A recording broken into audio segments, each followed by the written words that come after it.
go. Let's talk season 2, man. I'm excited. Patch notes come out tomorrow.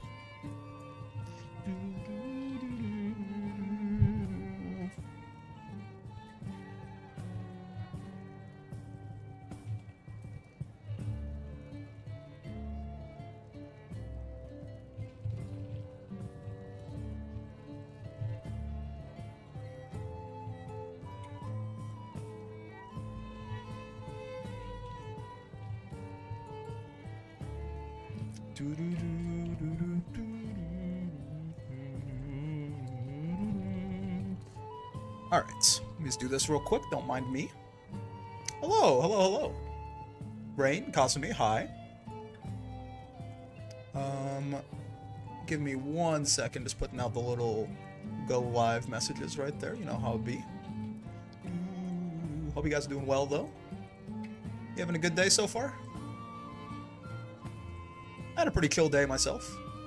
I've been waking up real late, but I've been going to bed real late too. Okay, but like, you know, fair enough.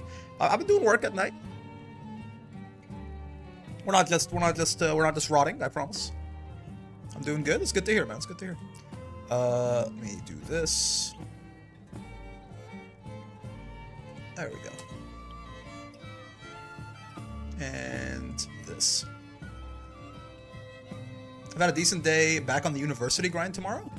Wait, only now? Were you on winter break this whole time? That's a long-ass winter break, no? Or was there some other reason? Or is it just because it's Monday, you're saying? Like it was a weekend and now it's Monday again? In which case, oofy. It do be that way. I got a week off in between? Oh, so true. Oh, hey, funny brick fellow. Hello, Con. How's it going? Hey! Oh, man. Oh, gee, you ever have one of those stretches that just takes a little bit of your soul fucking with it when it happens? What a time to be alive. I love you. It illuminates my face a little better.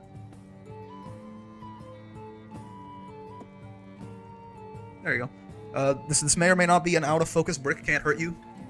He's not real out-of-focus brick? No, it's fine. Okay, that's good. Just wanted to check and see if the webcam had exploded. Yes, you know what? Let's talk about this.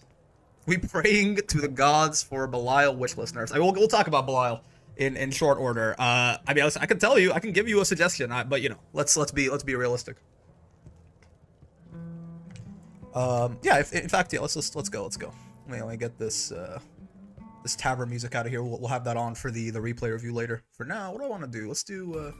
Yeah, we can do some mana garmer. I like me some mana garmer theme. I'm partial. Make 214H an actual command grab? Yeah, why not? I mean, you know, H is Modius right now. It's like the only move Belial has in his whole fucking kit that's punishable, right? Gotta make that shit unblockable real quick. 14 frames? That's like almost reactable. It glows orange. Just deal with it. Skill issue. Let me start on this shot here, I suppose, because this is going to be sort of the baseline for how we're going to talk about this. Yeah, so, patch notes. I mean, patch notes coming out tomorrow. If you're watching this video on YouTube the day it comes out, patch notes are actually coming out today in like 9 hours. So, fun times. Monday, the 24th at 9 p.m. EST is the landing date for the patch notes and for the Saint Lafon character guide. I'm probably live while that's happening, so come hang out. But, I wanted to talk, with it coming, you know, very soon, I wanted to talk about some things that I personally would like to see changed in Season 2. Now, this is with a caveat. And that caveat is, one, we already know a little bit about what they're changing. We've gotten a little bit of a sneak peek. And the design intentions for the devs with this patch, it makes sense. It's more of, as far as the character balance, it seems to be more of a fine-tuning patch. I would still expect probably like big changes in general for the balance of the video game, but they're not necessarily trying to turn the entire world upside down, right? And we can tell as much by the fact that, for example, we know at least one of the Lucy nerfs that they're doing. They're making it so that his blade level, when he blocks, a special of his gets blocked or whiffs, he gets like a third of the blade level that he normally would, and he has to get a large part of it on actually hitting, right? That's not nothing, right? That's a like a relatively moderate Lucilius nerf for sure. But they're not like, oh, by the way, yeah, we removed Lucilius' ability to Raging Strike and also deleted him from the video game, right? So I will try and keep my own desires more so in kind of like a fine-tuning lens. with a couple of exceptions, right? With a couple of exceptions. So this is the last tier list that I made. This is my current thoughts on the video game. Notably, for some context, I'll probably say that, like, characters who are above this A+ line feel a little too strong to me, and then, you know, these guys obviously are, in my opinion, the best characters in the game. Characters below this A+ line feel a little too weak to me, and these would be, in my opinion, like, the worst characters in the game. And then, you know, the A+ ones are probably roughly fine with a couple of outliers, right? So we're not going to talk about literally every single character, because honestly, I don't have very strong thoughts on literally every single character. We'll kind of go through from top to bottom.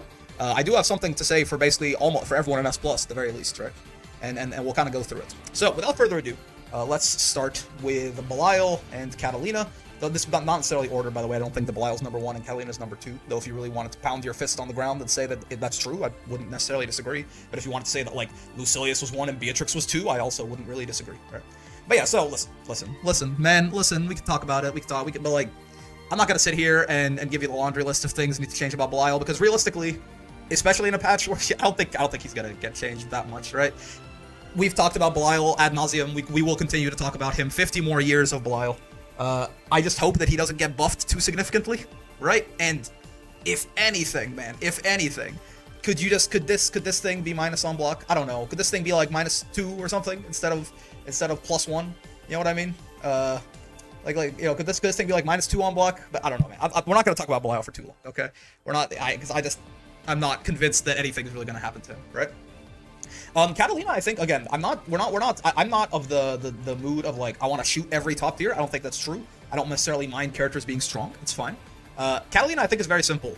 Now I say this is not a minor nerf necessarily that I'm suggesting here, but I do think the thing to me that makes Katalina a little goofy is that she just gets way too much reward off any of her little stray hits, right? So my suggestion, basically, is instead of, people have talked about this, and I think I've come to agree, instead of this thing doing that, right, where it gives her the crumple, and, like, Jesus Christ, what if it was like Grain's U Fireball, and it just, like, did this, right? So it was still a nice little gun, a poke, right? You knock people down, she gets free Oki, right? She gets to run up on you and, like, run her pressure or whatever, but she can't go, like, oh, you got hit by, like, a far L, perish, right? You're going corner to corner now, motherfucker, right? Like what if, right? What if that's, and we just leave her alone otherwise, right? I'm totally, a quick note that, this is why I like making videos on this kind of stuff, because I can use myself as a reference here.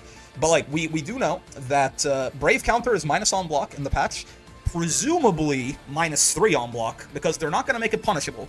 And, man, if they made it -2, that's so stupid, because then some characters, like, the characters with the 6-frame normals are got to get thrown out of their attempts to punish BC. So, presumably, because I trust Cygames, and they seem to know what they're doing with the video game, presumably, Brave counter is -3 on block. What that means, this person, right? What that means is that, smart and in general, Brave counter baits are, Hoax, thanks for the prime, man. In general, Brave counter baits are a little bit worse than they used to be, because just blocking Brave counter is significantly better now. Safe jumps are a lot better than they used to be, too. So I'm okay with Light Wall. I'm kind of okay with Cat Light Wall being, like, a great combo extender, right? Like, if she gets, like, an auto combo, she can still, I think, do this. Oh, wait, no, she can't. Huh. So yeah, she like some sort of counter hit or something. But I'm okay with Light Wall being, like, a much better move, a scarier Brave counter bait, all of this. But her reward, like, her corner carry and her just damage off every stray hit is too much. So, you know, just make her Fireball with grits. And otherwise, what if we just kept her the same? She'd still be decent, I think. They should revert the crumple to how they did. Is incredibly how it was in 1.0, maybe. attractive. Yo, Suki, thanks for the 10 months, big dog. God damn. Thank you very much. The GOAT, as always. Hello, Midnight. I think we could shoot U-skill backdash a little, too. Like this thing? Well, hold on. That thing right there? Maybe. But again, I'm not... They are clearly... They're doing, like, little tweaks, right? They're trying to remove... very, very notably, they say, skills that had rewards that outweighed their risks have been rebalanced, right? And, like, maybe you could argue that, like, this backdash is kind of that, but, like, if you know what, like, when Cat does this, you can 6XL after her and get a turn, right? And it's not like she's getting a ton of reward for doing this in the first place, right? So I think I'm okay with just doing that, right? I don't want to do a laundry list of everything. Now, okay, let's talk about Zeta, right? Because that's kind of going down here. So Zeta is one I will admit, I'm not fully sure what I want to do with her. In the sense that I think, personally, that this needs to be a mid. Now, that is the single biggest nerf I'm going to suggest this entire video. And I don't want Zeta to be bad or anything like that. I just think it doesn't make sense for her to have, essentially, the thing that we spent the last patch getting rid of on Nier, right? The looping 50-50, meterless, like unfuzzyable 50-50s that work off every single hit in anywhere on the screen, right? But that's a huge nerf. Like that her not just like Very good removing her odds fuzzy like that is going. That's a incredibly really big nerf. So I'm okay with Zeta getting like a bunch of compensation buffs. Like I don't want her. I'm not saying that we should kill Zeta, right? ZQB, thanks for the 3 months, by the way. Thank you very much. Once again, you'll become my background noise. Yeah. So I'm not saying we should shoot Zeta in the head, but like make this a mid, and then I don't know, man. I maybe buff some of her normals, right? Maybe I don't know. Maybe like buff. Some like the meterless versions of Rhapsody or something. I don't know. Is that a horrible idea? Maybe. Who knows, right? Like give her like something else, some like relatively moderate compensation buffs. But I don't think she needs the fuzzy. Basically, I don't know. Like I don't know exactly what I don't have an idea for what compensation buffs she would want in return, right? But I just don't think that this thing should be an overhead essentially. Does that? I don't know. That's just me. I make it a combo tool. They wanted to make it a combo tool, right? And they made it a combo tool. It is a good combo tool in this patch, but I don't think it should be a fuzzy tool, personally. So yeah, let's see. Let's keep going on. Lucilius and Beatrix, we'll talk about both at the same time. Lucilius, they kind of already, like we already know, again, that they are nerfing Lucilius in a way that I consider relatively reasonable, right? Lucilius is getting his... Lucilius is getting his brave counter, or sorry, his blade level increases shot really heavily when he doesn't hit the move, right? So right now on whiff, I get that much blade level, and on hit, I get that much blade level. Now it's on whiff or block, I get like a third of this, right?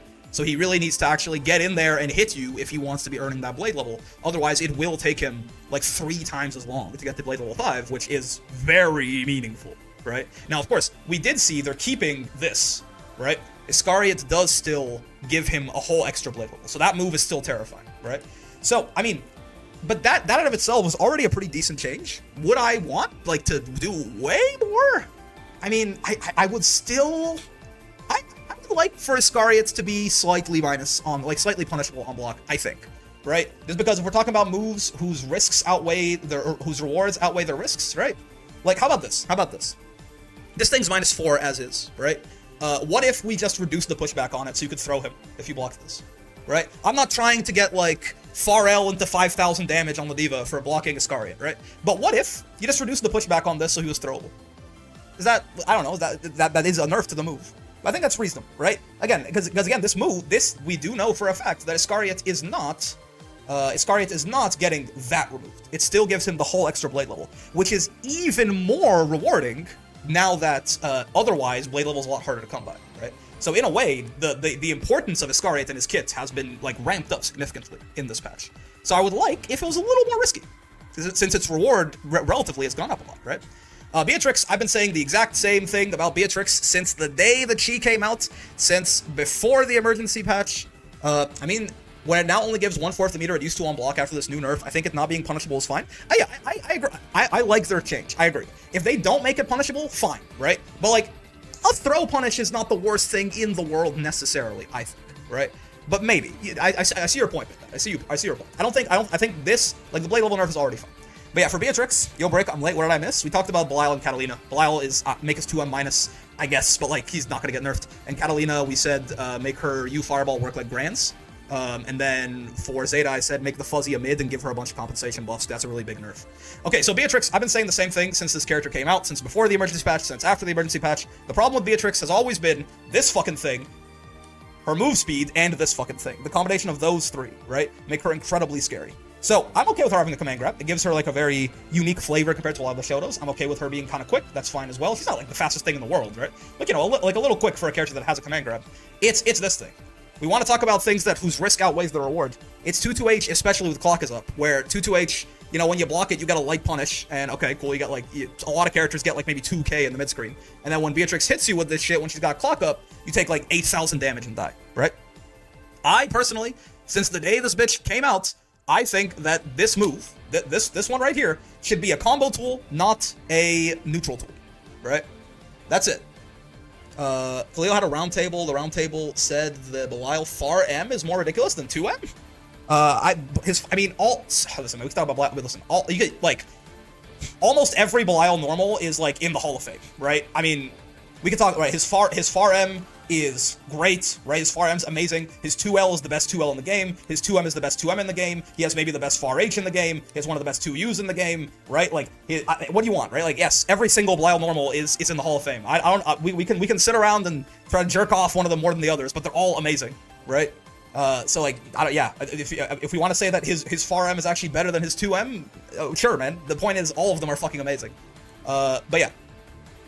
So anyway, Beatrix. I think just I don't know, man. Make writing free. How do we do this exactly? Because I can't figure out the exact. I had a point here. I can't figure out the exact math on this. But essentially, I want her to still be able to use it in combos just fine as an extender. But I don't want it to be viable in neutral. Oh. Someone mentioned this too. Someone did say make it a mid. That helps, right? That works. Because the problem is if you just slow it down. I used to always say like slow this thing down, make it like 25 frames or something like that, right?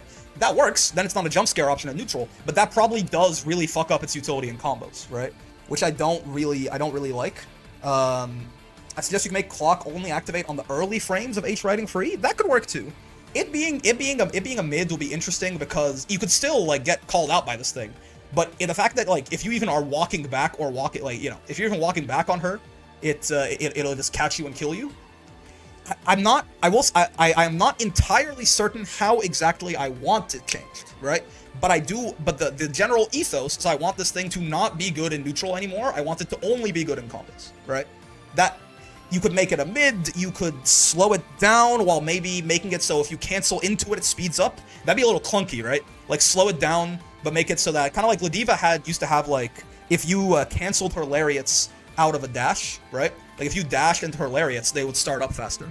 They removed that in 1.5, but you could do something like that where like writing free is like a 25 frame move, but then like if you cancel into it, it starts up faster or something. I don't know, right? I'm not sure how, or yeah, make it a mid or whatever. I'm not sure how exactly, but the general philosophy is make this thing a combo tool, not a neutral tool. Because, my god, it's a little silly, right? Is Beatrix still good, by the way, if that changes? But I'm just trying to remove the goofiest shit about these characters, essentially, right? Grimnir and Siegfried are two interesting ones, man. Because Grimnir has his little 50-50, he's got his seal dashes, he's got a whole bunch of stuff, right? However,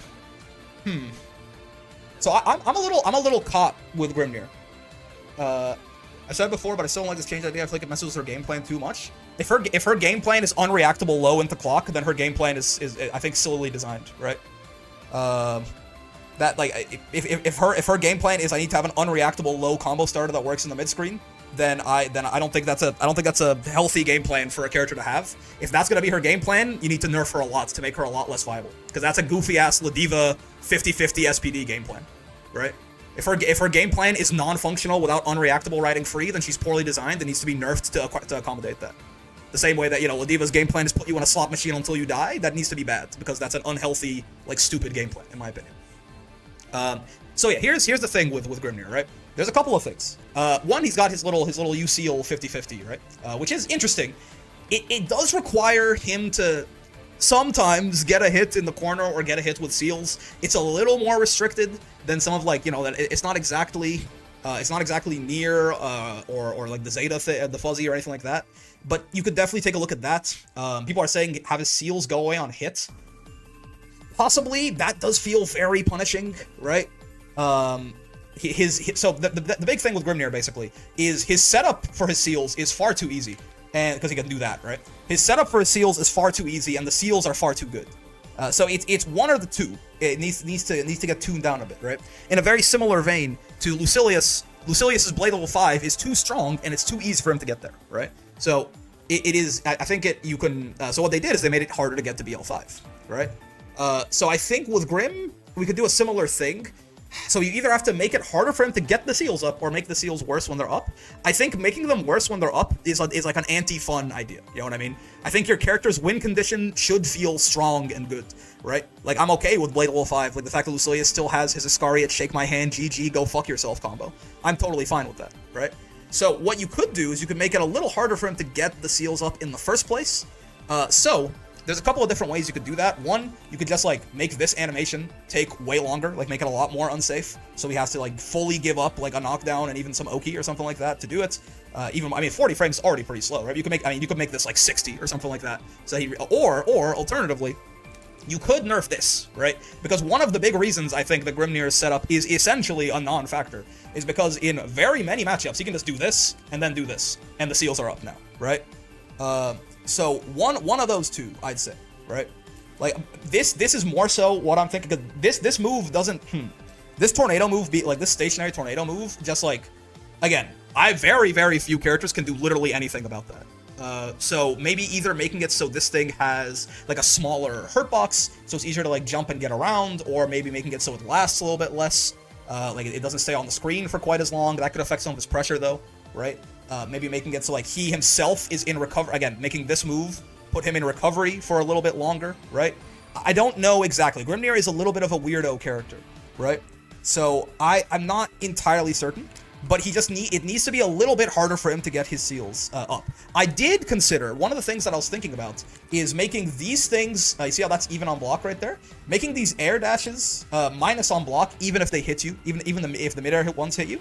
If you make those like, -2 on block, just like the regular seal dashes are, like these ones, right, are -2 on block. These ones, the aerial ones, are even, right?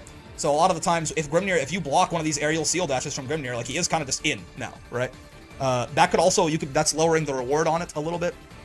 So maybe make the dashes unable to cancel on block. He would just die though. I mean, if he just, I guess. I think he would be throwable probably if you did that, if he did it in the air. So like, that was something I considered. If you just make these seal dashes, like these aerial seal dashes, -2 on block, right? But again, I don't know that I'm a huge fan of making his win condition weaker, just because I think that's less fun. And I don't think Grimnir's seals are necessarily like, holy shit, absurdly broken, no counterplay, incredible, to the point that we have to shoot them, right? That could lead to free punishes on air dashes. Oh yeah. So again, -2, right? -2 is not gonna make him. He's not gonna get punished, but he's gonna have to. If you block his seal dash, he's in your face and he has to hold your pressure, right?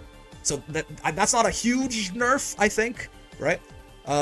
Alternatively, again, some kind of nerf to this thing or this thing, just to make it harder for him to set those seals up in the first place, right? Grimnir, I will say, is like, of all the top tiers, he's the one that I'm kind of the least confident in, just because he feels like his kit fits together, right, very well, and I don't want to be like, oh, like, remove X or Y, and then it's like the character's not fun anymore, right? I'm okay with Grimnir being strong. If he's even, he should still be able to mash light or grab right, or it would just be even instead of a cancel. I guess if you're making it even and removing the cancel, then you are just making it more plus and then calling it a day, yeah. The projectile nerf seems like the right call? Yeah, maybe. What are we labbing? No, we're not labbing. We're discussing possible changes to Grimnir. Siegfried's different, right? Siegfried, I think, of all the top tiers, so I was talking about how, like, Grimnir's kit feels like it really, like, it's an interesting kit that fits together and things like this, and I like the design of Grimnir. I just want to make some of his things a little bit harder to access, I think, right? And that's kind of a similar thing for a lot of these. I think, like, they're interesting, like, Lucilius Blade Level 5, or, like, Beatrix and shit like that. In general, I think I like these characters, but I don't really like, I think some parts of them need a little bit of retuning, right? Siegfried's a little different in that I don't really, I think they can't, I think they can't really, they don't know what to do with this guy. He's fine, he's a solid character, obviously he's very good, but like, I want him to be a little more interesting, I guess, right? This is not even necessarily, like, I don't necessarily want to recommend too much of a strength nerf to Siegfried. It's more that I really want this thing to do fucking anything. Like, I want this to be worthwhile, and I'm not entirely sure how you do that. Right? Because like at this point, okay, I'm fine with the Verdrongen. I'm okay. Like his DP, he has the best DP in the game. Sure, I guess that's his identity, right? They removed the H Fireball, which I thought was like the really goofy thing about Siegfried. This this thing being as good as it used to be, it was like the truly stupid, like dumb thing about him, and they got rid of it. And he's still fine, but he's a little boring, I think. So I'm not sure how exactly you do this. This is I'm just throwing out numbers here, so don't shoot me in the head. But like, what if, in general, like, what if we balanced Siegfried so that he was essentially the person that he is right now on one stock, right? But he could also still get 2 and 3 to do, like, some really crazy damage, but not quite as much as he does right now, right? So what if we lowered Siegfried's overall damage a little bit, right? Like, what if he just did, like, 10% less damage across the board, right? So he goes roughly back to normal when he's here, but at the same time, we just make this move somehow, like, a lot better and a lot easier to use, right? So, like, what if Siegfried had 18,000 health or something, right? Like, give me a second. I'm workshopping the numbers. Like, what if we gave him 1,000 extra health, right? But we nerfed his damage and we made it so basically he needed to be in at least one stock to be the character he currently is, So then essentially, you've taken him back to having 17,000 health, but he is also incentivized to make these like easier to get into, to the point that he can actually start doing like 20-30% more damage than he currently does. But then if he's all the way over here, it runs out quickly and he's got 15,000 health. Like we're talking Ferry levels of HP right now, right? So I don't exactly, this is the exact numbers on this. If this is hopefully Cygames' vision with the character, I'll leave it to them because I'm not gonna be able to throw out the numbers and get actually something balanced here. But I'm okay with actually shifting Siegfried's power budget a bit, like giving him some compensation buffs, like more health or something, but lowering his damage and making him more reliant on this, but also making this move better and easier to get into, right? Because then I think that makes him much more interesting in general, besides just like slow-ish Shoto with good buttons and like, really good pressure or really good damage or something like that, right? I think they should put more into the install. I mean, yeah, they're trying. They did their best with, I don't know. You could, right? I don't think it should just be the install, though. I think his 5U should be, like, if a character is not really using their unique mechanic very much, that's a bad sign to me, I think, right? So yeah, shifting his power budget towards install on 5U, while again, not necessarily making him a weaker character overall, right? Yeah, that's kind of the idea with Siegfried, I think. Man, 2B is an interesting one, man. I'm not entirely sure, right? This character is very... Like, this character's weird. I don't know that I have incredibly strong thoughts on 2B as she currently stands. Yes, some parts of her are really good. I don't know, man. Like, I'm gonna... I don't... If anything, right? If anything sticks out as, like, exceedingly stupid on this character, it's probably this thing, right? Like, I think a lot of 2B is very good, but, like, I'm kind of okay with it being good. I'm sort of okay with her having the best buttons in the game, essentially, right? Like, I'm fine with that, like her just being able to do this and whiff cancel and all of this shit, right? If anything, I kind of don't like this. That feels maybe a little too brain dead, even if it's not even her best move, right? 2-2H has got to go? Nah, I don't know that I agree, right? I mean, like, because... motherfuckers don't even use this move that often, right? It's really good, but he uses 5 skill gauge.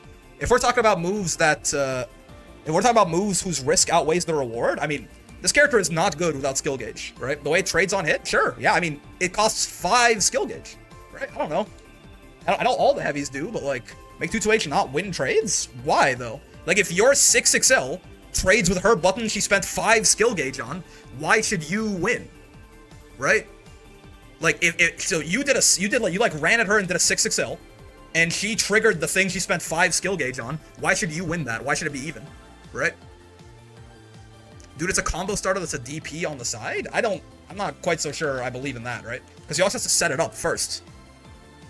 I don't know. I'm not fully on board with this idea. Me personally.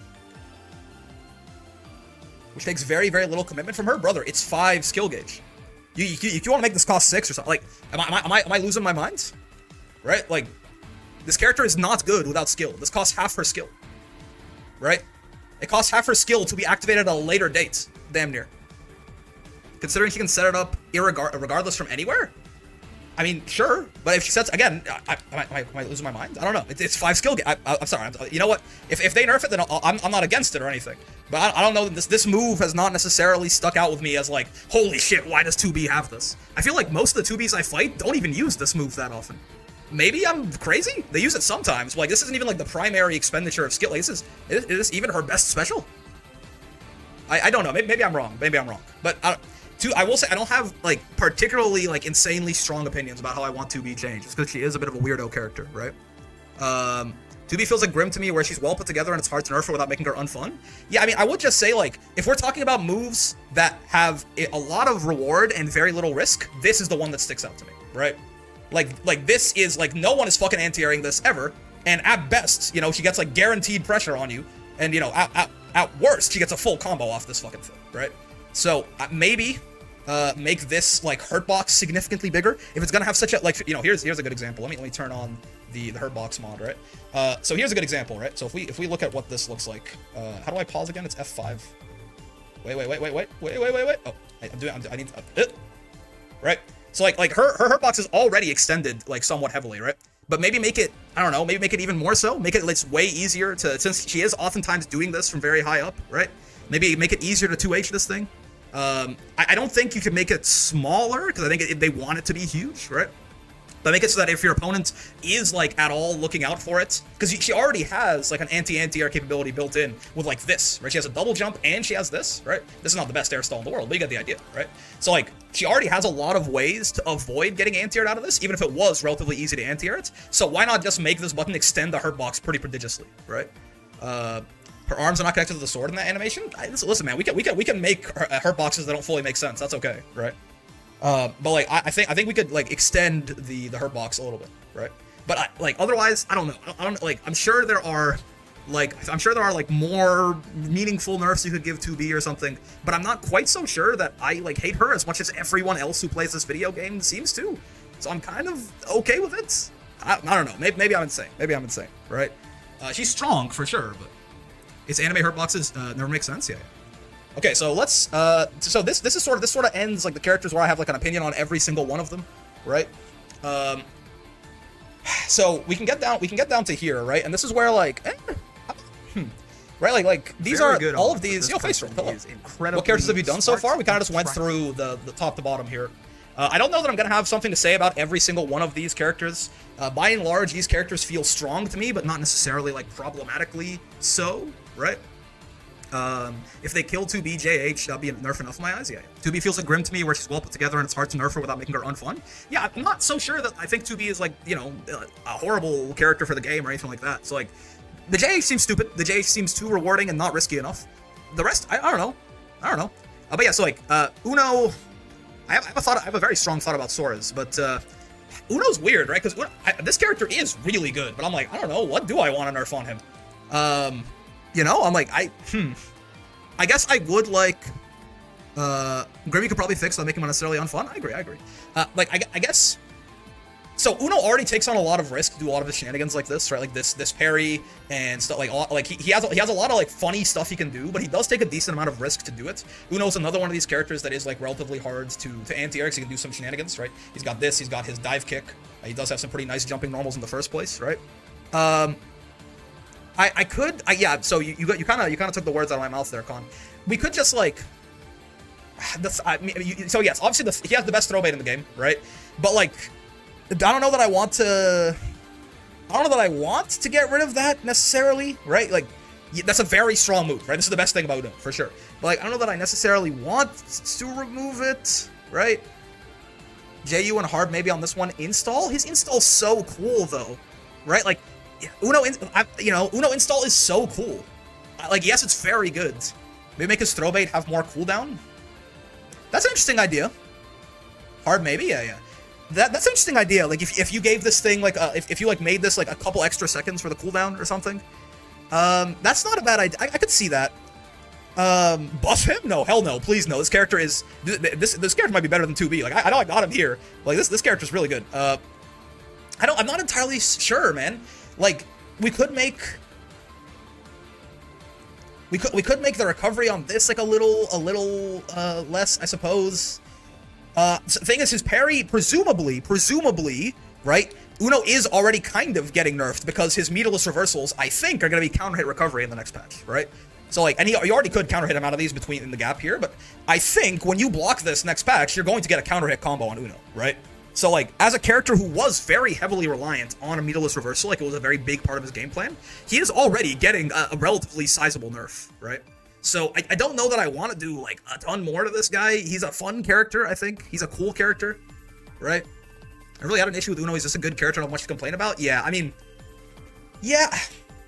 Honestly, I think I'm going to talk myself out of it because like this, again, he already got a relatively, here's the thing. Characters who had good Brave counterbaits and characters who were very reliant on a meterless DP, both of those types of characters are already nerfed by this patch because Brave counterbaits are not as good anymore. Because just blocking Brave counter is pretty good now. They're still good, but they're not as good. And again, meterless reversals are a lot more risky. Uno is both of these characters, right? Uno has some very nice Brave counter baits in both of his parries. That again, he gets full combos off them if he hard commits to them. But they're already risky. So he's gonna get, those are already riskier now because they're gonna be counter hit recovery. And in general, just the fact that they Brave counter bait is not as good, right? So I think Uno is probably hurt enough by like the system changes that I'm probably okay with it. Right? Like I think Uno's already kind of nerfed by the system changes, basically, right? So maybe he's fine. Yeah, you know, I've talked myself into it. I'm fine with it. Man, he's dead in a ditch if you shrink his stash. Yeah, make his mustache 10% smaller. Maybe. Okay, so Versusia is a weird one, right? Just because, in a very similar vein. Man, this character, so my opinion has just recently changed on this character. She's recently become a lot stronger in my eyes, basically, right? Make her not do auto combo from 5U. So 5U right now is how plus on hits? 5U's plus 8 on hits, huh? Her 5U needs a nerf? This thing, huh? I'm curious. Because so here's more so me personally. I view Versusia having like essentially the best mid screen in the game outside of Katalina. I kind of view this as her identity, right? I kind of view that as her identity, right? Maybe I'm wrong, but to me, like, the fact that when Versusia hits you, she just fucking explodes you is like, I think, what people are happy about when they play this character, right? More so, you guys are kind of hitting on some of the notes. More so, my problem with Versusia recently is I realized that I thought she was a character balanced around having, like, bad defense, essentially. But it turns out that is not really the case because exactly of how much reward she gets off just any little stray hits, right? So, what if we just genuinely made it so that, you know, this mid-screen really was, like, the big saving grace of the character, and otherwise she was, like, a little worse, right? Hey, the dog walk combo, she can have good damage, that's fine. It's a long-ass combo, so that could be annoying, right? Lot of huge 7 to 8 frame, M button should be 9, same with that guy on the other side. Yeah, so this is more so what I was gonna say, right? I think Versusia she has to push back so she doesn't get a full corner carry off a stray mash. Now, I'm with you, but I'm not so sure that I want to remove the full corner carry. I think I more so want to make it harder for her to get. So if we're talking about risk and rewards, I don't think I want to lower her rewards, because in general I think that is, for this character, this is a character where the reward is very fun, right? I'm personally a fan of just making the chance of her getting that hit a lot worse. I think something that always seemed weird to me as a character with like this incredible carry and already who has projectiles and who has all of these, why are her normals so good? Right? That's the one thing that never... can I get any response to you saying I'm stuck in ad time? Oh, yeah. Why are her normals so good?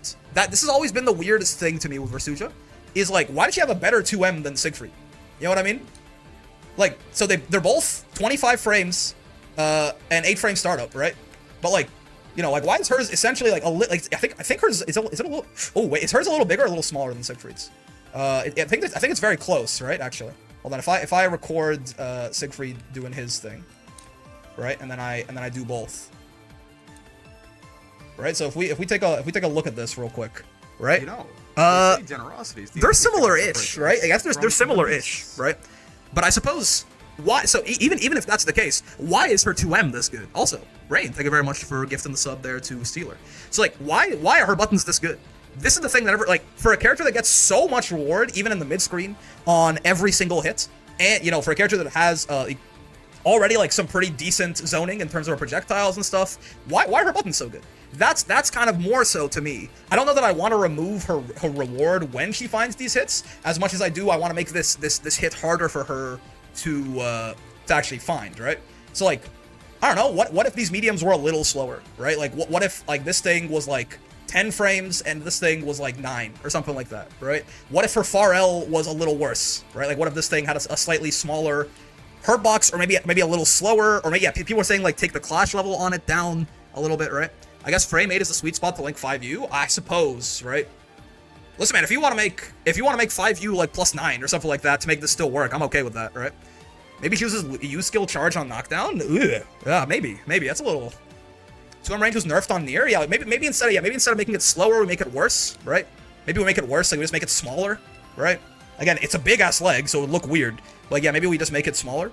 I don't think you'd nerf for 5 it's already at 7 frames. Yeah, but maybe, again, maybe she should have bad buttons, right? Like, maybe her far L should be far L attack level. Like, maybe it's a 7 frame far L. It's like basically worse than every other far L. Maybe that's fine, right? Maybe that's not like, maybe it's okay for her to have like one of the worst 4Ls in the game, right? 8 frame 5L? Yeah, I mean, what if it was, what if it's still 7, but it's a light, it clashes with other 4Ls instead of crushing them, right? It clashes with 6XL instead of crushing them, right? So like, that to me is more so, I feel like, if Versusia needs to not have such an easy time finding her hits. I like her rewards. I like her reward. I'm okay with her reward, right? Her getting like fucking Katalina level corner carry, why not, right? But why don't we just make it a lot harder for her to find that hit in the first place, right? No, because she doesn't have a close L? Yeah. She doesn't have a, like, it's clearly intended to be a weakness, and it's not, right?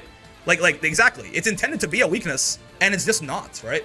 Like, there's characters who don't have a close L, in parentheses, sad, right? Like, Narmaya wishes she had a close L. Lancelot wishes he had a close L, right? These characters really want a close L, but they don't have it, right?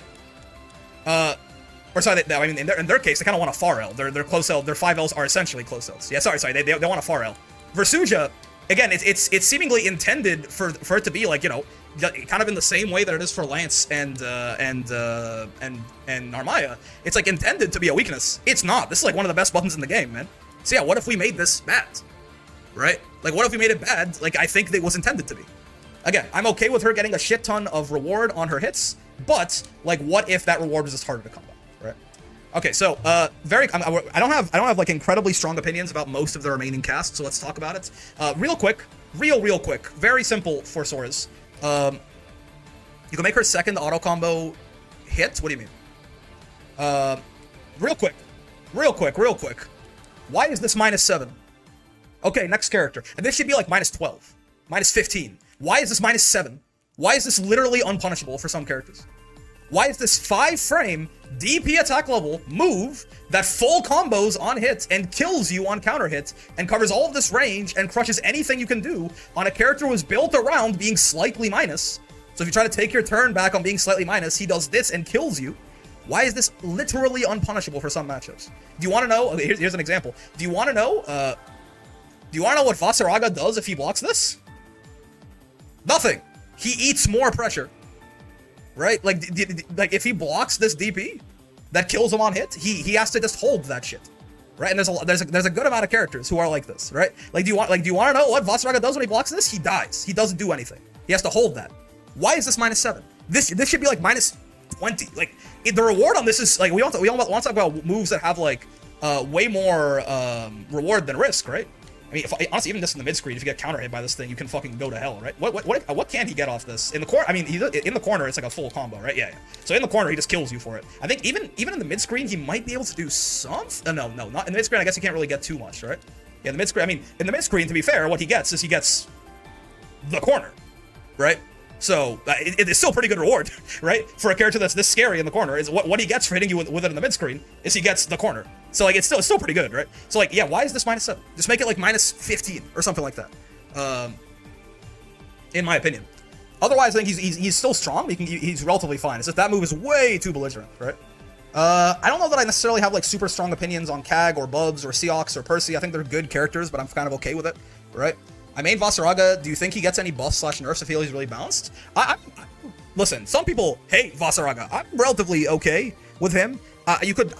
He does a lot of damage. He does maybe a little too much damage. Like Vas could probably stand to do like 800 to 900 less damage on like his corner combos and like 400 less damage on his like mid-screen combos or something like that, right? But like he's probably okay otherwise. He needs consistency? No, I don't think he does. I think if you give Vas consistency, he's too good. I think Vas is a character who's not designed to be consistent, right? He's one of these characters that is designed with really high highs and really low lows, right? So I'm like, I don't want to give Vas consistency, I don't think. I think he doesn't have it, you're right, but I don't think he needs it. I don't think I want him to have it, right? I'd rather shoot U skills on Sora's? Fighting Jesse convinced me that Vas sucks? Oh, listen. I think Vas is okay. I think Vas is fine. I think, you know.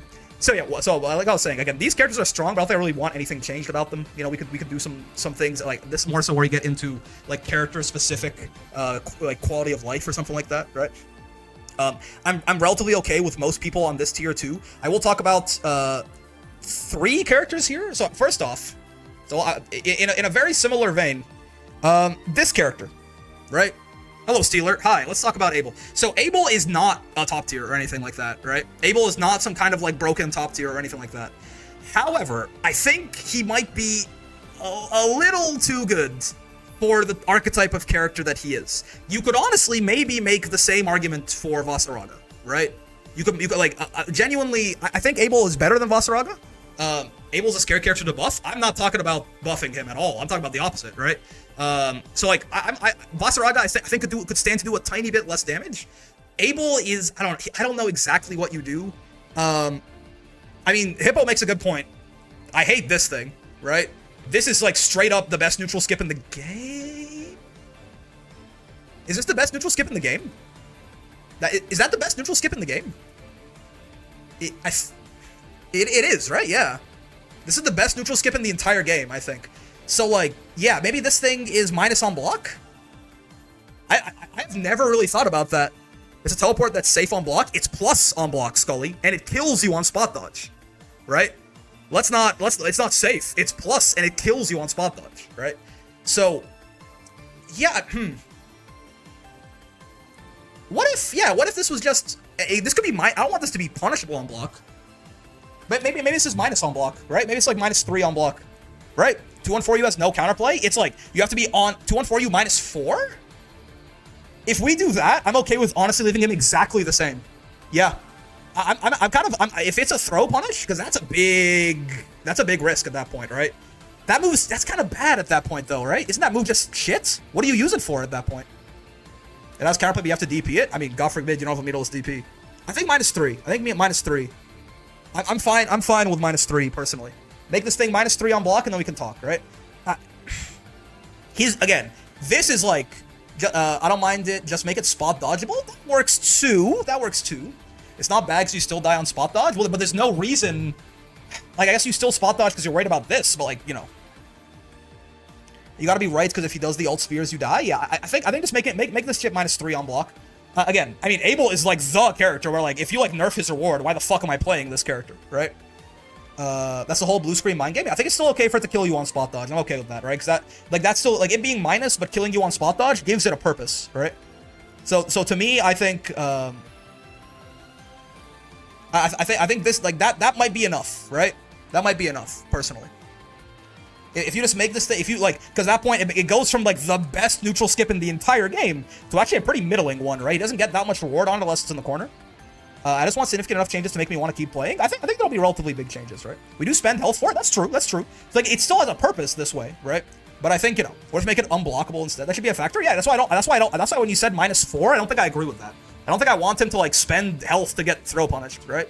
I think it should be strong because you spend health on it along with meter. I think it is still strong within the context of his kit, if it's minus, right? Because this is also just one of the best projectiles in the entire game. And it does really control a lot of screen, right? In a lot of matchups. I want the pushback to make it unpunishable. What's the difference between it being -3 and it, like, in your face, or being -4 and pushback, right? Like, what, isn't that, like, basically the same? If it's just a little worse, I guess? But yeah, like, making this not plus on block, perhaps.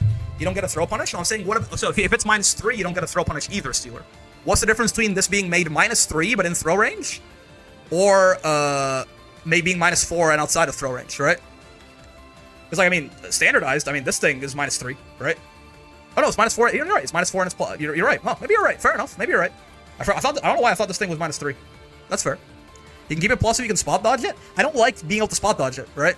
Because, again, it is the mind game with these two U skills, right? I'm okay with that. A lot of characters have things like this. I think it's okay for it to kill you on spot dodge.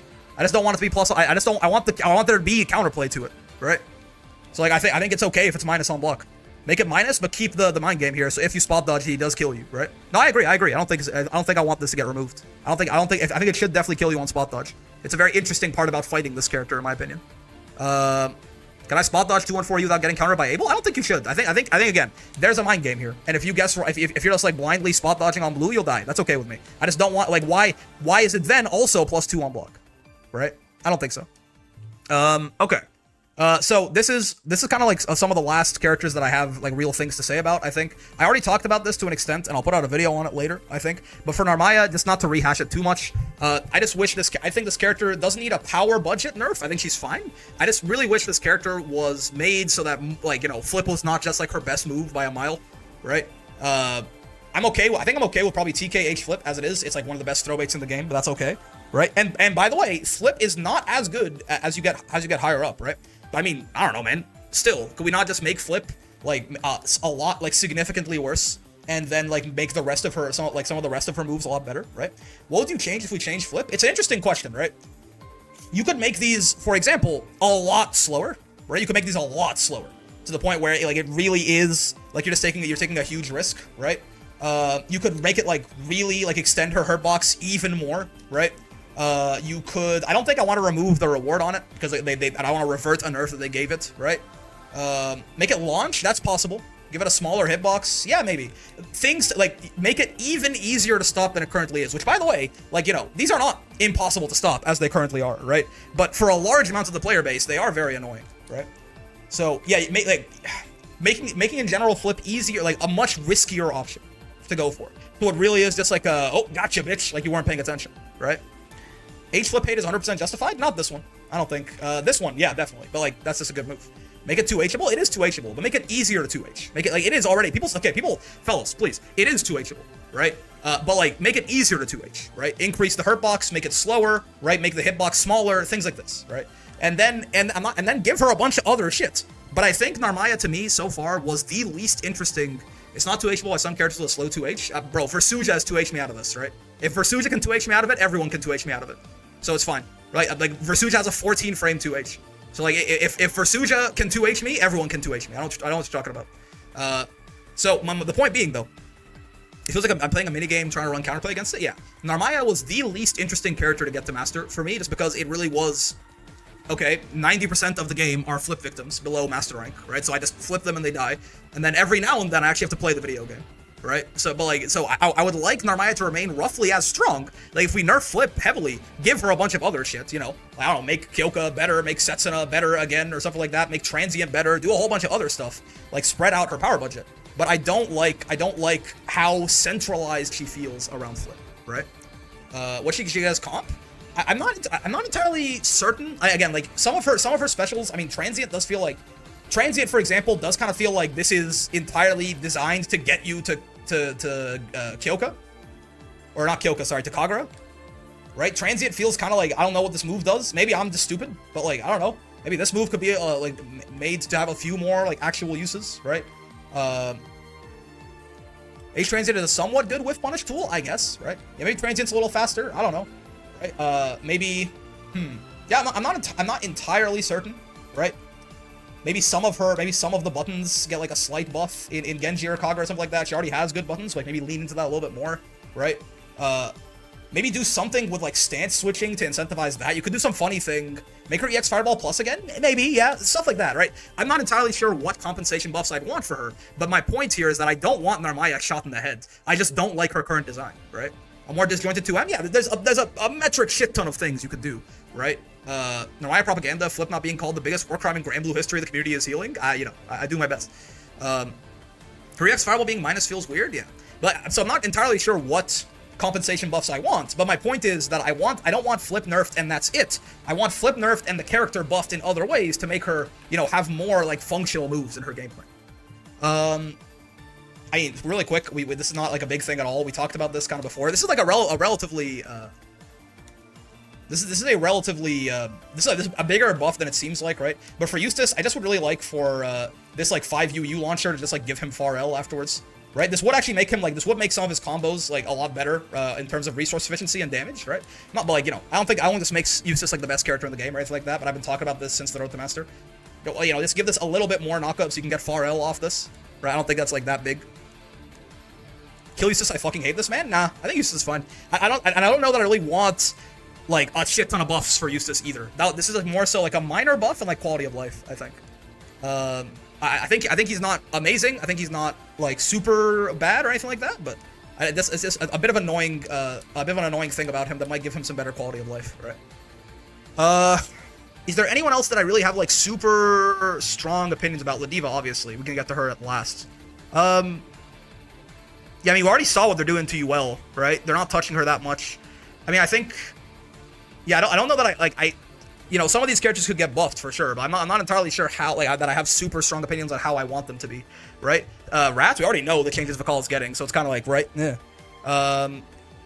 Can we just leave Eustace as is? Yeah, I mean, that's what I'm basically saying, right? I'm not, like, this is not a huge buff. It's like a minor consistency buff, basically, right? Okay, I'll tell you this. Listen, let's talk about Nier for a second. Listen, they're not gonna buff Nier, like, significantly or anything, right? I'll be honest, Niel's not anywhere near that high. She can't get that much lower, brother. What are you talking about? Like, even if she's bottom 1, that's not that far off, right? Is Vicky's items being visible a buff or an earth? I think a buff for sure, because she can plan around it better than you can, right? But like, yeah, Nier to me, I think it's probably just gonna like, can you just fucking let her Raging Strike, right? Can you just Nier's top 15 though? Fair enough, made. I don't think I agree, but you know, I'll take your word for it. I mean, at least you're entitled to your opinion. What can't you just like Raging Strike?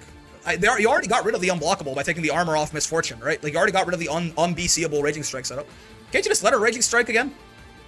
I don't know, like, they're not gonna go too far with her or anything like that, but wouldn't that... Nier with RS would be back to top 5 so fast? Are you serious? How? Why? Why? What? How? She doesn't have the unBCable setup anymore, right? Am I tripping? Because they got rid of it by making this not a reversal anymore, no?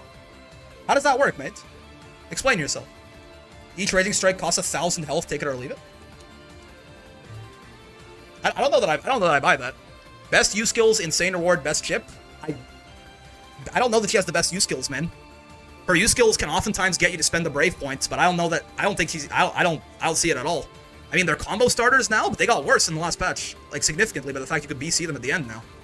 I don't know, man. Now she would get reward off Puppet? I don't know. Fair enough. I don't think so. I don't think Nier is top 15. I don't think giving her Raging Strike makes her at all anywhere near top 5. I don't think she's even sniffing it. But fair enough. Yeah. So, but again, I will say, regardless, I don't expect like them to buff Nier a whole bunch anyway. They are very clearly going to be very careful with her, right? Let's see. The call we already kind of know. Maid plays Nier. Yeah, I mean, Maid is a very good Nier. That's why I'm like listening to them in the first place, right? But make 5U charge Death Meter when Death in Recharge mode? No, they're not gonna do really anything like that, right? They should give Nier something. I don't think they're going to do too much with her, right? But I just say it does feel stupid. It does feel stupid to not have her have a universal mechanic, right? Yeah, I'm not so sure that I feel super strong about Vayne or Ferry or Matera. These are characters that are gonna remain not great, probably. They're fine, but like, you know. Like, these are not characters that I think they're going to like do anything crazy with, right? We already saw, for example, like Yuel, they're not going too crazy with her. I don't think they'll do anything crazy with Anila or Zoe. Maybe Zoe's getting a skin, so maybe, right? I honestly don't know with Ladiva, man. So here's the thing, right? Let me give you just a quick little thing here. Ladiva is already better next patch. I want you to know, Ladiva is already buffed, right? So I don't know that I really want to do too much else with this lady. This will be the last character we talk about. Ladiva's already buffed, right? Counter hit recovery on meterless DPs is huge for her, and this is a character that who's like every single combo she gets routes into a safe jump, and safe jumps are buffed very heavily in this patch because of the fact that you can actually just safe jump, right, and block, and this just beats BC now, right? So like, she already got like 2 pretty big, like the system mechanic changes are very good for her, I think. I mean, yes, she BCs a lot on defense, but like, I think it definitely is better for her offense than it is worse for her defense that BC is minus now, right? So like, can we please have Dash Lariat back? I don't know if they're gonna revert something they did like that, right? So like, I'm kind of like, I don't even like, my opinion on Ladiva is already a little better than it used to be, right?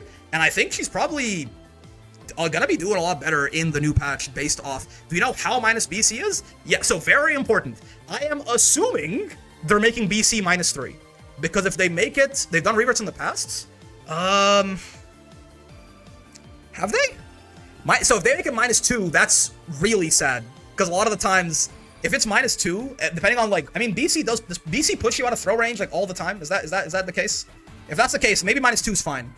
But I would assume it's -3, right? I would assume it's minus, because the BC... No, yeah, it has to be -3, man. It has to be -3, because if it's -2, guess what? If Ladiva, like, for example, if you say you do this, and then I try to far L, and she throws me, I'm gonna lose, right? So, like, it has to be -3, side games. If you made it -2, you, like, didn't make it minus for, like, half the cast who don't have 5-frame lights, right? Please. It has to be -2. Or, sorry, -3, rather. I trust side games enough that I'm assuming it's -3. And with it being -3, we have throw protection because we blocked. Oh, that's true. Wait, no, you're right. Because we blocked the BC. No, you're right. It's a different thing from like M headbutt. No, you're right. Then I guess it's okay. I guess it's okay. -3 would still be better for her though, because -3 is depending on the spacing, that is like the threshold for like, you know, far M versus SPD mix, right? But yeah, so that's a good point. Somehow I've not thought about that at all, because yeah, you blocked the BC, so you got the throw protection. Okay, so still, hopefully it's -3. They make it as minus as they can without making it punishable.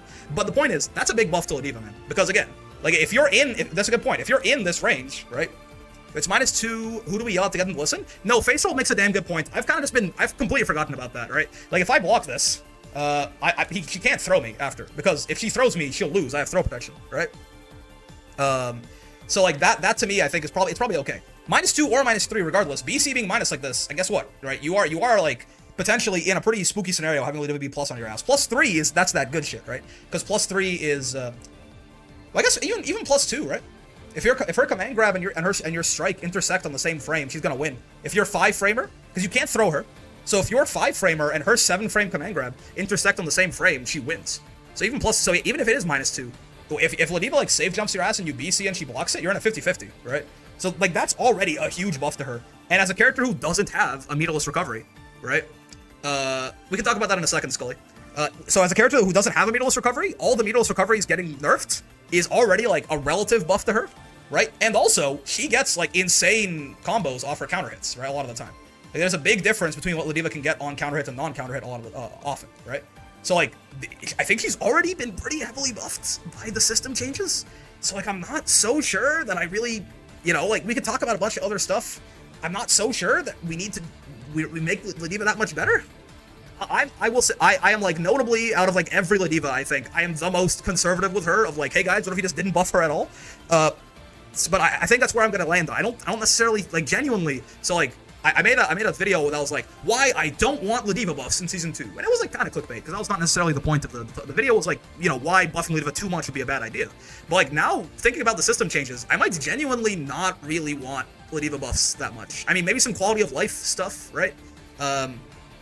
But like, I don't know that I want like whole new paradigms introduced to her, or like necessarily like give her a way to be much scarier in the mid-screen than she currently is, because Ladiva does kind of fall apart in the mid-screen as is because of how backdash works. It obviously beats her command grab, gives you the best punishes on them, and oftentimes it will lower her rewards on her hit a lot too. Is the U headbutt stuff fixed? What are you referring to? There's a lot of weird shit with U headbutt, but I think unfortunately a lot of it is intentional to make it bad, right? What if you made Ladiva's work the crowd buff stack until Ladiva whips the command grab? Yeah, there is a bug with Ladiva, funny enough, where if you work the crowd like this and then you whiff an air SPD. Let me see if I can recreate this. I forget the recreation for it, but I believe if you work the crowd and then you whiff an air SPD, yeah, and then I do like an EX special, 1800s. No, I don't think so, right? Yeah. What was it again? It's like it stores. Oh, do I have to whiff a technical air SPD, maybe? You just need to whiff air SPD. Oh, doesn't it involve work the crowd at all? No need to work the crowd. What? God, what was it? Is it the next time you link a special, it gets the damage? There's a weird buff with Ladiva and how her technical, like you can like store. Yeah, there it is. Yeah. See that? See, okay, yeah. See this? So if I do close M, they should probably fix this bug on Ladiva. It's not really a huge thing, but it does actually lead to her optimal combos technically. So if I do close M into EX Lariat, right, it's linked. That's 2900 damage. If I first whiff an air SPD and then do close M into this, it's 3080, right? It's not Ladiva specific. Oh, if you whiff, works with Kag and some other characters. Interesting. Is it whiffing air specials or something? Do whiff buffs stack? I don't think so. Let's see. I would imagine not. Yeah, no. Kag teleport or something? Interesting. But yeah, that's like a bit of a weird bug that it affects Ladiva and apparently some other characters that should probably be fixed. But I'm not so sure that I want her to like get like a lot of buffs or anything like that. Ladiva like is relatively weak in the mid screen. Ladiva's biggest problems are like backdash, DP, and Brave counter, right? Like really cause her a lot of trouble. And guess what? DP and Brave counter got nerfed significantly in this patch. So kind of already, two of Ladiva's biggest problems are gone. Not gone. Let me not be crazy. But like significantly less problematic for her. So I think it's okay that like in the mid screen, she does oftentimes just get, you know, blown the fuck up by backdash. And so, like she doesn't really have a safe way to answer that. I think that's probably fine, right? You feel fine with her 5U? I mean, what do you want? What do we want to do about it? Because like we could like it's she gets 10,000 damage if she hits you with this. What happened with DP? Let me show you. Recovery has been adjusted and they are now counter hittable. As far as we know, supers and HDPs, and I think MDPs. I'm not sure if it's also MDPs or not. But it's supers and HDPs and maybe M, not UDPs though, are counter hit recovery, right?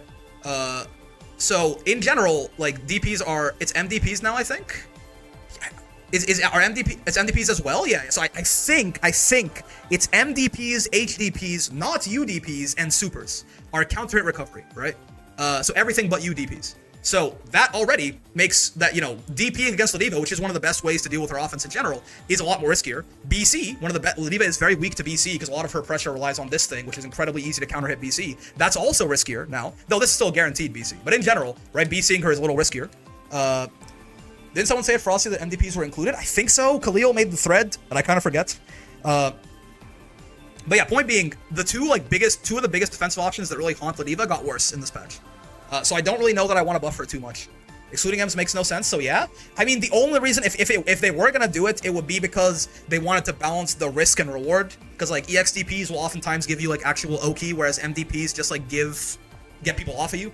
Or not Oki, like a little bit of pressure, right? So like, I hope it's MDPs too, trust me. But yeah, so with that in mind, I don't think I really want any other big buffs to Ladiva besides that, right? Face roll, you're talking about 5U. Do we want to buff this? Right? Like, are we sure we're okay with buffing this shit? Because to me, I'm like, this move's... If this move is, like, not kind of like a funny move that, like, is very hard to hit, she does a lot of damage off this, broski. Right? Like, I don't know that I necessarily want this move to be better, right? Because she can do 10k off it. Like, quite easily. So, I think I'm very okay with 5U being kind of, like, very hard to hit, because she can do that. And even in the mid-screen, right? She can do shit like this. What is it again? It's bonk, bonk... and then like this, right? You can do that shit in the mid screen, right? So like, I think I'm kind of okay, like, you know, with 5U not being really good, because you know she could do that off of it. So 360U. This is kind of like a nothing SPD at this point. It kind of has gotten a lot of its utility taken away by H, the buffs to H, right? What in the Build-A-Bear was that combo? Yeah, yep. That's the Panini Sour right there.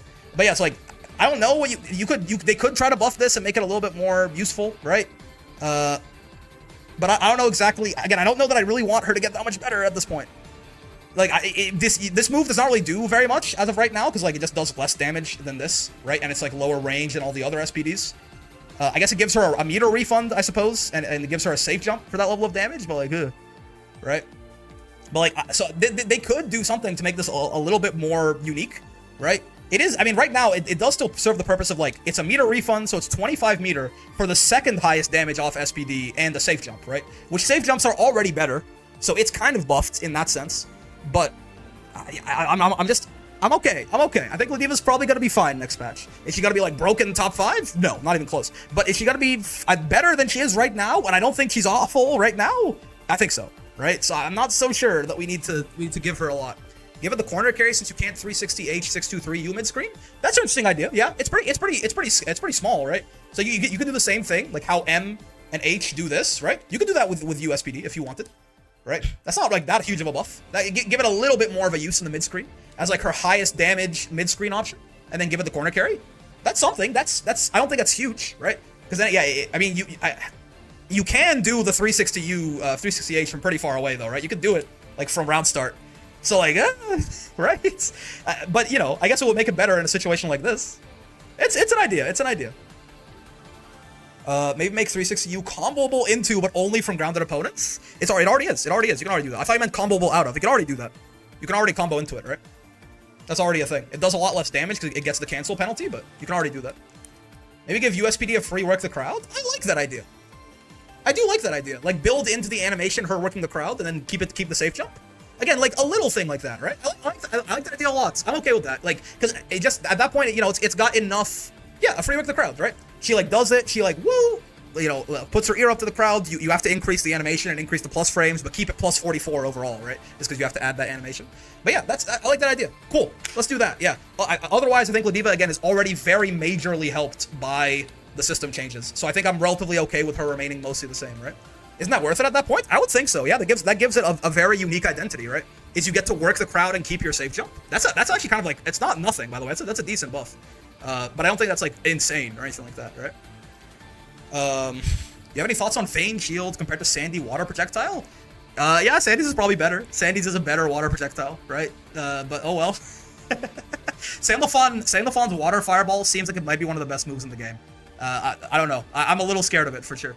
It seems like it might be like Siegfried H Fireball all over again, just like a little easier to jump over, right? But we'll see, we'll see. I don't really. I'm gonna hold on my thoughts on Sandy until he's actually out, right? If Vayne Shield spawned closer, it'd be better. Do we know how Sandy swaps elements? 5U in a direction, or he can do it out of his little back special, his little dash into 5U in a direction, right? You did not have to put that image into my head brick. I'm terrified now. It looks to me like Siegfried H Fireball from 1.0 all over again, but it's a little easier to jump, right? So like, listen, everyone told me Sandy was gonna be top 1. I don't know, man. His far L looks like a far M, man. Do you see that shit? I gotta. His far L looks like a far M. Where's the, hold on, developer match 16 GBVSR. Right? You saw, okay, but in case anyone, where the fuck is this thing? He has Zeta 5L? No, he doesn't. He has bigger Zeta 5L. He does not have Zeta 5L. He has a better Zeta 5L. Where the fuck is this thing? I forget where he uses it in this. But I saw this thing and I thought I was like, that has to be his far M, right? But everyone confirmed for me, like, no, that's his far L. Shit, where is it, man? I forget where he uses it. Comical length? I think it's somewhere around here, right? No, UDP, yeah, he gets a safe jump off it, I think. Nah. Doesn't he far L somewhere? Fuck, I forget. I do forget, but like it's I was thinking of Frosty's and I went, god damn. Yeah, hold on, let me skim a little bit here, try to find it. This is important. Hold on. This is important. Promise. Did I miss that shit? Is far L is a white woman far L or a dandy normal? It's way better than a white woman far L too. Rewind a bit for Water Fireball? You know, Water Fireball is scary, that's fine. I'm just looking for... I'm looking for the far L, man. I don't know where it is. Because Sandy's like 2/3 leg? Yeah, I guess. Was it in wind? If I can't find it, I can't find it. I don't want to waste too much more time, but... Yeah. Give praise, Lucy Farrell might have an equal, for real. Yeah, so anyway, Sandy looks very good. That's all we're gonna say, right? All we're gonna say about it is Sandalphon looks very good, for sure, right? Deadass, it's Slayer 5k, that's a dandy normal. I like that idea, right? It's a dandy normal, for sure. So, yeah, we'll see. Another Lucy-esque far L? It looks like a fucking far M. It looks like Lucy far M. Smaller, but it's got, like, similar vibes to Lucy far M, but it's a far L. So we'll fucking see, man. Sandalphon, he's gonna be something, I think. The elements, taking more damage in the elements is interesting. That actually is a very, like, interesting balancing factor. Wind is the best element by far, because he can fucking instant air dash. But he takes 20% more damage, which makes him the squishiest character in the game by a good margin in Wind. He has effectively 12,800 HP in Wind, right? So, like, it's a very heavy price that he pays for that. I wish Earth would give him damage reduction instead, like Shulk Shield. People are saying that too, yeah. Even Abel doesn't take that hit? Yeah, like, Abel essentially takes about 13%, I think. Him and Seox are basically taking 13% more damage at all times because of the decrease in health. Abel technically is taking, like, 40% because he's spending his own health, too, but 20% is huge, right? I hope his meta won't focus on a single element? I don't think so. At the very least, it'll be water, fire, and air, I think. I don't know about Earth. Earth does not seem super inspiring so far, but at the very least, water, fire, and air all seem good. We'll see. Anyway, I'm kind of getting carried away. That is, I think, the wish list for universal change. I'm not going to mention any universal changes, I think, just because I think the ones that they did are the ones they're going to do. I don't think we're going to open the patch notes and be like, holy shit, every reversal in the game is now minus 40 on block, like they probably should be. It's not going to happen, right? So I think no universal changes, just kind of like talking about some characters that I think might be valid to get tuned down or up slightly, right? I think mostly I talked about nerfs, I guess, right? A lot of the lower, like, a lot of these lower characters, I don't know exactly how you will buff them, but I don't think I have super strong opinions. And some of them, for example, like Vikala, they didn't do a ton with her. They gave her a bit. They didn't do a ton with her. I doubt they'll do it with Ferry or Matera or Vayne or Ladiva. I may disagree, but I think Nier is here, and I doubt they'll buff her. I think we can both agree, at least, that I don't think they're going to buff Nier too heavily in the next patch for whatever reason, right? So, like, we're supposed to get new mechanics too? Are we sure about that? Arxis does do that sometimes, but do we know that for sure there's going to be any kind of new mechanics? I missed that. This means some DPs will be hard to get counter hit punishes on them. I mean, on the bright side, like, even Charlotta DP, right? Gets grabbed, comma. Even though, like, you're not going to get, like, Ladiva literally cannot close H punish this ever, right? Yo, Herrenberg, thanks for the follow. There's going to be the pressure element. People said it was doing a lot of damage too, apparently. Like, even what the fuck is her input for her DP? Oh, so is this normal, right? Oh, no brave counter, please. Mrs. Diva.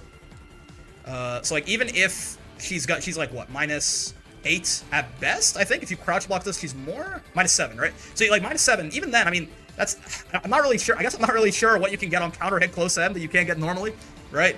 So that's a little unfortunate. Earth is the pressure element? Interesting. What can Ladiva get on counter hit close M that she can't normally get, Right. I mean, I guess you can stand block and make a -8, but that for a lot of characters, that's a close H. For Ladiva, it's not. I mean, on counter hit close M, I actually don't know this. I probably should know this.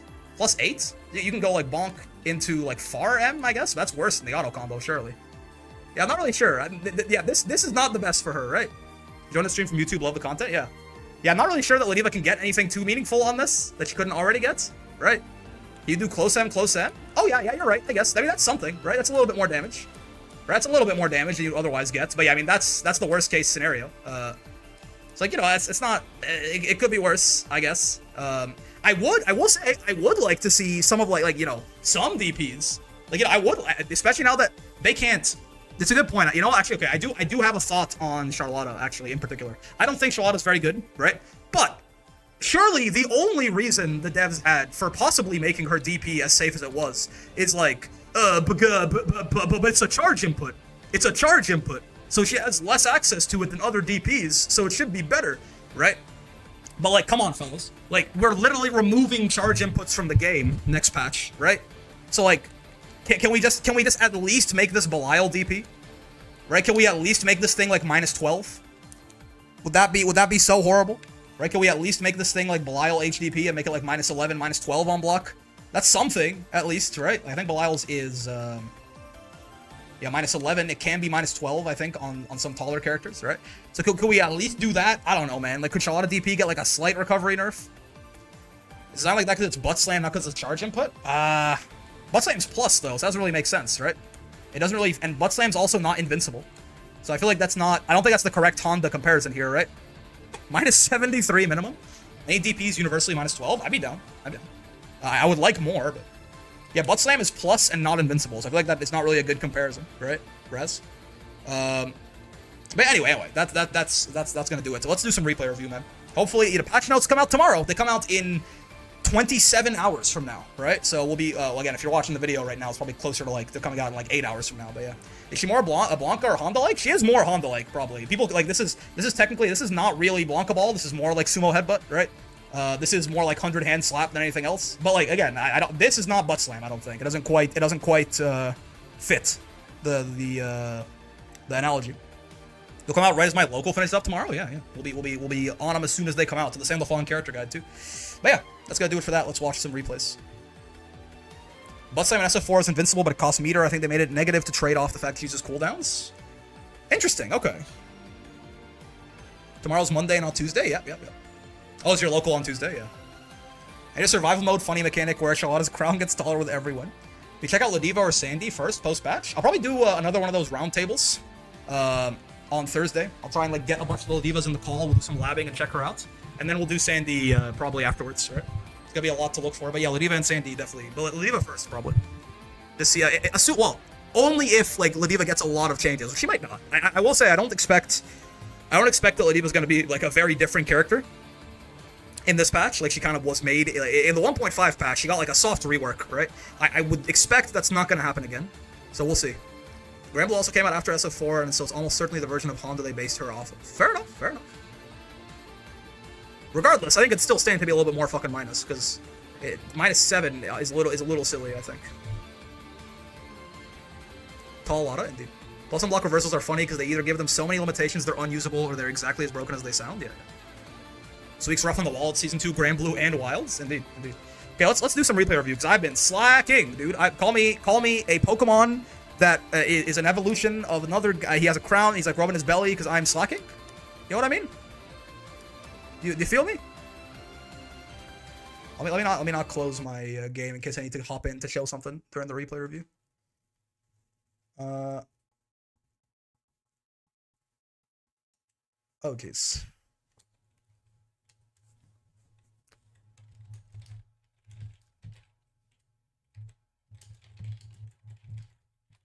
Let me put on some Skyrim Tavern music. Let me clear my nose real quick also. Apologies for that. A little stuffy.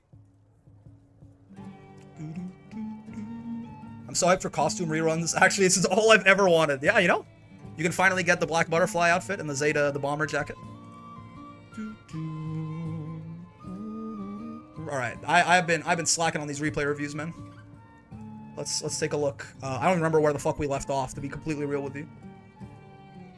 Is the patch notes tonight or tomorrow? Tomorrow at 9 p.m. Eastern is when it's coming out. Also, let me open up the window.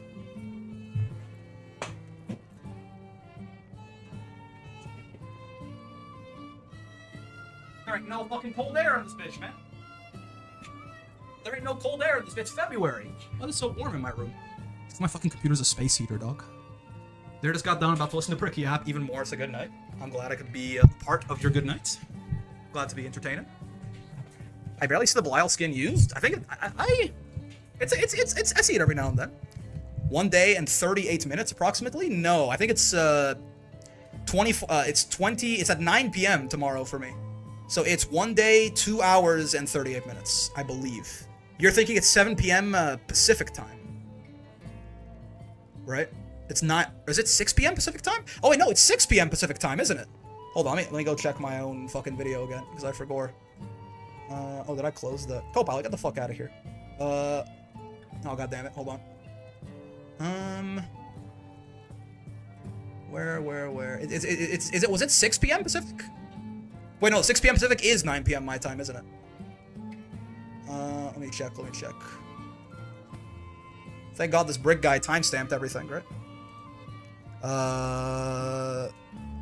Alright. 6 p.m. Pacific time. What is that? 6 p.m. PT to ET. Okay, yeah, it's 9. I wasn't wrong. I was just tweaking. Yeah. So it's a day, 2 hours, and 37 minutes from now is when the patch notes will drop for me. Well, for everyone, but yeah. I can't wait to get my hands on the patch for a whole 2 days before I drop it like the plague to go play Monster Hunter Wilds. Happens. Okay, so where the fuck were we, man? I have no idea what we were doing. Let me check the last video in the replay review playlist, because at this point they've all gone up. It's been a while since I've done them.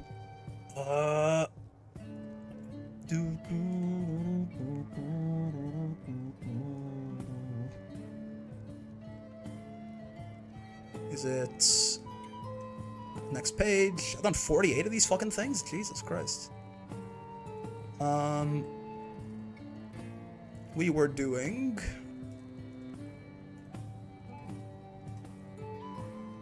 What day were we at, roughly? Oh, YouTube is crashing out. We were on... Mom, pick me up and I'm scared. Mom, pick me up, I'm scared. Stuck in Matera butterfly pressure and I must spot dodge. December 3rd? Oh, fuck, man. Oh, gee. Oh, shit. Alright, we gotta go, man. December 3rd? Insane. Where is that?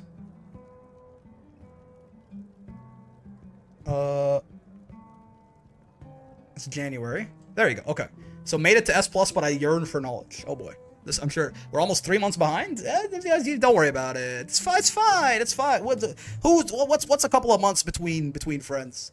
Mr. Brick, you gotta lock in. Yeah, what's a couple of months between friends, man? It's fine. It's not a big deal. All right. In which case, yeah, let's lock in and do some goddamn replay review. Revving up that TARDIS to see we time traveling today. Yeah, it's December 3rd. It's it's February right now, and for YouTube it's probably closer to March. Oops. But yeah, made it to S+, but I yearn for knowledge. So I did win this one, got myself to S+ with Versusia finally. Any improvements anyone could easily call out? Probably aside from occasionally my occasionally brutal 5L spacing. I have a feeling I'm going to get chokeslammed through a few coffee tables and sent back to S almost immediately, so I may as well learn some stuff before I go. Wait a minute, I feel like I've read this. I feel like we did this one. Because the way this is written is very memorable. Yeah, jump. Okay, no, I did this and then that. I think we missed the Matera one. All right, I promise I'm not cheating. I've done this one because again, the way this is written is very evocative, right? I remember this shit. No, I don't see choke slammed through a few coffee tables every time. I think okay, we're going to Ocean. Beelzebub keeps bullying me. Send help. Hello everyone, I'm having a hard time fighting against Bubs, and I really don't know what to do. I think it's because I don't really expect him to jump so often, and I get caught using 2U or far M a lot. I also suck at reacting to karma and end up eating his command grab super. I'm not sure on what else I need to look out for, if I need to make any changes to the way I play. Any help would be appreciated. Thank you in advance. Oh boy. Yeah, I mean, Beelzebub Ferry, presumably, right? Ocean is a fairy. Is a little, could be, I could see that being a little problematic, yeah. Yeah. Why am I seeing this through the haze of the desert sun, by the way? Is that normal? Am I dying? Is this like as like hazy to everyone else it does to me, or are my eyes breaking? I'm on like a high quality. Yeah, sure. Yeah, I mean, so obviously we oftentimes, a lot of the times we do these replay reviews. We talk about like who's the attacker, who's the defender. I mean, fucking take a guess, right? Fair, like, kind of like how Ladiva is oftentimes the person trying to close the space in every single matchup she plays. Ferry is usually the person trying to hold the space in almost every single matchup she plays, right? Silent Hill as replay, yep. Mario Desert theme, indeed. But yeah, so we'll take a look at this, see what, like, your goal is obviously, you know, to keep Beelzebub away from you until you get that knockdown, and then you do your fairy nonsense, right? But we'll see what you can work on. Again, as always, you know, when you get hit, when you lose your turn, these are great places to pause and try and figure out what went wrong. Even if, obviously, you're never going to be able to fully eliminate those instances, you can oftentimes figure out a pattern of bad decisions or risks you're taking or something like that that are causing you to either, you know, have your pressure be ineffective and lose your turn, or just get hit straight up, right? So let's see. I do like the immediate up dog, honestly, right away, just because it is like, you have to try and control the airspace to the best of your ability, I think. It's not going to be great. Bubs is, you know, particularly difficult to anti-air for even, you know, characters that are good at it. And Ferry, of course, is not good at it. But yeah, so there's the first of those unisonics right there. Oof. Yeah. He's doing a lot of jumping. It is a good thing to do against Ferry, unfortunately. Right? Sure. Oh, doesn't quite get it onto the Hell Rat in time. Fine. Yeah. I mean, that, like, I'm trying to think, like, that Unisonic right there, I mean, that's a hard thing for you to stop, right? It does have a pretty low clash level, so, like, sometimes you could smack it out, but you're also Ferry. So, and if you block it, obviously he's in. You could Brave counter, but you're already down to 2 Brave points, and it is kind of, it is a little bit precious here, certainly. Good spot dodge on the Karma, that's good.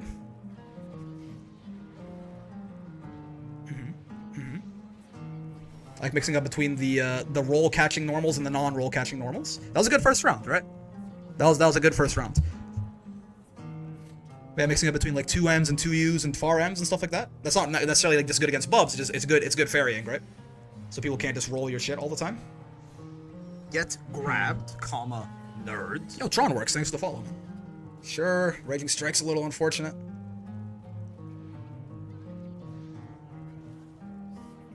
Oh boy. Yeah, he can just teleport when you throw GG sometimes, huh? It's an interesting idea. Cool. What did you get punished on here? What did you do? Oh, you tried to 2U. Yeah, okay.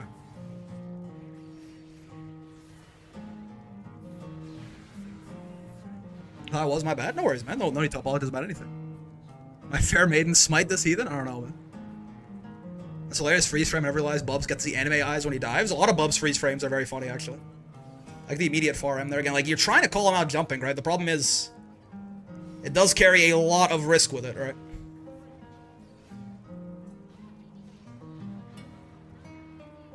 Okay, sure. Am I crazy for thinking that against Unisonic, like, Ferry 2H is actually not, if you do it, like, a little bit preemptively, which I think you're gonna have to do sometimes in this matchup, just because, you know, but, like, it's not, like, the worst thing in the world, right? Because it's not like he's gonna be air blocking, and it is pretty big, right? On the bright side, Ferry 2H is not a great 2H, but it is, like, rather large, at least. Like, could you at least be representing a little bit more 2H? A 2H can whiff by a hair, better off 6-2-3M. Sure, that works too. Like, yeah, representing a little bit more of these anti-air options. Like you did the immediate up dog on round start in round 1, and you haven't really done that ever again, right? It can at least have him second guess a little bit about his his pressure, right? And yeah, the angle that the very 2H comes out at is at that like 45-degree angle, which usually is not very good for anti-airing, right? People are coming from on top of you, but Bubs is doing it from like far away often. So I feel like it wouldn't be the craziest thing in the world to be thrown at a little bit more of the 2H and the 6-2-3-M2 as well, the M up dog, why not? To try and like, yeah, just represent those options, right? Give him something to be afraid of. It is indeed up dog, that's right. Because like I don't think you are I don't think you're necessarily like I think that the zoning is going fine and then he unisonics and you die, right? So all it really, I think you have correctly identified one of the major problems here is that you have no idea how to stop unisonic. And listen, it seems tough, right? It seems tough. I'm not gonna say like it's easy, but I do think you do still have to represent the fact that you're looking out for it a little bit more than you currently are. If anything, you are kind of representing the fact that you're not really looking out for it too much with just how often you're throwing out like 2Us and far Ms and stuff, right? Like it is the main way Bubs is gonna get in on you, so you have to I think refactor the way you do your zoning a little bit, right? So for example, I also would not be averse to the idea of I like the idea of you holding your meter to stop this thing to an extent, right? In the sense that like obviously Ferry needs her U skills for like the U Hellrat, right? She can get some better combos with meter as well and stuff like that. But like since this is like such a polarizing thing, I wouldn't mind if you were like, once you have 50 meter like this, why not just like wait, be a little bit more patient, and if he does this dive kick, you DP him out of it, right? Suddenly it's not that's much easier, right? Ferry SBA is a very funny anti-air. That's fair. That's not more so what I was thinking more so of the U up dog, but don't you like literally always BC unisonic if you have to block it? It's kind of hard though, because like what happens when you're out of BC, right? Unisonic is the kind of shit I start using 6-2-3M as simple input for. Yeah. In general, I think you have to. Bubs is not really getting in on Bubs is not really getting in on you by just walking at you. At least this Bubs is not, right? So you have to refactor your whole zoning game plan a little bit more around the unisonic. And then, you know, once he starts respecting that and starts trying to get in on you like the regular way that everyone else has to, you know, guessing spot dodge, roll, walk, things like this on your different options on the ground, you know, then we can start talking, right? Then that's like then you're playing Ferry again. But you have to solve this problem first. And I think the big way to solve this problem first is, again, just to be representing more anti-air options more often, and keeping unisonic higher on your mental stack. Listen, this is where I hate to inform you, right? I hate to be that guy, but where to go? I think it was further back, maybe? Where is it? I think it was over here somewhere. Yeah, like that unisonic, that shit might have to be reactable, brother. Like from that high up.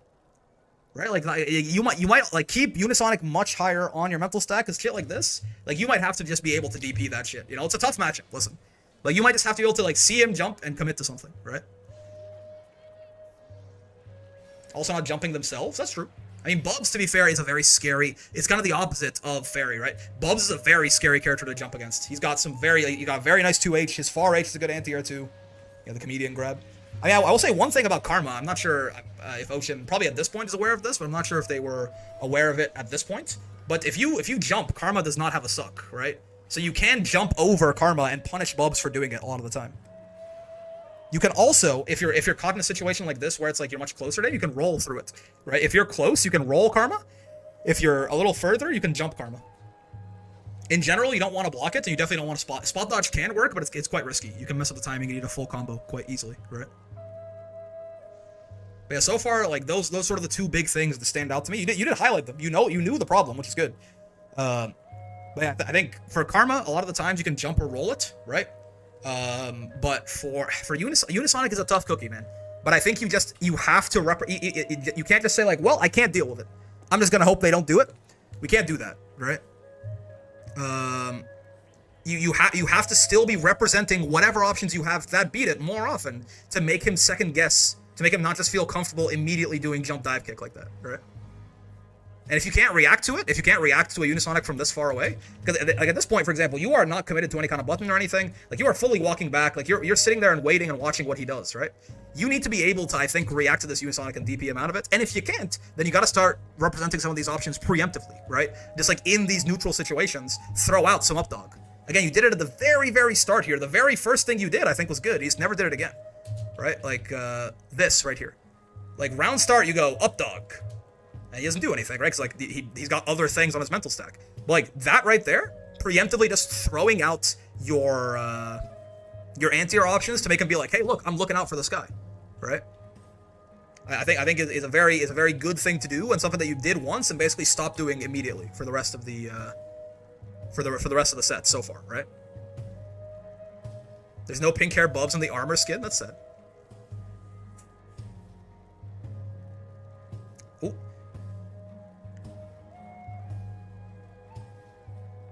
Yeah. I mean, I will say here, like, you got caught whiffing a button. You got counter hit afterwards, though, right? If you see him unisonic when you are hitting a button, it's like, well, sometimes you just get punished and die. But here, I think you're in. Ooh, were you? Is that? Maybe you did just get caught. Maybe you got caught in the recovery. It says counter though, which makes me think you hit another button. Maybe I'm wrong. But yeah, I mean, definitely, if you do get caught hitting a button and doing unisonic, just hold back for your life, right? He was trying to salvage a 2H, but it's, like, again, this is a fast ass. Like, you can't do it that quickly, right? Like, you can't do it that quickly. You have to be doing the 2H either like you were waiting for it. He jumps, you see him do it, and you go, or you do it preemptively, right? If you're not immediately on the ball for the unisonic, you have to just hold that shit. You took the L, right? That's good. That's good. That's very good, right? Yeah, so you see it from this angle. This is a really good. This is what I'm talking about with Ferry 2H, right? So from this angle, say he fakes this jump, right? Say he just jumps and does nothing. You're fine, right? Like, if he jumps and does like JU and just lands, right? You're fine. He can't really hurt you for 2H here. He either air blocks it, which is obviously, it's a little sad that your 2Hs are blockable, but that's fine in the grand scheme of things, or he gets counter hits, right? He's been doing a lot of jumps from really far away like this. If he was like, you guys can see my cursor, right? Yeah. If he was like doing the jump here, that's a lot more difficult, right? It's a lot harder to stop the unisonic. At that point, that's gonna be like preemptive, right? But from out here, this is a really good 2H. I like this, and he's done unisonics like this before, and we want to see more of that for sure, right? If he does M dive kick, he counter hits her, I believe. True, that's fair. There's a mind game there, certainly. But I mean, once you see him represent that, then we can talk, right? He's not done a single M dive kick yet. Yeah. Also, you really got to be looking out for this comedian grab, right? You do got to be looking out for this comedian grab. Also, does M dive kick beat M up dog in that situation? I think it would, right? I don't think the up dog's active enough to catch him through the dive kick. He's too far away.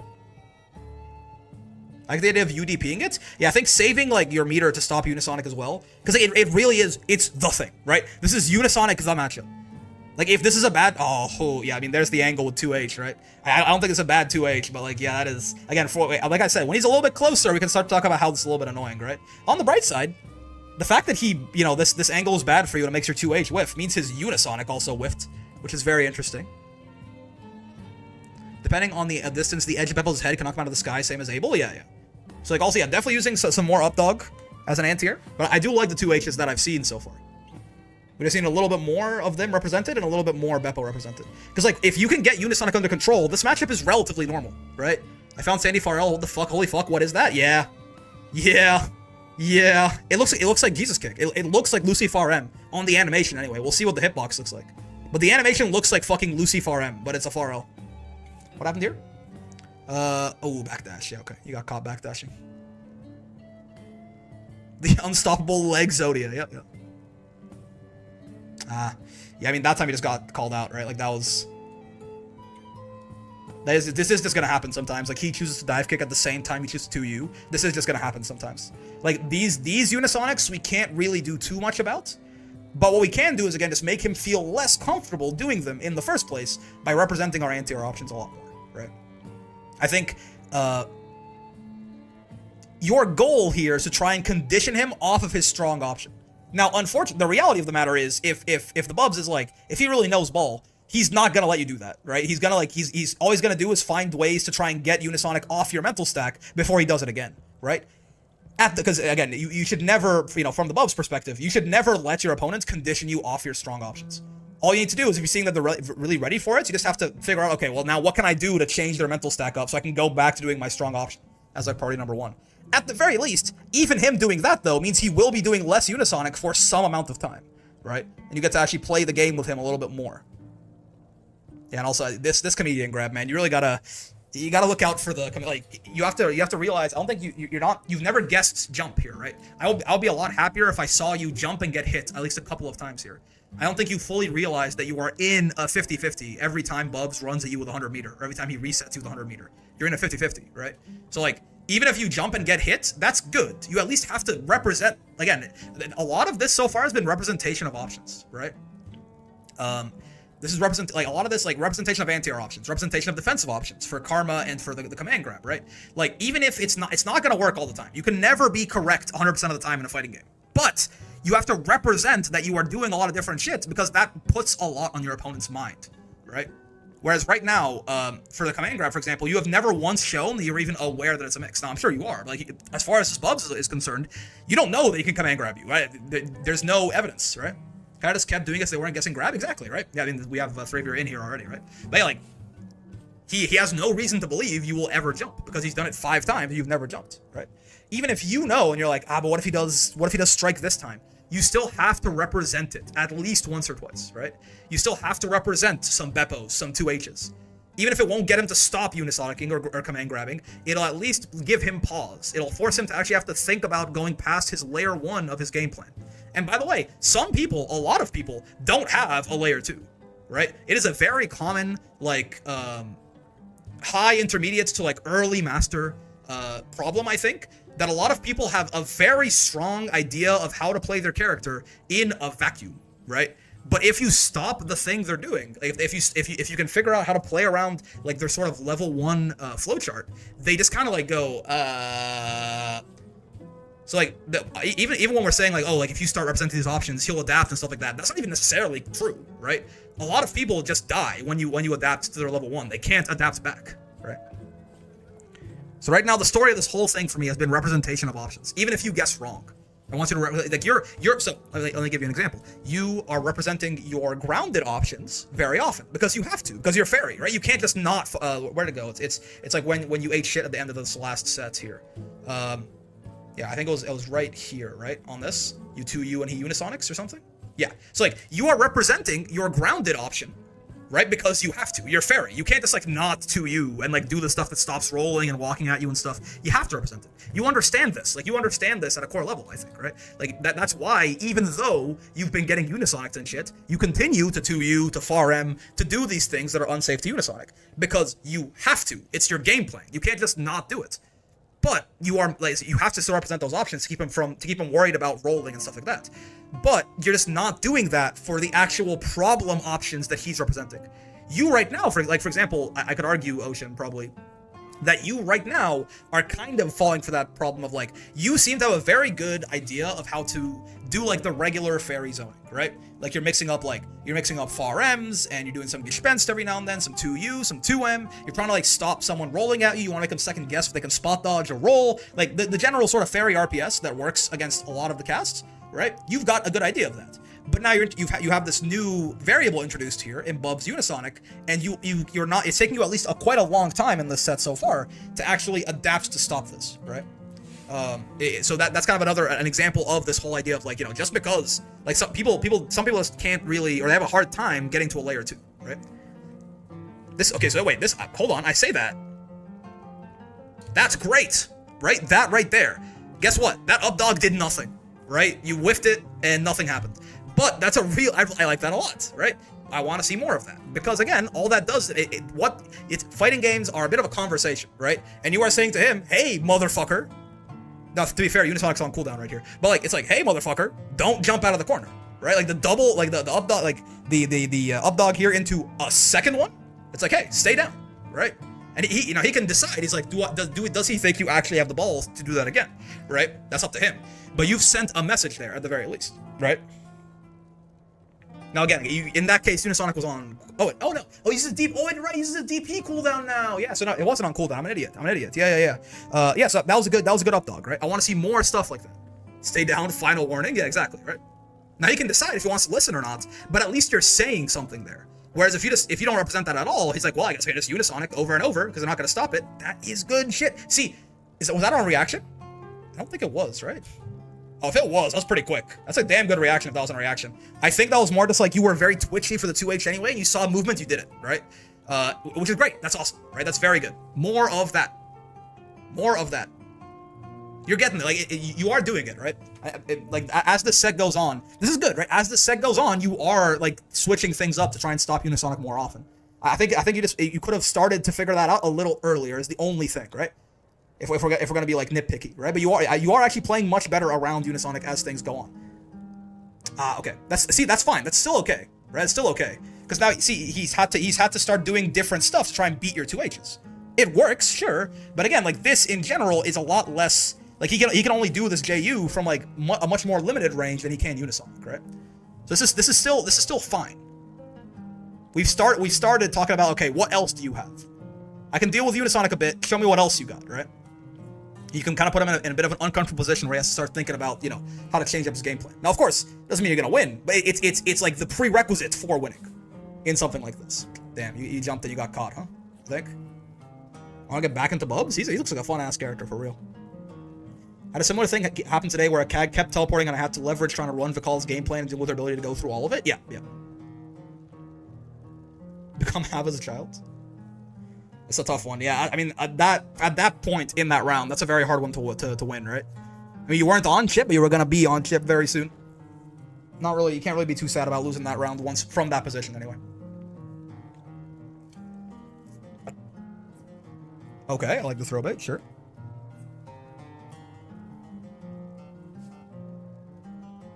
I do like this idea too of, like, if you do find a knockdown like this, I don't mind the idea of kind of running at Bubs a little bit here.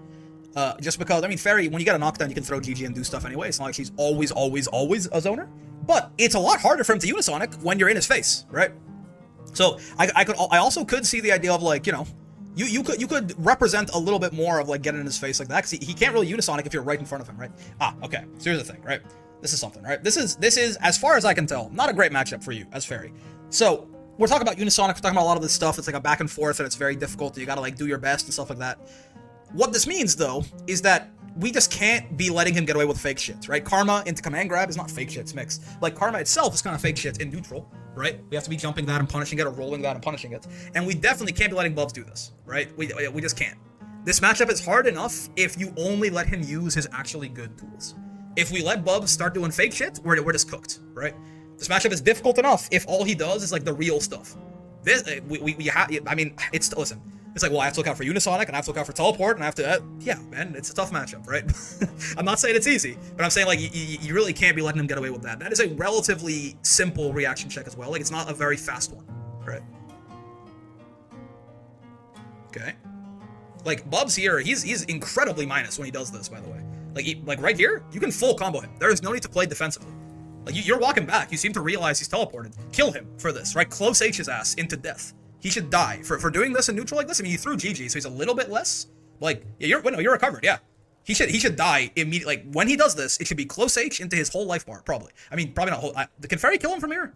Probably nah, with a Raging Strike extension. You're not gonna build SSBA probably with, like, a Raging Strike into, like, a U skill or something. Probably not. But you can damn near kill him here, and you should, instead of just having this throw whiff, right? No, yeah, I don't think so.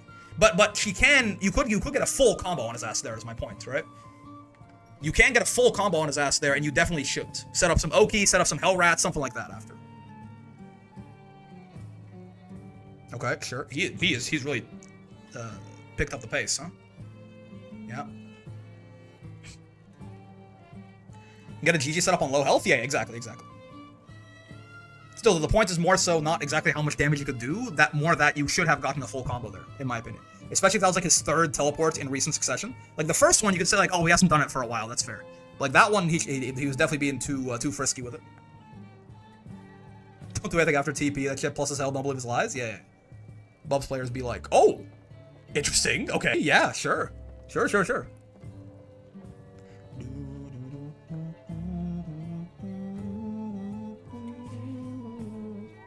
What is Resident Evil ass fucking replay, man? What's going on?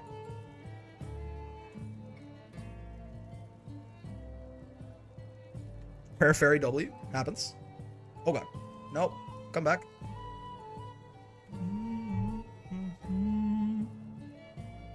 Is an H suck plus? Yes, it is. I got the Bubs, like, delayed a bit and got thrown for it. Did he have meter? Was he scared of DP? He might have been. Okay. Sure. Okay, I mean, I will say, what do you call the fairy summons again, Brick? It's GG, Updog, Wilson, Wilson, and Wilson.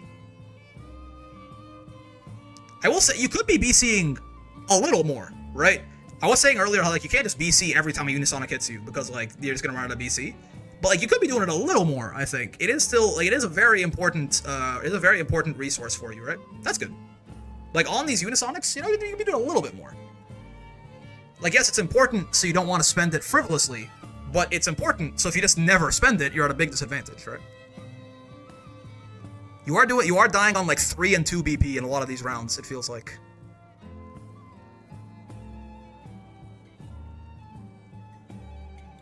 Oh. Yeah, it's unfortunate he's got caught doing the Gespenst. That's not really, out-jerked again. Arg. Okay, nice. Ooh, is that a drop? Surely you want to end this in the side swap, right? Are you supposed to get close M right there and then get the L Gespenst side swap? I imagine so. BCing against Unisonic is pretty good since he loses dive kick and DP. Yeah, exactly. So you can BC and then actually run some pressure on his ass. Hellrat? Oh, into the double overhead? Okay. Is he pissing you off? Oh, he is. I like it. Feels like a matchup where BP should be used more offensively than defensively, IMO. I mean, when you have him in the corner, sure, yeah. But I think also, like, every now and then, you're just gonna guess wrong on a Unisonic and get blocked. And if you can mitigate like one in every 3 times that happens with a BC, I think it's still worth doing. Okay. Oh, he lands into the Hellrat. Sure.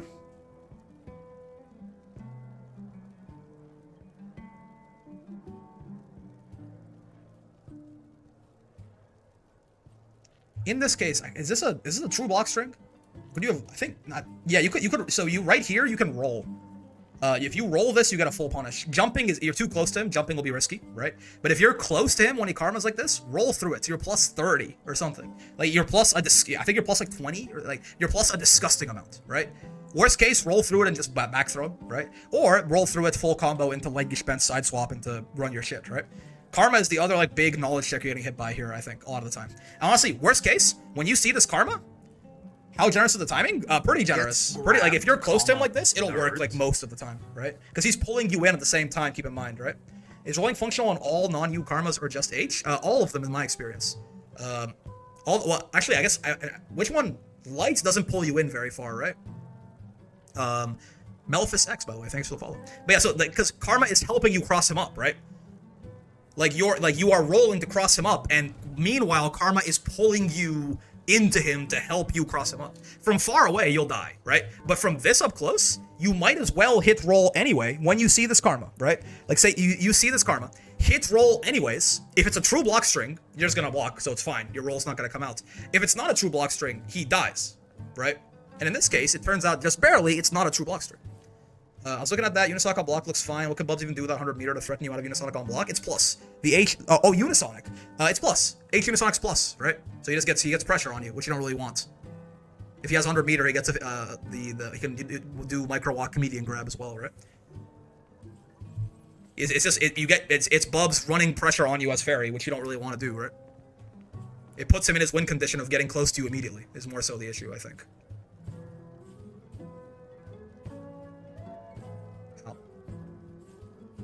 Not the comedian grab, man. Yeah, I mean, you got caught doing something here, right? Yeah, so, but again, I think, again, I really would have wanted you to guess jump one of these times, right? All versions can be plus for the right angle too, even L Unisonic? Dang. Yeah, I mean, is this... You got one more here? Same reason you don't want to keep blocking jump-ins? Yeah, exactly. It just, like, especially as Ferry, who, like, see? And that's the nice thing about... I forgot to mention this, too. It's the nice thing about Unisonic as well, is a lot of the times you'll get the counter-hit BC on it, right? It's if you time it correct, if you BC it fast enough, you get the counter-hit BC, hard knockdown. You can do some GG shit, you can get some screen space back, do whatever the hell you want, right? He just keeps doing the funny. I mean, again, it's all about option representation, right? That was a good roll by him. Again, he makes you want to 2U more so he can Unisonic you. Okay, a couple combo drops, that happens. Is that still worth BCing after the patch? Yeah. If anything, BC spots like this. Okay, hold on. Let's talk. This is kind of like general. BC spots like this are way better after the patch than they used to be, right? Because because here, if you wait, it happened earlier, right? Where was the Unisonic? It was right here. If you BC something like this, you can guarantee yourself that you're not gonna get blocked. He can't block. He's in a special move, right? So you can guarantee your BC won't be blocked. So you can guarantee you're gonna get a strong BC. Right, BCing on specials is even better. It was always better because it's the safest thing to BC, and you would often get the counter hit BC, right? But it's even better now that BC is going to be minus on block, right? The BC changed in any way other than on block, as far as we know, no. The hard knockdown counter hit is still there, and we don't know of any other potential changes to its properties, right? So yeah, like this spot as a BC is an even better spot to BC post-patch than pre-patch, right? In Season 2. Because this is you still get the hard knockdown, and you can be certain that he can't block you and waste your brave point and keep going, right?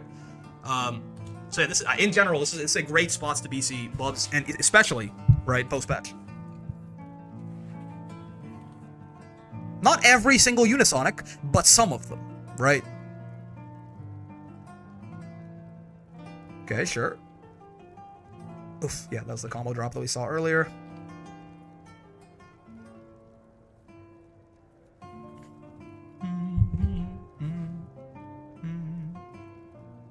Damn.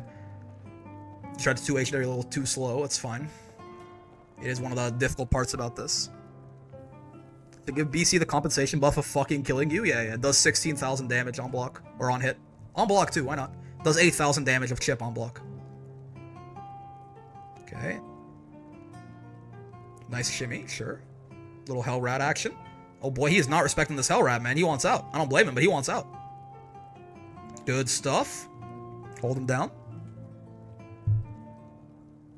At that angle, I'd have to 2H on a read, so best to hold it. Honestly, doing some, like, reads 2Hs, I don't actually mind, but yeah. That is... not like this, man. Yeah, you know. What a great way to end the Ferry replay is her swinging her whip into someone's DP from half screen and dying. Oh, boy. Nice shimmy, jackass. Okay, well... God damn. Yeah, we kind of went over it already, right? But I think I will say you did highlight, I think, the big problems, right? Unisonic, Karma, and Command Grab Super, right? But I think something that we can do for all of them, that we can talk about for all of them, not as much Karma, but even still, is just as a general uniting theme here, it is the importance of representing counterplay options, right? If you had jumped a couple of times, even if he had guessed you and hit you, if you had jumped a couple of times and you had 100 meter, it will make him a little bit more worried about just running up and doing command grab all the time. Because Bubs command grab's a big risk, man. That shit is minus 83 on whiff. So you can probably, like, Ferry can probably set up GG, wait for him to go off and get a full combo or something, right?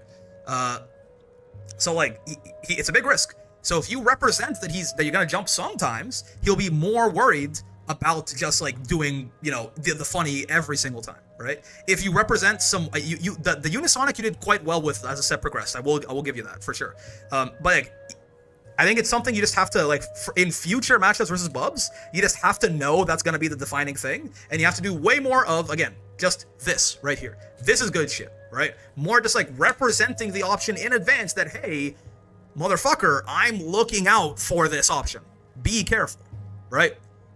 Communicate to your opponent, hey, I'm looking for Unisonic. You did this, and you didn't do it basically at all until, like, 7 minutes into the set or something, like 9 minutes into the set at that point, right? So again, representation of options, right? Similarly, for Karma, I think this is just like a knowledge check. I think you just didn't know, right? What is the main counterplay when you see Bubs using Karma? Do you jump at Bubs? Yes. From far away, you jump. From close up, you roll. Because if you jump, there is no suck. So you can jump. He's, like, stuck in the Karma the whole time. Jump, use, like, a deep hitting jump button and get a full combo on him. Or jump at him as well. Or you can roll it up close and get a full combo that way. Because if you're too close, your jump will get caught on the way up and you'll block it. And then you could be in trouble, right? If you're too far, the roll will lose its invuln before you cross up and you'll die. So I think the Karma was a bit of a knowledge check for you, but again, rolling Karma up close is good. And if you can react to Karma from far away, jump it, right? And you don't have to worry about any of that situation almost at all, right? Jumping Karma is the best way to deal. Kind of have to hold it if he sucks you in during knockdown, though. Yeah, I mean, there are ways for him to make it real for sure. And speaking of real, by the way, again, this is a tough matchup. This looks very miserable for Ferry, which means we just can't let Bubs teleport, and, like, he can't be doing his fake shit, right? We have to be like, you have to be very on the lookout to make sure that he can't do any of that fake teleport nonsense. It's bad enough if all he's doing is just the real like solid options. If you let him get away with just like teleport into throw or teleport into command grab or something, this shit's gonna be like unwinnable, right? Taker's Magnetism had a similar thing where each move has a grounded pull and air pull value. Yeah, but like imagine if basically the air pull value was 0, right? Highbreak, I'm getting back into the game lately. Fell off for months after the original Ferry nerfs. Your videos really encouraging for me. Versusia is insanely fun. Sorry, you sent the message in the YouTube chat and the Twitch chat. I was gonna read it, but I was just trying to finish the tangent that I was on. But yeah, man, I'm glad the videos are helpful for you. Versusia is also very fun, and Ferry is probably not gonna get that much better in the next patch. So maybe you want to stick on Versusia. Anything with extended airtime or anti-zoning is miserable for Ferry. Yeah. So like it's already a tough matchup. We can't let him get away with like teleport, comedian grab or something, right? Like we can't be doing that. But yeah, I think that about covers it, right? I mean, Ocean is a much better player now than they were in December, but still, if this is hopefully this is useful for anyone else, and maybe some things here might not have been like completely like stuff that Ocean had complete knowledge of, anyways, right? Let's move on to the next one here. I'll be real. I hope Fukuhara leaves the side swap alone. No, I don't think they'll take it away. No. 2B kills Ferry, I think? I can imagine, yeah. That sounds tough. That sounds very tough. Good anti-zoning, impossible to anti-air even for good anti-air characters. Can, like, almost compete with the range of the whip, like, genuinely, with some of her buttons. Mr. Brick, think we'd have time for the SSBA rating vid today? Oh, shit. We'll do it tomorrow. Sorry, I did we'll do it tomorrow before the patch notes drop. I did not budget time for that today, no. But yes, we'll do that, because Midnight won the intermediate bracket, right? And he's like, we should do a video rating like the coolest SSBA win screens and shit. So we'll do that tomorrow. That's my bad. I did forget about that. She's not 2B in that matchup. She's 5H. Yeah. Okay, so what is next? So we've got sets from Wall Brawl 38. What time are the patch notes? Tomorrow. So exactly 26 hours from now, almost. Tomorrow at 9 p.m. Eastern time. So 25 hours and 58 minutes from now. What I found when I main Ferry, she just feels very volatile and inconsistent to play because so much of the cast is really good anti-zoning as well as just getting more reward than her. At least that's what I feel. Yep. Also, yeah, it's a good point, Razzle. Ferry probably, like, the BC nerfs are probably quite bad for a lot of zoners, right? I mean, yeah. Yeah, zoners being inconsistent and dying is like, you know, that's why most of them are pretty bad, right? Alright, so what are we doing here? This is, oh, Tameme. Okay. This is 15, yeah, let's go. We can do that. Alright, Tameme sets from Wall Brawl number 38. More replay review. Patch notes at 2 a.m. for me, yeah. 6 p.m. Pacific time. Whatever that converts to for your own time zone. But yeah, if you're in Europe or something, that shit is coming out real late for you. I'm glad that it's finally happening at a normal time for me. But yeah, Tameme, here are my sets from earlier from the last Wall Brawl Open. So it's December 7th. But we're moving. We're getting there. I would greatly appreciate any feedback, particularly what things are most critical for me to focus on improving going forward. Okay. Yeah, Forgiven probably. Yeah, Forgiven's gonna give you a lot of like the Eustace advice. I'll focus more on general fundies, I suppose, right? So let's see here. I'm kind of curious. So this is Vayne versus Eustace straight up here. First off, so I mean, okay, first off, this is it's a tough match, right? It's because Aki is a pretty damn good Vayne, so it's a little bit of a mountain to climb for sure. But this is an interesting one, right? In the sense that both of you are like zoners, but Vayne is like zoner in parentheses, not really. Like he against pretty much any other zoner in the game, Vayne usually defaults to actually running at you because he doesn't have the same kind of full screen control that many of the other like proper zoners have. So you probably are in the business of trying to keep Vayne away from you here, but you got to watch out for a lot of 214Ms, right? Yeah, I don't know if it'll hop over your Flamex. I think it probably will. If he does like run 214M, it hops over a Flamex and kills you, right? The patch notes are in 25 hours and 56 minutes. Should be. But yeah, we'll see. Again, as always as well, when you lose your turn, when you get hit, these are the best times to try and pause and figure out what's going on. If you don't know, if you don't have like necessarily the knowledge, just analyze your own replays. Getting hit, losing your turn, if those never happen, you'll win by default. Now, of course, you will almost never fully get rid of those, but it's good to minimize them, right? Yes, okay. It is. I mean, it is notable that already you do have to put a little bit of respect on shield, just because it will eat one of your Flamex, right? So you either have to, if this mid range like this, so this mid range right here is about as bad as it gets for you, right? Because this is where Vayne he can just slam over and over, right? So like this, you want to. I don't think Like, you are very clearly trying to close distance on him. I'm not sure that's necessarily what you want to be doing, right? Okay, the spinning axe move. Wait, the spinning axe move. He spins the big swipe? Energy destruction? Or like when he's spinning it in the air? When he's spinning it, like when he's like spinning it in the jumping slam? That's energy destruction. Is oh god, his like primary zoning tool. But it feels like you're trying to close distance on Vayne here, which I'm not entirely certain is what you actually want to do. I think you want to hold either a long range or a very close range, I guess, right? But I think a very close range probably does not favor you risk-reward wise. Vayne has significantly better mid-screen than you do, unless you have a red grenade on him, right? He can do a lot more damage than you will in general. So I think it's, I mean, in the corner, sure, but I think in general, I don't think you actually want to be closing distance on Vayne in this matchup. It probably is more a matter of like trying to get outside, get to the range where you can interact and he can't, right?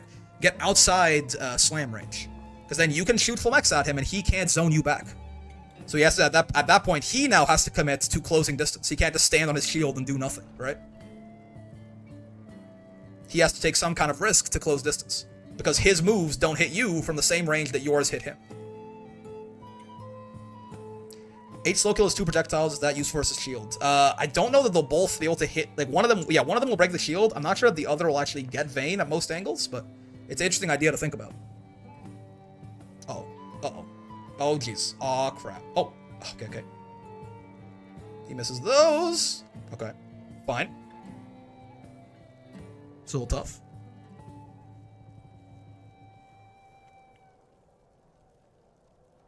Yeah, so like right here, again, this is not where you want to be, right? Like if you're gonna shoot a Flamek at him, don't shoot it at the shield first off. Like you see the shield and you shoot a Flamek. I think you're assuming that he's gonna try and run past it, but like most good Vaynes will stand on the shield, right? Especially in matchups where you don't have a lot of multi hits, which Eustace does not really have, right? So like either when you see him do this, either like take this time when he's putting down the shield to gain more distance yourself, which you do for a little bit here, right? Or try and run up at him, because that is the other weakness of shield, is that it does just lose to you dashing into him, right? Of course, again, I don't know how much you want to be close to Vayne as Eustace. So again, he can do significantly more damage in the mid screen than you can, right? So I'll be more so on the train. Oh, that was a good U shield though. He's a bastard. I'll be more so on the train of potentially trying to close distance than trying trying to keep more distance between you than trying to close it. But yeah, that does happen. That does happen. Ow.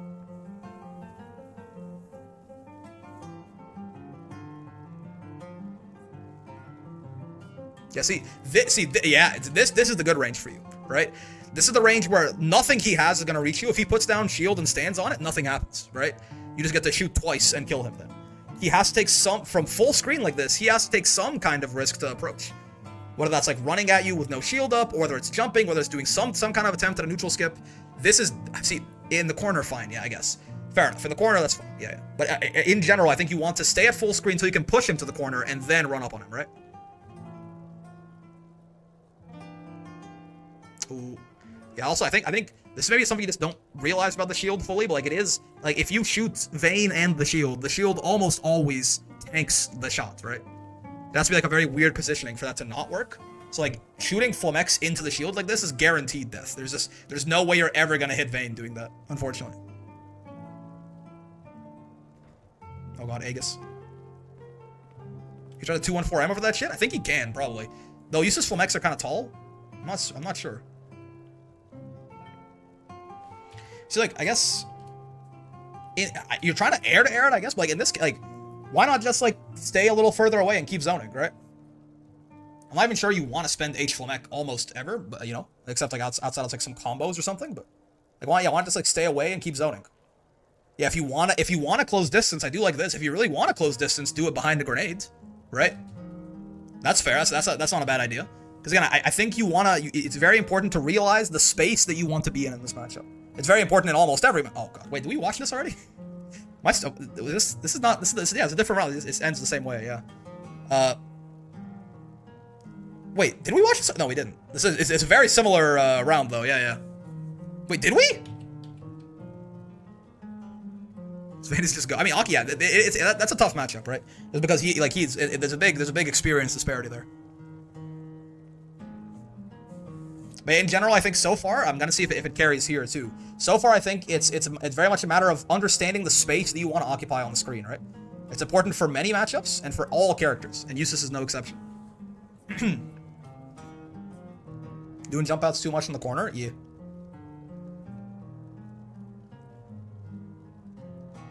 That boss is so cute, that's what I'm saying. Okay, so Ferry's a little different, right? In that this is probably one I think where actually, I mean, you can definitely try to do some zoning and get in on her and stuff like that. You can fight Ferry from full screen fine. Like, Eustace has very good projectiles. But like this is one, for example, where like you do actually have the option open to you to just run in on her, right? Because the risk reward here is probably more so in your favor in a lot of the cases. I mean, both of you don't do great damage, but like if you get the right starter, if you have the grade on her or something, in general you'll be doing more damage than Ferry will be, right? Does the same down to every interaction? Yeah. So I was like, did I like accidentally rewind or something? Okay, I like grenade and try to follow behind it. They did play around it pretty decently there, but sure.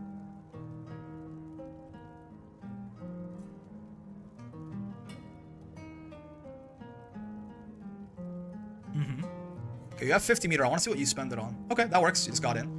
Grenade, good conversion. Yep, you know the BMBs. A little bit of a drop there, but it's fine. Important part, she's in the corner now, which means you're in the corner now. This sucks. There you go. Okay. Yeah, Flamek is really nice in this matchup, right? Because it is genuinely the speed of a lot of Ferry's normals, except it's a U skill, so it'll crush everything she does. It's an 11 frame startup, right? Flamek is really nice in this matchup for Eustace. Like, as a defense, it's like a valid defensive option sometimes. Every character you've mained, we're all in one game. Who would you main? This is your real main? Ladiva, probably. Ladiva is the grappler that I've had the most fun with out of any fighting game I've ever played. Ferry's 236U also loses Flamek. Yeah, Flamek is like... Flamek's is a nutty-ass move in this matchup. It's a nutty-ass move in general, but it's a really good move in this matchup. So you definitely, like, representing it a lot when you have the meter is very good. Yeah, no GG tosses, for example. Get Flamek, idiot, etc., etc. Use a little too much Flamek for my liking, I think, but maybe it's a me problem.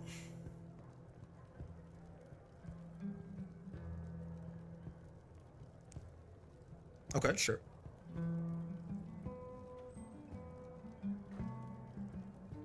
Ow. Road to Masters with Ladiva is also how I found bricks. That's your main in my heart of hearts. Indeed. I do love me some Ladiva. Nice. Again, yeah, Flamek's good. Oh, okay, yeah, little bit of a weird U-grenade thing. I do enjoy some old Gi from Pop. Me too. Ladiva is, she built different though, for real. Oh, I like it. Okay. Nasty. Little delay on the plus frames there. Oh shit, that's me? Yeah. That boss is so cute.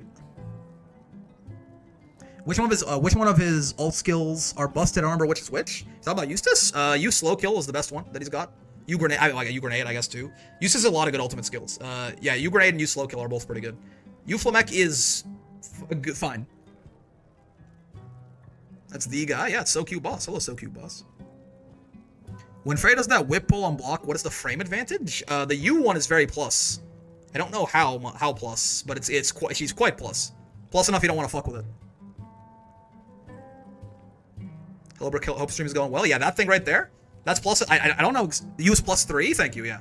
Again, plus enough that you don't want to really want to mess with it from that range. Stream is in fact going well. Hope you're having a good day, Mia. Ow. Listen, it's a good option. Okay. It is like genuinely the speed of a lot of her normals. It just so happened that you got out jerked again. Out RPS'd. Okay. Nice. I like your conversions. I feel like that's, by and large, you seem relatively comfortable doing those.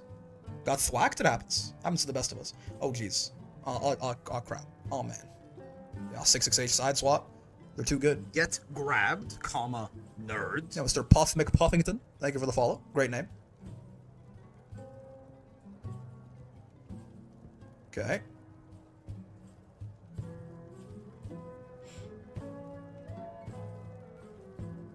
Nerd, indeed.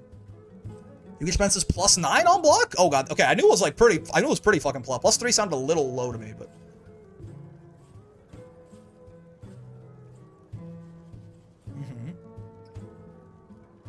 mean, you could be spot dodging these, right? Yeah, you definitely could be spot dodging some of these Yugi Spence at this point. They've been doing it often enough. That was 5. Dusloop says 9. You thought it was 5. Cybernetics thought it was 3, and it's actually 9. Interesting. Ferry down players? Confirmed.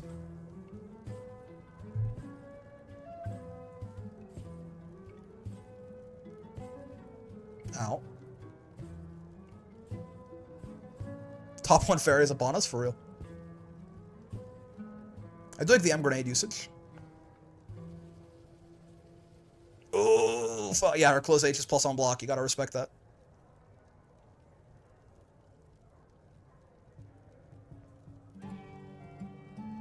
Good. I think overall, I like how you're playing this matchup. If there's one thing that stands out to me, it is just like, it does feel like you're not really... Like, it's not just the spot dodges and the Yugi Spence. In general, I don't think you are playing the RPS game with Ferry very much. Like, for a lot of stuff Ferry does, he's taking a risk, right? Even, like, doing that, right?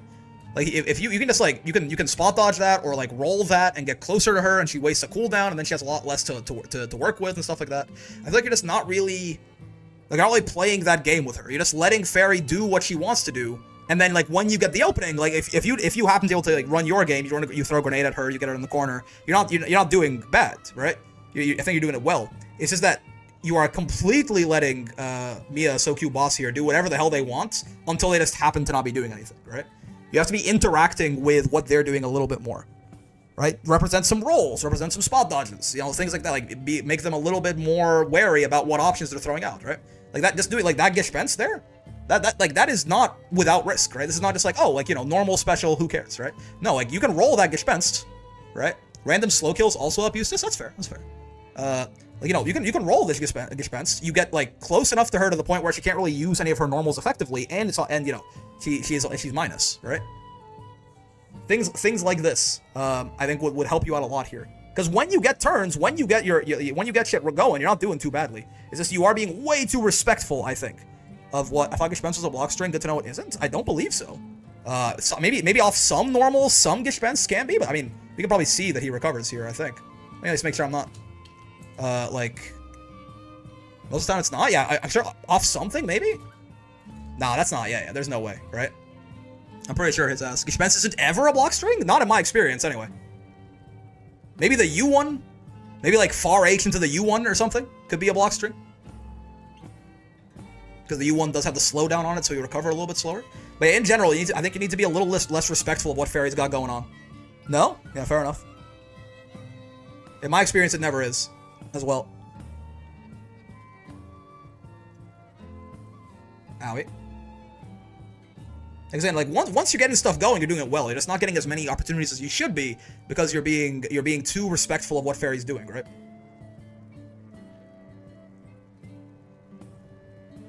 Gabagool Forma the YouTube. Hello, Gabagool. How's it going? Gabagoat.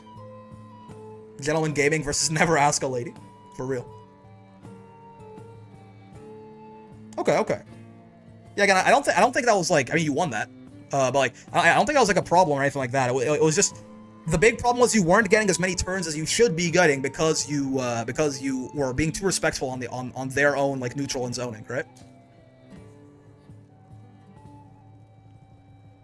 Ow. Sure.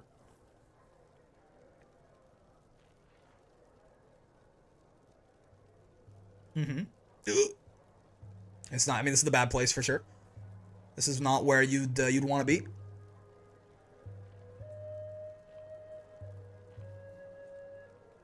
Preemptive Brave counter. I mean, yeah, that's a tough one.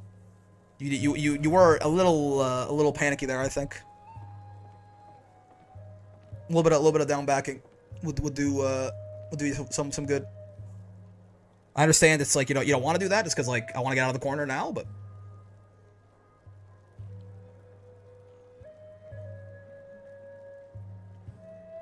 Good Aki Tech, but yeah, good 2H by them. Solid reaction. You are preemptively Brave countering a lot in this matchup, huh? It's like the third time that it's happened, or the fourth time that it's happened so far. I understand the urge. It's one of my problems too. But like in general, Brave countering with the idea that, oh, they're gonna hit me now is never a good idea. You should basically like, you should pretty much always be Brave countering on reaction, not on preemption, right? It's gotten you like hits already like 3 or 4 times in just the first couple rounds here.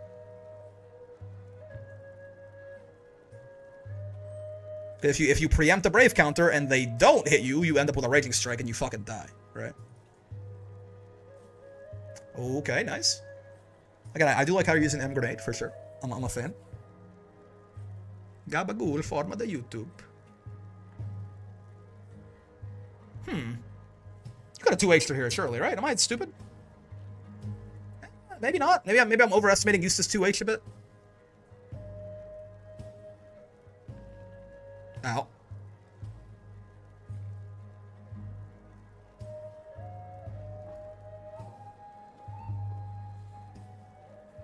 You are finding yourself in the corner a lot here. I think you might be giving up a little too much space. I mean, obviously, like, you're not going to be rushing Zeta down, but you do still have to be like I guess an example like this situation right here, right? It's kind of why I was looking at it, right? Like, I understand you don't necessarily want to be right in Zeta's face. Like, you are like this sort of like a little bit of a further range and backwards is probably good for you, right? But again, you can't just be like running away. You do have to actually be like holding the space and making table a little bit uncomfortable approaching you, right? Because otherwise, if like you spend most of your time just walking back, they'll end up dying, right? And this jump, for example, I don't think this jump is really your vibe here, right? Like, why? Really, I don't think. Again, this is another one of those things where it feels like the space you want to you don't want to be in Zeta's face, right? You are currently taking a risk of getting in Zeta's face. I don't necessarily want to, right? I think this is probably still another one of these matchups where like you're probably better off at mid to full screen, and like you can get in their face, sure. If it's like behind the grenade, if it's off of a knockdown, if it's off of like an H grenade, and they have H grenades on them, so your risk reward is significantly better. But in a lot of these cases, it's like why would you take a risk to close in on her when instead you could try and like you could play that more defensive game plan and force them to take risks closing in on you, right? That is sort of the inherent advantage you have by being a character who does have full screen moves, and you pay a hefty price for that, right? You pay a very hefty price for that privilege. So if you don't take advantage of that, you're just like a bad character with bad mid screen, right? Yeah, like that's your combo. I'm not saying like it's a bad combo, man. Like that's what Eustace is gonna do, right? Who's it optimal for Eustace to rush you down? I mean, I don't think Eustace very commonly wants to be in your face, but like he can do it. Like he does have the privilege of like if he gets like an M grenade off and he can run behind that and he gets at least some plus frames. If he has H grenade on you, if it's off a knockdown, sure, right? But in general, as I played Eustace more and more, he did not really feel like he can rush down or he can zone. Nah. He feels like a zoner who can every now and then he's allowed to turn the tables a little bit, right? So I don't think Eustace is, me personally at least, Eustace did not feel like a rush down character to me. Out. Only under very specific in the corner, sure, everyone's a rush down character in the corner, right? Even Ferry is like schmixing your ass and that shit. Like in the mid screen, yeah, maybe after an M grenade like that, sure, right? But even then, I mean, Zeta on the bright side is not the kind of characters that do a little bit less damage in the mid screen as well are better ones to run offense on in their face like that. Just because one of the big reasons that I don't like rush down Eustace is because his risk reward is pretty shit, right? In the mid screen anyway, unless he's got that red grenade on you. So it's like even if you do get the hits, you're doing like 2 to 3k damage. And if you're fighting a character like who might be doing like 4 to 5 to 6k and full corner carry, then what are you doing, right? Are there maybe some matchups like Matera or something where you want to run at her? Honestly, the thing is, Eustace has very fucking nice projectiles, right? Like, Eustace is actually, like, in projectile fireball wars, it's very hard to beat that guy, right? It's like, I don't think that zoners are necessarily, like, they can be, right? Like, Eustace is pretty goddamn good at just, like, staying away from you and shooting a gun at your ass. Exactly, yeah. Again, once you get to the corner, everyone's rushed down. When do the notes drop? 25 hours, and 36 minutes from now. Eustace is a zoner, but people don't call him one because he has a 5-framer and 16k health? Yeah. Some Eustace players like to push that narrative, and I do believe he's on the better end of zoners because when they don't zone, they tend to do better. Eustace is like he's not. So I agree. He's not Matera. He's not literally a pure zoner, but he is like way more on that zoner end of the paradigm than I thought. Right? Like I thought Eustace like a 50-50, right? Eustace is very much more like an 80-20, right? I thought notes for tomorrow. Yeah, 25 hours and 36 minutes from now. You should put a notes timer on stream. People stop asking. For tomorrow's stream, we definitely probably will. That's a good point. That's plus. Oh no, that's plus. Not like this. Yeah, if she gets a little bit of charge, this is a big reason why I think Zeta is still pretty decent, right? It's like this, her 5U is way better than Grant's. If she gets a level 1 charge on this, she's +2, I think. You cannot be fucking with that, man. She got that white woman Farrell and shit, too. His neutral special is gun? Literally, though. Fire, Ferry buffs? Yeah, probably. I'd expect, like, some small ones, yeah. I'd be surprised if Ferry got literally nothing. No matter what the outcome is, I'm goading my friends into online training mode, so I have to record shit myself, yeah. Okay, that was like several different matchups, and they were all like 1st to 2s and shit like that, so like we couldn't get really deep into anything. But I will say, in general, if there's one unifying theme that I see here, just like, because you asked, what is the most critical thing for you to focus on improving going forward? I think, this is going to sound weird, right? But it's like, an awareness of what your character wants to do a little bit more deeply, right? A lot of times, often, for example, I found you, like, taking risks to, like, jump in on Vayne or something like that, and it's like, why? Like, why? Like, if you're like, oh, well, I was trying to get in, why? Why do you want to get on? Like, Vayne, for example, I think, is one of the good examples of, like, this character just does more damage than you in almost every aspect, right? But he can't fight at full screen the same way you can. So why is your, like, default game plan against Aki, seemingly, to close distance, right? If every now and then, because you don't want to be predictable, right? Every now and then you can, that's fine. But, like, it seemed to be your default game plan. Which, again, I think, based on the matchup, understanding the space you want to occupy on the screen is very important. And that, if there's one thing that seems relatively consistent across all of these matchups, not Ferry, I will say, not Ferry. The problem with Ferry was being a little too respectful of her, like, her just pressure and her neutral and stuff like that. There are a lot more gaps you could have represented options on to, like, get in on them or, like, get more turns and stuff. But in general, against Vayne and against Zeta, both, it definitely felt that way, right? Against Vayne and Zeta both, it felt like there was a slight misunderstanding of where you want to be on the screen, right? And in general, if there's anywhere on the screen that you can play the video game and your opponents can't, that's pretty damn good, right? Now, I'm not saying, if you're at full screen, it's not like Vayne literally can't do anything, but now he has to close distance on you. He has to be the one who's, like, running at you or jumping at you. He can't just stand on a shield, right, and do nothing, because otherwise just eventually shoot him to death. So he's forced to close distance, which is inherently risky, right? So if there's a place where you can interact with your opponent and they straight up can't interact with you without taking a big risk, right? It's a good Vayne freeze frame, yeah. Or if there's this place where you are heavily advantaged, right? Then you can start structuring your idea of where do I want to be on the screen based on that, right? It's not just a Eustace thing either. Like, for example, right? Like a much more clear answer, right? Is like Ladiva, right? When I'm playing Ladiva, I'm not trying to get to full screen on people, because from there, I can't really play the video game. In fact, that's what they're trying to do to me. A lot of people have, like, some kind of fireball or, like, better ways to, like, zone me out or something. Like, they're trying to do that shit to me, right? You want to get to the space on the screen where your character is at advantage. And there's pretty much always going to be one of those spaces in every matchup except the mirror. And then even in the mirror, it's going to depend on, like, who's got more health and meter and brave points. One of you is going to want to be the one closing space, one of you is going to be the one holding space, right? And I think there's a little bit of a misunderstanding from you of who you are in a lot of these matchups. Against Vayne, you are not the guy closing space. You are the guy holding space, right? Against Zeta, kind of similarly, right? You don't really need to be the person, not because Zeta is, like, gonna out damage you by 3x or something, but, like, think about it more so that if you're at full screen, what's Zeta doing? Fireball. Right? She's fireballing you? I mean, your fireball's gonna kill her, right? So she has to, like, run at you, jump at you. You're taking risks by zoning inherently too, but at least, again, you can just run that game plan until you knock them to the corner, especially with the Eustace buffs, making your projectiles, like, knock down and shit. You can, like, get a couple hits on them, and then once they're in the corner, that whole risk-reward shifts on its head, right? Everyone has basically good risk-reward if you're in the corner, right? Potatoes like to be within peeling range of Ladiva, yeah, and that's why it's one of her better matchups, in my opinion. Because her like optimal range is Ladiva's optimal range.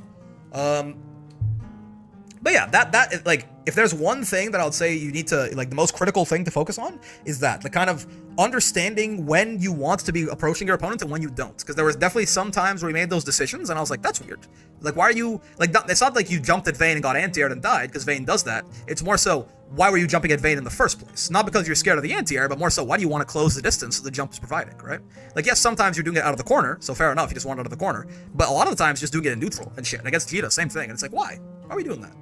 Right? But yeah, wait, forgive me, what, you reviewed this one, didn't you? Yeah, you reviewed this one. You're fine. You should not die. You did in fact provide a lot of advice for that, so don't worry. But yeah, we'll do like probably 3-4 more or something, and then we'll call it.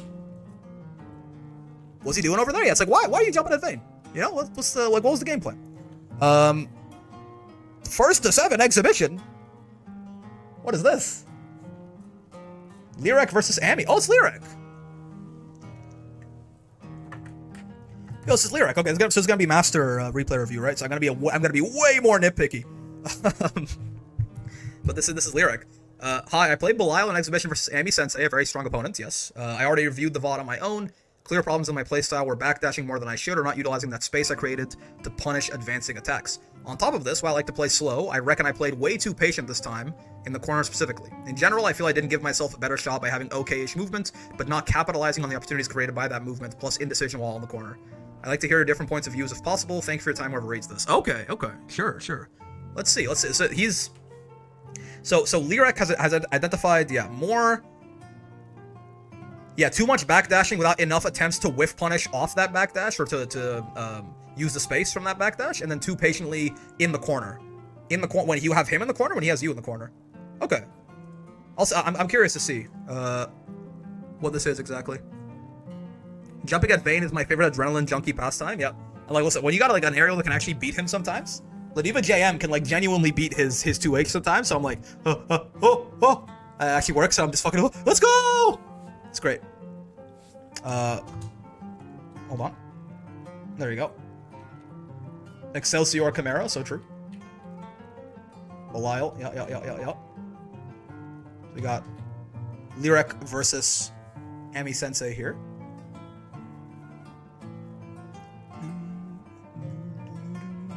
That blood of yours, it's even dirtier than I imagined. Jesus, Belial. Alright, so, I mean, this is a weird one, right? If we want to talk about, like, general matchup ideas of, like, who's going to be, like, closing space versus not, I mean, right? Probably both of these characters are going to end up trying to rush each other down, right?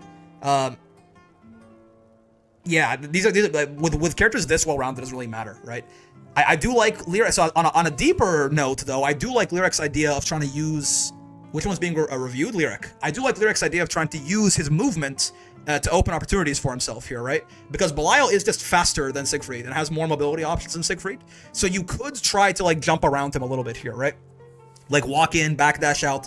Belial's a very good backdash as well, right? He's got far edge, one of the best, like, whiff punish tools in the game. So, like, I don't necessarily think that Belial is going to be the one closing space here, because, like, they both can fight very well at all parts of the screen. If anything, Belial probably has a better fireball than Siegfried these days for, like, holding space like that.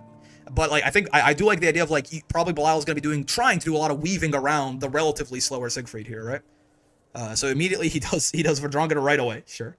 Yeah, so this, I mean, again, listen, we're gonna start with, we're gonna be nitpicking a lot more, right? Because, like, you are doing this backdash presumably to make something whiff, right? Like, you're doing this because you think he's gonna run at you and do some pressure, right? So, like, this is the kind of thing, for example, like, if this happened in, like, some kind of S+ review, I'd be like, okay, cool, like, good backdash. But, like, you're doing this backdash in the first place, presumably, with the idea of making a 6XL whiff, right? So, to then like, have the 6XL whiff and not punish it is a little bit unfortunate, right? Like the opportunities you'll be, like, this is, immediately, I see what you're talking about, right?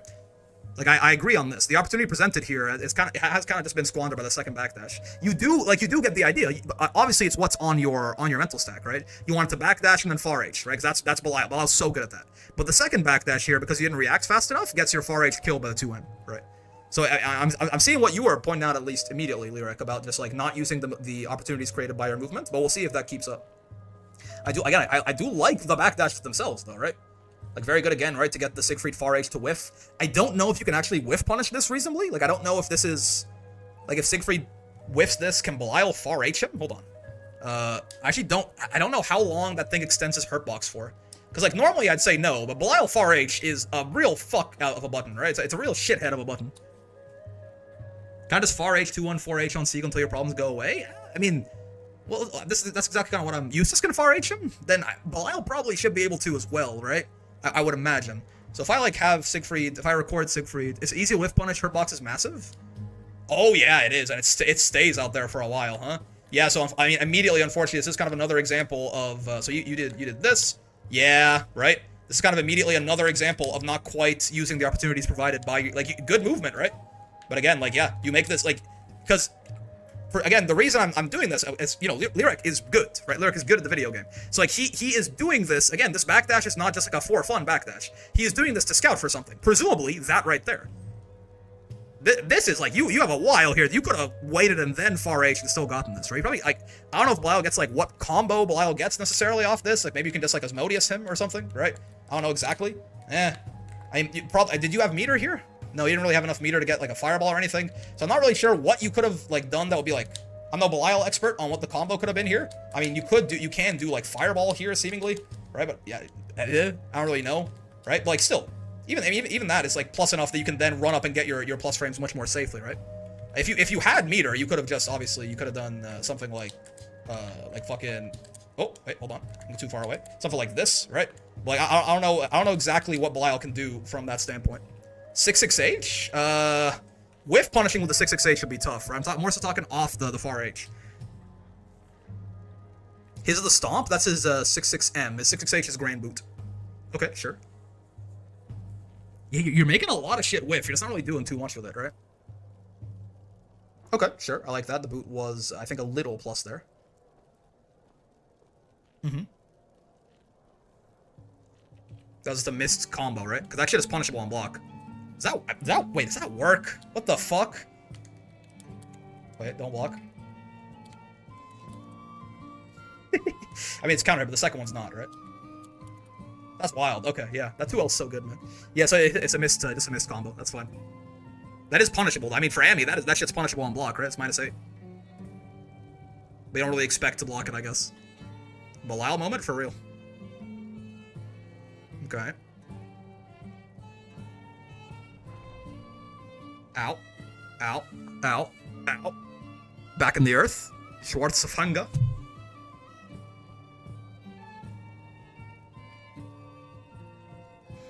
Sure. I'm kind of looking out. How have you been teching these throws so far? I think both of them have been red techs, right? I'm curious to see if you start mixing up the button you tech with as this goes on, because that's another big thing, right? Okay, sure. Oh, fuck! You tried to BC the BC right there? You just did it too early? Yeah, you just did it too early. Yeah, you gotta delay. I mean, luckily next patch you don't have to do that anymore, but like, in this case, yeah, it's a bit of a mistake. When do we get a channel point reward to instantly purge a viewer from chat forever? So true. 1 million points to ban someone forever. I miss my SBA so much. I turned off technical inputs, so I can't SBA. Well, you still can. You can't get the better one. In the patch, you can turn the technical inputs back on and not worry about charge inputs. So you're chilling. Big Eustace buff. Dude, his 2L is so good. His 2L is so good, man. Jesus. Goddamn. Okay, nice.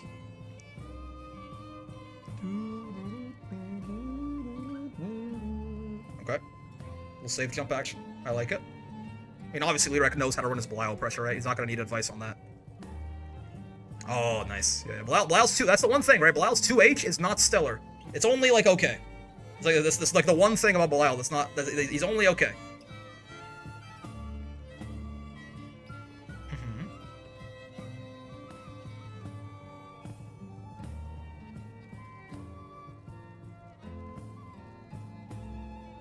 Nice, nice. Good confirm.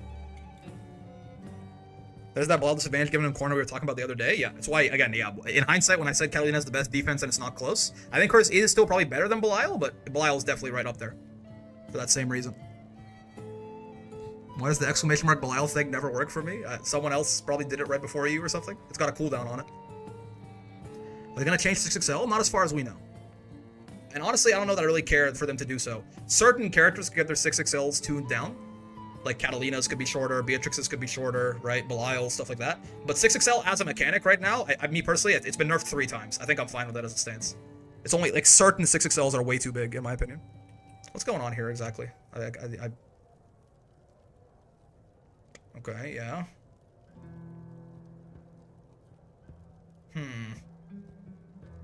Let me double check something before I feed Lyric any misinformation.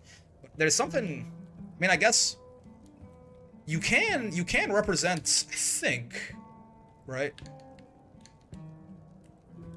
Yeah. So you can spot dodge his, like, he can't really do pressure like this as easily anymore, right? Because of the nerf they gave Siegfried to his H fireball. So if he does that, it works. If he does this, you also well, actually, this might be a true block string.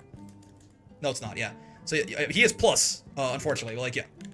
And if he does like the slower ones, try and get some plus frames, you'll be plus instead, right? But you can a lot of the times off these like single pokes into specials try and spot dodge Siegfried. Of course, he can do this, which can cause you some trouble. He can do oh god, not that. This, right? Oh yeah, I wasn't recording it. Was I? No, I was not. Okay, let's do that again. There we go. He can do this, which I think will kill you for spot dodging, presumably. No, it won't. Oh yeah, right. Yeah, that doesn't work too. That's true. Yeah. So like in general, a lot of these like single buttons into special cancels from Siegfried, you could be representing a bit more spot dodge here, because like you are right. You haven't been really wanting to sit still. He can charge 214H. Yeah. Well, I think at that point, if he like gets, can he like partially charge it, or is it like all or nothing? Like it's either 18 frames or 31, right? There's no in between. Can he do like 25? Yeah, right. So I think if he charges it, I think you're still fine, if I remember correctly. Hold on. Let me double check. Oh god, hold on. Shit. Hit. So if he charges this, is this gonna kill me? Oh, I did too. No, right? Yeah, that's what I thought too. Yeah, because like, if anything, you're more plus when he does that. So yeah, like a lot of the times on these cancels with Siegfried, you can charge medium for Drunken. True, medium might get your ass, but medium honestly, yeah, medium he can do 30. Is 30 gonna get you? I'm just kind of curious if 30 gets you. The other one seemed kind of close. So if it's 30, will 30 kill me? No, it won't. Yeah. So like in general, Rick, do you play Persona? No, I have not. It seems cool. I played some Shin Megami Tensei. But yeah, in general, I think if you don't want to sit still against Siegfried in the corner, I think you could do with a little bit more representing spot dodge like that. The big reason this works now is before they nerfed his fireball, this would kill you for spot dodging because it was slower, right? So that was kind of like the glue that was holding that whole thing together. Is if he did this, sorry, if he did 2M into fireball like this, it would kill you, right? That would kill you. But now that it's faster, it also whiffs, right? So a lot of Siegfried's like one button into special stuff. It also all of this I believe works off of far H too, right? Like if you don't, actually no, far H into this is a true block string, so that's different. But if he gets the charge on it, you can still spot dodge in the same way. But yeah, far H into that's a true block string. But if he goes like, I think if he goes like far H into charge that, then same kind of idea, right?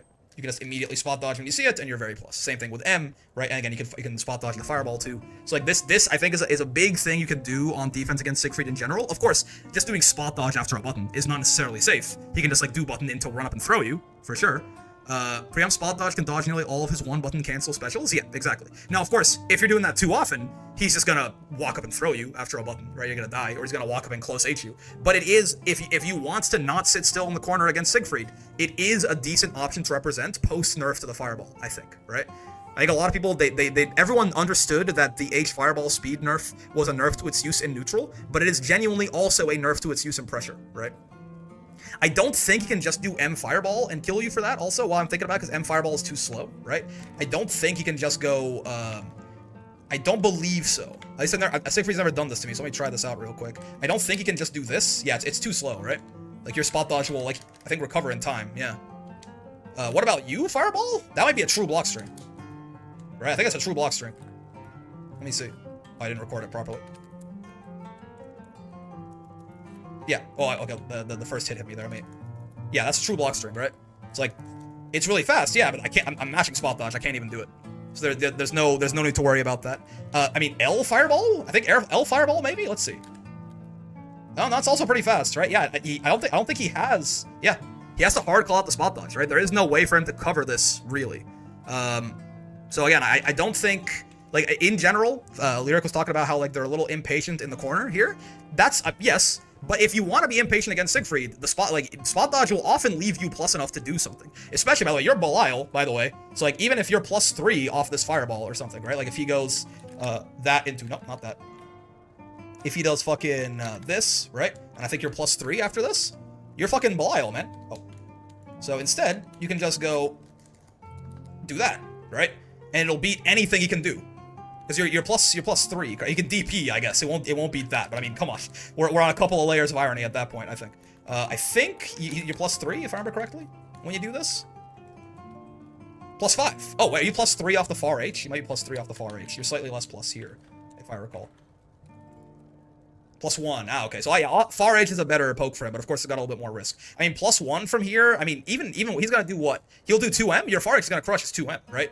It's like even with +1, like this is where you can really take advantage of the fact that you're Belial, you're that guy, right? Even if you're +1, like if he does that shit, right? Just do this. Oh, okay. Never mind. Far H doesn't reach from there. His far H has too much pushback. After this, though, it should from a lot of spacings, right? So fair enough. My bad. You can try and 6XL there, I suppose, right? That is a little bit more risk to it, certainly. But yeah, the far H is a lot more pushback on block. That's kind of what I was underestimating there. You can do this, right? That's 9 frames. That's the same speed as your far H. Of course, that can get crushed by certain things you can throw out, but it can be an idea, right? But again, after those spot dodges, you can often try to take your turn back from Siegfried as well, right? And again, off the 2M into fireball, which is what happens right here, right? Where'd it go? He does it here, right? 2M into fireball. Here you're +5. So here you really can 6XL, and there's nothing you can do about it, in general. So yeah, more spot dodge on Siegfried, one button pokes like that is very good, I think. I mean, you see it right there too, right? On Orkin, yeah. You're even more plus on Orkin than you are on Fireball. So you do it there, but I think you can do it as I bit my old tongue. You can do it as a defensive option in the corner as well.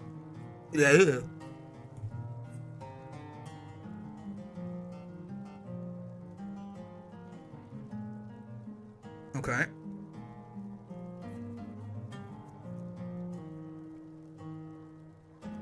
Did we get wishlist video before the patch? Yeah, we did that earlier today. Bottom tier Siegfried confirmed. I mean, so yeah, Siegfried's pressure is very reward. Not like the odds he gets the hits are okay. He's got good buttons, but he does not have the most suffocating offense in the world. The thing that makes Siegfried's pressure good is because when he does hit you in the corner, you take fucking 17 million damage. Right? Is the general idea. So he's much more like his pressure is not bad, by the way. Let's not get too crazy. But like it's not like as insanely hard to stop as some other top tiers, but he does just so much damage off any hit, right? Oh my bad. I'll say it. No, sorry. Yeah, he's bottom 5. That's right. I forgot about the agenda. Siegfried's bottom. Insert Kizaru, insert Katalina as Kizaru picture here. Okay. Ow. You are very dead, I fear. What? Okay. They could have just supered you here, right? They're trying to go for max damage, but like, you know, I know we're not reviewing Amy here, but it happens, right? Everyone drops combos, but yeah, I don't think they even needed like the rage. Even if this was gonna work or not, I don't think they needed the raging strike here, right? They just do close station to super and you die. You gotta have the bottom 5 Sieg agenda so they buff install again. So true. Maintaining the cat agenda, yeah, it's our top priority. Dare I say. Okay. Ooh. Spot dodge is a little spooky.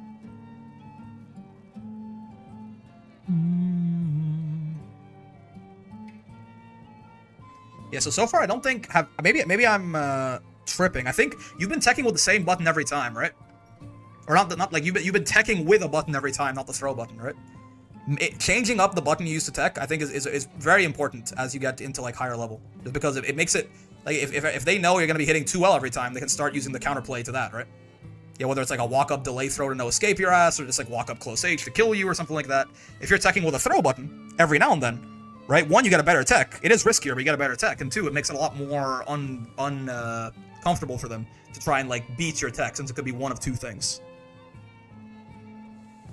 Maybe I've missed sometimes that Lyric has been doing this, but so far I feel like every time I've noticed him tech a throw, it's been a red tech, right? Which is not generally advisable. Okay, sure. God Sieg looks so cool. I agree. Wish he played more fun. Hopefully, you know, in the next patch they make him a little bit more interesting. I agree. That was on the wish list. Ow. Ugh. Yeah, see what I mean? That's kind of what I'm talking about. Like, because you've been teching with a button every single time, right? People are going to notice that. And they're going to start taking advantage of it. And oh my god, look at his health bar. I mean, I know it was a counter hit close H, but like... that's not even SSBA, man. Whoa. What was this combo? Close H. Oh, because it goes into the charge. Yeah, the H for Drongan. Oh my god. Jesus. Bottom 5, by the way. Yeah, bottom 5. Like, we gotta keep it up. Bottom 5, bottom 5. Oh my Jesus Christ, man. Okay. Yeah, I mean, so this is why, right? I'm glad. Thank you, Amy. I mean, Amy's a good player, right? So obviously, like, they're going to be exploiting the weaknesses in what Lyric is doing. This is why. This is why you have to be careful. And he could have gotten more if I remember. I mean, maybe if they had like Raging Struck at some point in that combo or something, I could see it, right? But like, and by the way, again, that was SBA, that was SBA, not SSBA, right? But what I was gonna say is, if you were teching not a red tech every single time, they might have been a little bit more uncomfortable walking up doing that close H. Of course, walk up delay close H can beat throw as well, but not only is throw 1 frame faster than your 2L, for example, you may be teching with, it also has, it'll beat the close H when it comes out if on the same frame instead of losing to it, right? So there's a 2 frame difference there. The throw will activate 2 frames before the 2L will.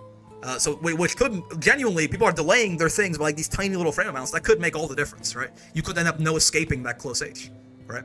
Switching up your timing and the button you use to tech with is very important, because eventually, like again, see red tech, eventually, like, players of, like, Amy's caliber are going to start killing you for that, like they just did in this round, right?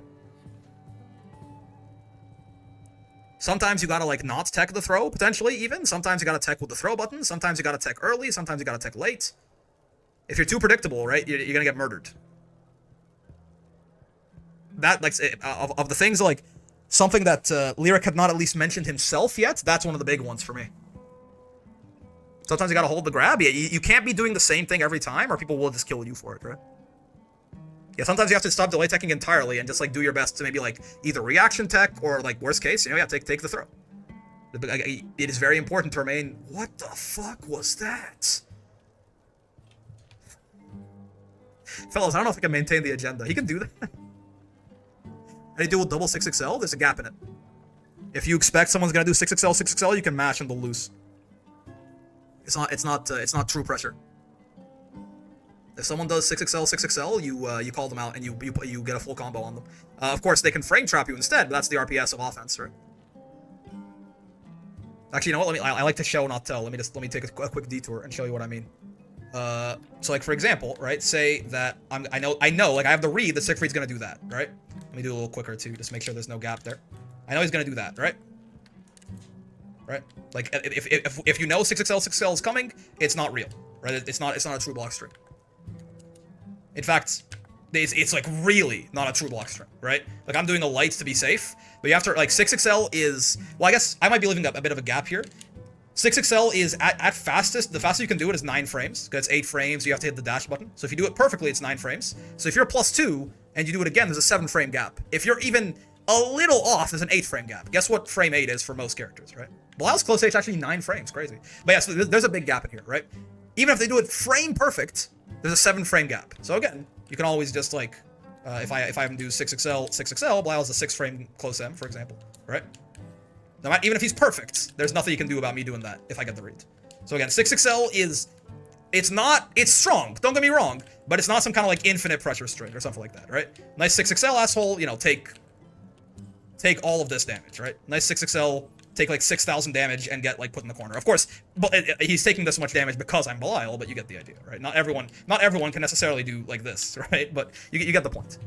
All right. Yo, he's ass buff Belial, he's dog shit, for real. It does feel really bad to eat 2 6XLs hit with the close. I mean, I'm not saying it's not bad at all. I'm just saying 2 6XLs is not like an Exodia or anything like that. It's an RPS option. It's stagger pressure to make you want to mash, so that you then, when you mash, you get frame trapped, right?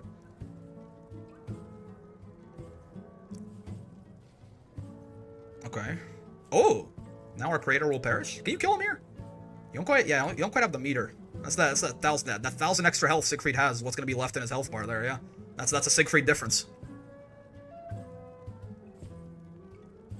The extra health is very important, man. That's not nothing. 1,000 extra health is one of the best things about Siegfried. Just make sure you know what button your character can use to match there. Yeah, I mean, 6 frames, right? 6 or less. So if you have a 6-frame far L or far M or close M or something, far L will be safe for most characters. Is Sora's good? I think so, yes. I'd say Sora's is quite good. He's not, like, top tier, but he's right outside of there, in my opinion.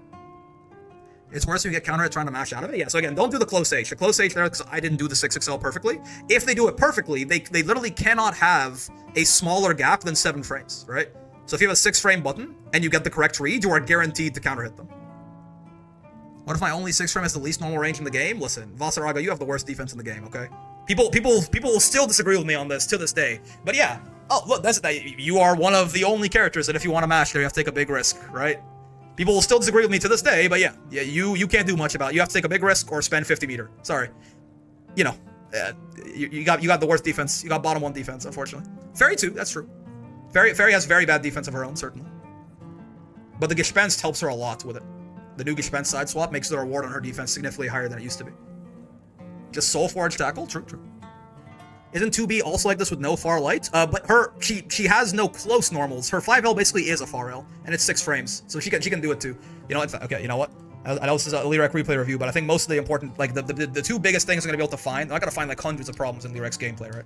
So real quick, 2B can do a very similar thing because her 5L basically is a far L, right? Same idea.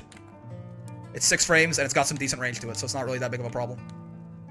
I mean, everyone can really, everyone can do this. But yeah, 2B, she's just fine, right? I mean, 2B also, she can do, stuff like this, and then, what is the fucking thing? Like that, right? And then bonk, bonk, bonk, and I don't know, like this, I don't know, something like that, right? You get the idea. I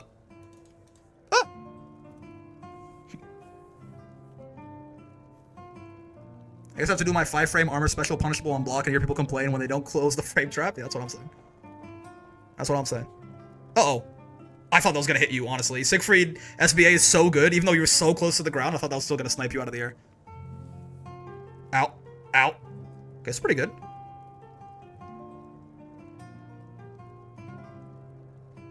Sure. Perish.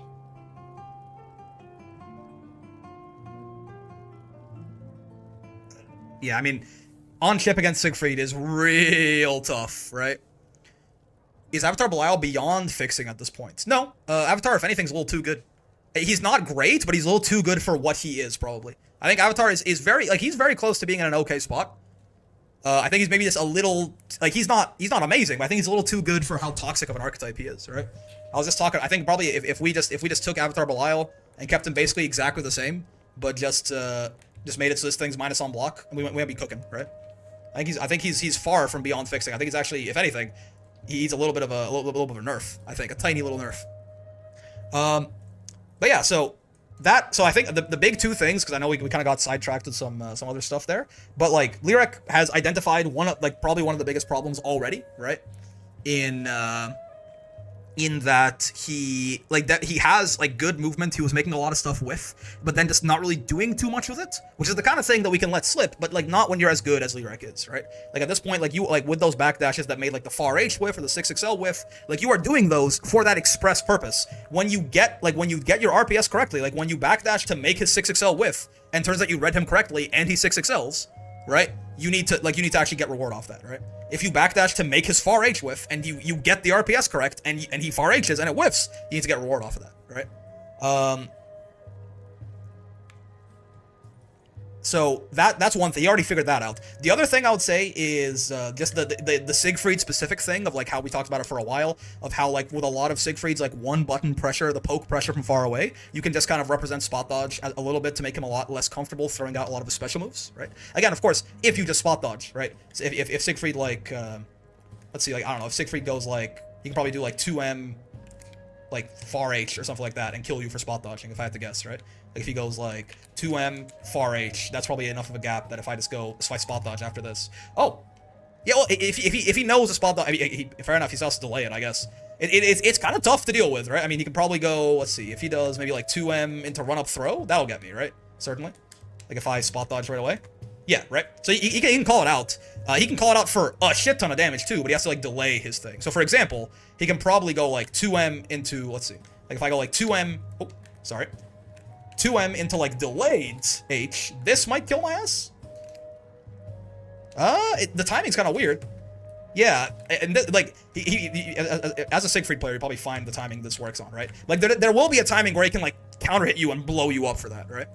2M into far M, it's not gonna be fast enough, right? It's gonna be too fast. 2M into far M, because again that'll just whiff through the spot dodge again, right? We'll be +3 here. So again, like he can call you out on it to kill you, but he has to call you out on it, right? He has to like completely shift the way he's running his offense to do it, right?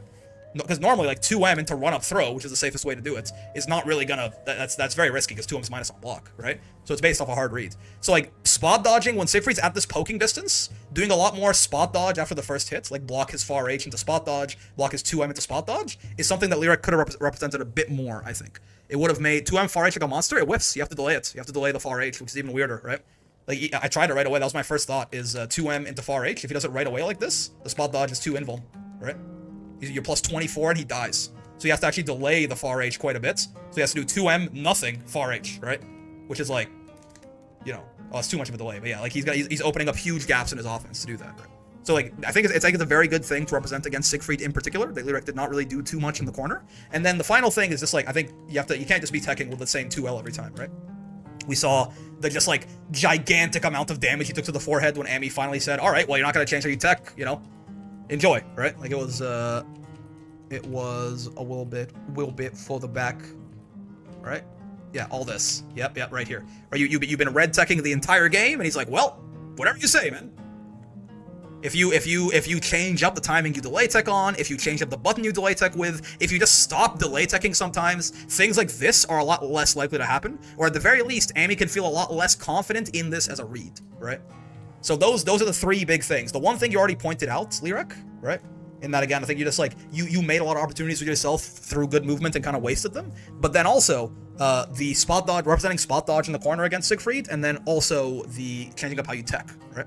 Those to me were like the three biggest things that stood out that I think would have made it so you would have had a lot better of a time in this matchup. Now, of course, there's like other, like, you know, there's other things, surely, but those are the big things that stick out to me that I was able to notice on the first viewing anyways, right? Do you think Vayne is garbage? No, I think Vayne is like on the lower end of the cast. I don't think anyone's garbage, honestly. Even like, whoever the worst character in the game is, let's say Vikala, for the sake of argument. A lot of people seem to agree with that. Vikala's not garbage. It's not like she can't like ever win, and like she's like a broken character that doesn't function. She's just, you know, usually like lower tier characters in this game comes down to being too inconsistent, right? Like they still have a lot of strong stuff. Everyone has a lot of strong stuff in this game plan, right? In this game, right? Like for example, I don't even know how to do this, but I bet you I can figure it out somewhat on the fly from just having seen it, right? Like, every character has very good stuff in this video game. It just depends on, like, how likely are you to actually get that win con, right? Like, you know, Vayne can do shit like this, right? Like, you know, pretty good.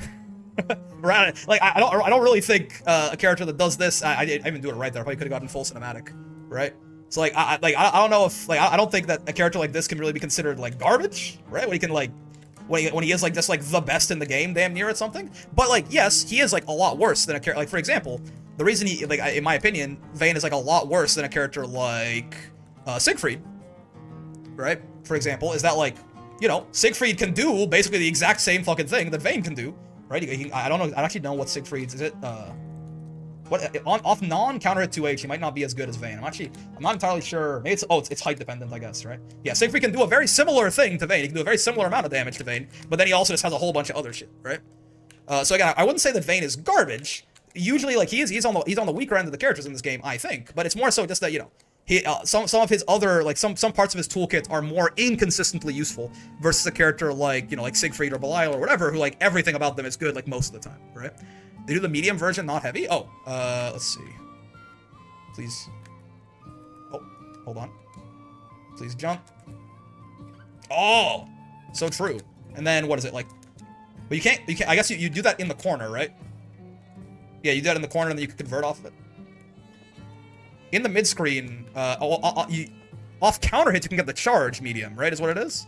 Like off counter hits you can do this. Yep, and then that lets you extend pretty easily, right? Bonk into some shit. I don't know. I'm not a Siegfried main. My point is, yeah, like Siegfried can get very similar anti-air damage to Vayne, unfortunately for Vayne. And then he also he has a lot of like other shit too, right? So that's why, yeah, Vayne is like a worse character than Siegfried, but it doesn't mean that he's garbage. I think garbage is too strong of a word. There is no character in this game that is like non-functional and just like can't play the video game, right? I think Vayne is just more inconsistently good at doing, like, his game plan is just more inconsistent at winning in the game than other people, right? You can just 2H and U Orkin. I mean, that works too, yeah. For you can get the corner carry that way, right? Yeah, also, yeah, this 2H is crazy, man. This is very, very fun using this 2H. Actually not sure what his, what does he get off of this after? Is it, I mean, you could do that, but I feel like there's gotta be, I'm kinda curious now. 6XL is not really the, oh, never mind, it is the vibe. What the fuck? I got Far L off that shit? What the hell? Okay, so, oh, hold on, I'm ass. Don't talk to me. Something like that? I don't know. I've seen Siegfrieds do way more damage off of their anti-airs, though. 2M into Orkin? That makes sense, too. Hold on. That makes much more sense. Yeah. Oh, okay, yeah, that makes sense. So, I mean, I guess Vayne's damage is still better in the mid-screen, right? I mean, it's in the corner, but everyone can do some really fucking crazy anti-air damage in the corner, right? But yeah. Like, everyone can start doing some real nasty to you. This is still a lot, though. Even with that in mind, this is still kind of a lot, huh? I don't even do a, like, I'm sure that's not the combo either. Oh. Goddamn, Raiders, hello, Booback. That's kind of a lot still, huh? Like, I didn't expect it to do that much. Oh, that's Gore of my comfort character. Oh, okay. Oh my god, I didn't think it was gonna do that much. I didn't think it was gonna do 10.5k on a non-optimal combo, probably. Yeah, cool. You can probably get a raw SSBA somewhere here, right? Jesus Christ. I think you probably want to spare the fireball till the end, right?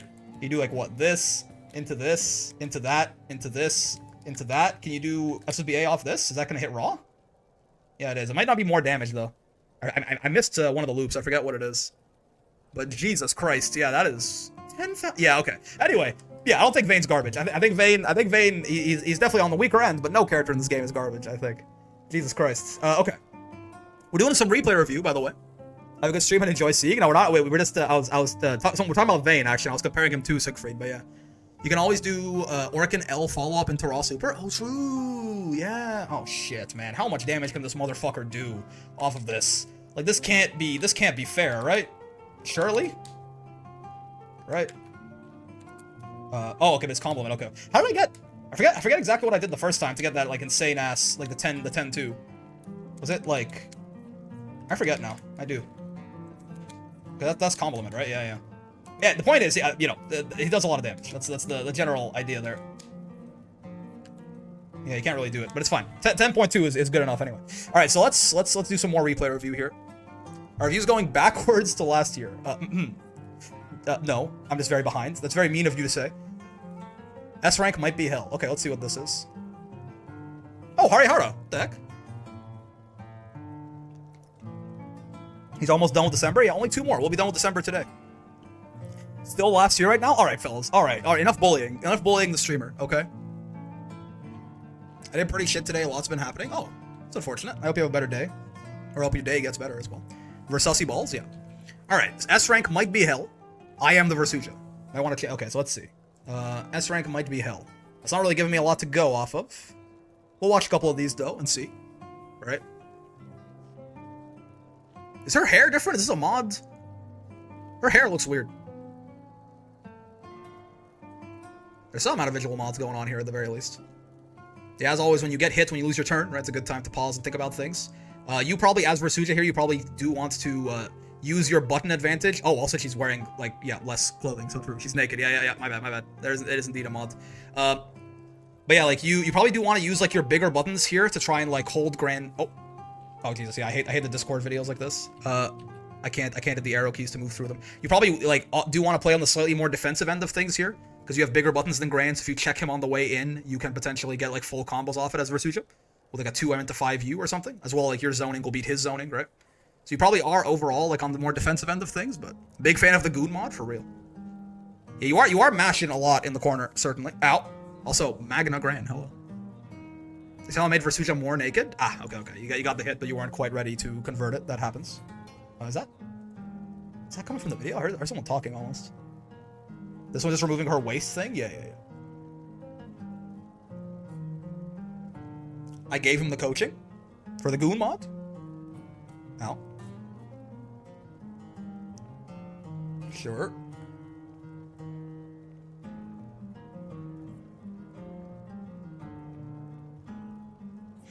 Yeah, I mean, I will say one thing is like, if you're for the reviews, so true. Ah, shit! I keep wanting to hit back and forward. If you're gonna be like, if the plan is to like try and be a little bit more defensive, that is not comprised of just walking back, right? It is comprised of like holding space with your buttons and specials and shit, like making Grand feel uncomfortable trying to get in, right? Just running away like that, all it does is put you in the corner eventually, right? Thanks for letting me advertise chipped out on the server. No worries, man. You better have Summer Bubs as a mod, or else you are a coward. So true. Okay. Yeah, he is plus off that. Usually, if you block a jump in like that, they are going to be plus, unless it's a light and it's like they were really high up or something. Ooh. It's a nice little jump in from the Grand. Jeez. Okay.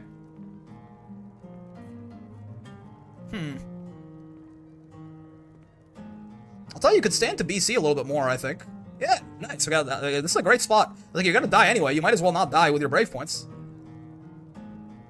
That's good. I'm glad to see that. Oh, right when I mentioned that it happened. He should be dead here. Oh, no! Okay, yeah, I mean, combo conversions, right, is obviously, that's a big deal, but, you know, you'll get better at those as time goes on. That's fine. Combos is rarely the actual long-term problem for anyone. But sure. Yes, I mean, I think there's a little bit of impatience in the corner, a lot of like mashing and trying to throw out and stuff like that. Maybe a little bit more Brave counter, and again, just like the idea that when you're on defense, it doesn't mean you just want to run away, right? Like you do want to be like active defense, right? Like holding them off, because this happens to you a lot, right? This happened in the Grand. This is happening again. It happened in the Grand set too, where like you just kind of, I think you understand the like, oh, I'm a more defensive based character, so you walk back, but all you do is walk back. Right, you literally walk back towards the corner, and then guess what? In the corner, no one is happy, right? No one's having a good time here.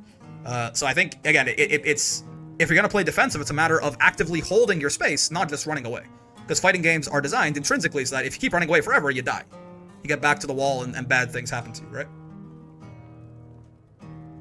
So that so far is one of the bigger things to me. Yeah. Also, just, like I think you mash a little too much on blocking. Blocking is it's surprisingly difficult to keep like safe offense up on a person who's down backing for very long, right?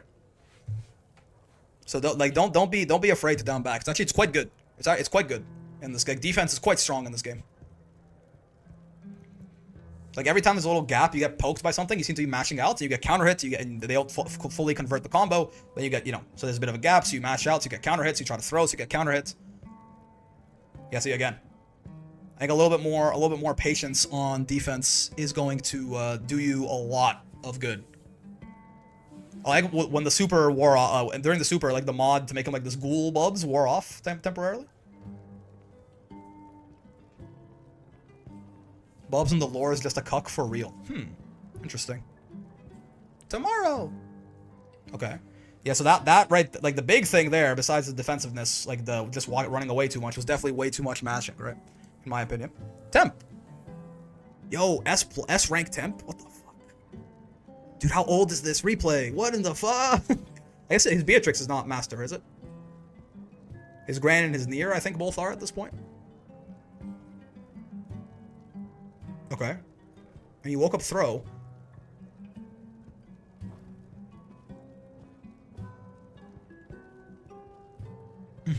Sure, I mean, good conversion, certainly.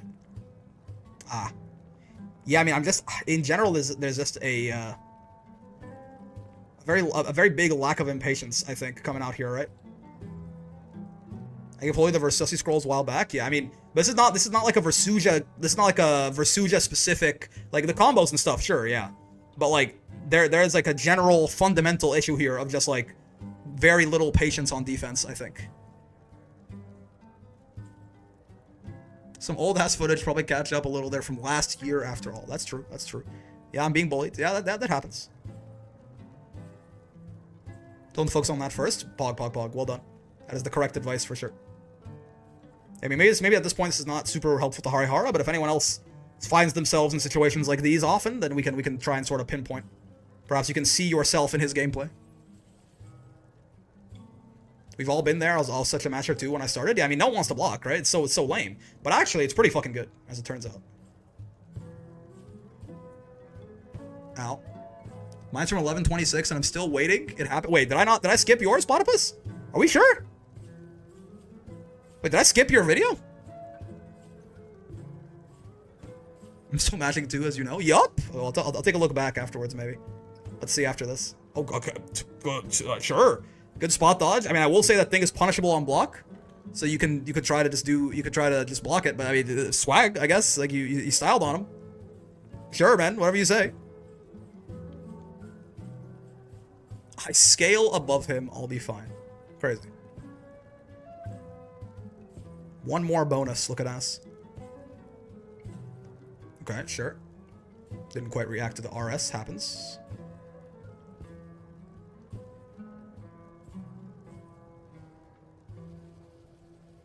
Mm-hmm.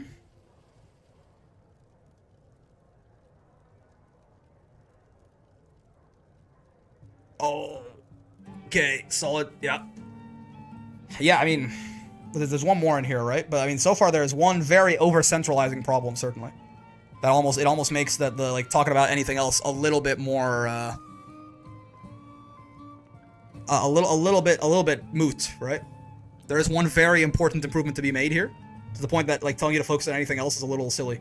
Well, let's see if let me see if there's anything else new that pops up here. Ow. Sure. I love Bubs, but I can't do his vacuum juggle. I can't do his vacuum jiggle either. You don't see me complaining. This is, yeah, I mean... Yeah, I mean, yeah. I understand the impetus to want to do this. But you did, yeah, you didn't block once on Wake Up, right? Every single time you jumped, or you threw, or you mashed, or did something, right? Patch notes tomorrow? Yeah, in almost exactly 24 hours. 24 hours and 44 minutes. Defense against Lane is hard too? Sure, yeah, but this is not like defense against Lane. It's just like, yeah, on every wake up, it's DP or throw or mash or jump, right? So I feel like this is not really a Lane problem. Yeah. You haven't down backed on wake up once is the main issue, I think. Buff Matera, so true. I mean, this is probably bad news, right? He did it right away? Well, huh? Okay, well, Chansu? No, okay. Yeah, that was not probably the best use of human pyramid there, but it's fine. Yeah, so I think like the big thing is just you just gotta down back more on wake up, man. Like, think about it from your perspective. If you have someone in the corner and like they're just down backing, it's not the easiest thing in the world to open them up, right? Like it's actually quite there's not a lot of like real mix and shit like that in this game, right? And there's not a lot of really safe ways to run offense and put your opponent in a guessing situation or in like an RPS situation. You usually have to take risks to open people up. Now, of course, those risks, if you're the guy who has them in the corner, those risks are weighted in your favor, but still, you have to take some kind of risk. So, down backing is really not that bad, right? Like, there really is no one of its just strengths is down backing. Yeah, and I mean, yeah, like, yeah, like it really is. This is gonna be like a short replay video, man, because like there's not too much to talk about here. I understand how it might be frustrating. But like, yeah, it really is just a matter of. I mean, there's one more in here we can watch. Actually, I didn't notice. Like, you just gotta block a little bit more, right? Especially on wake up. Like in neutral, if you want to be a lot more aggressive, fine, I suppose. But it's just, you know, when they have this knockdown on you, they are at advantage. It's not your turn anymore, right? It's not your turn. You gotta respect it a little bit. And if this is, I mean, I know Suki, you said you already gave Harihara these scrolls, but like, if this is you, like, if you're watching this video right now and like, this looks like you, right?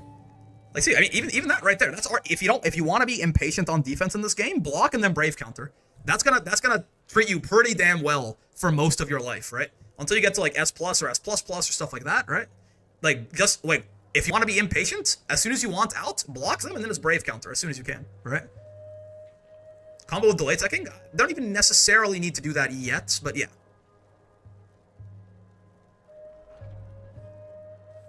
What's going on, Mr. A5TO? AFTO?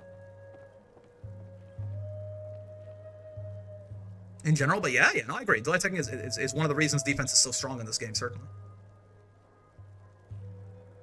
But like on wake up, you gotta respect the fact that your opponent's gonna be going first. They can set up a lot of stuff to make their pressure on wake up much stronger.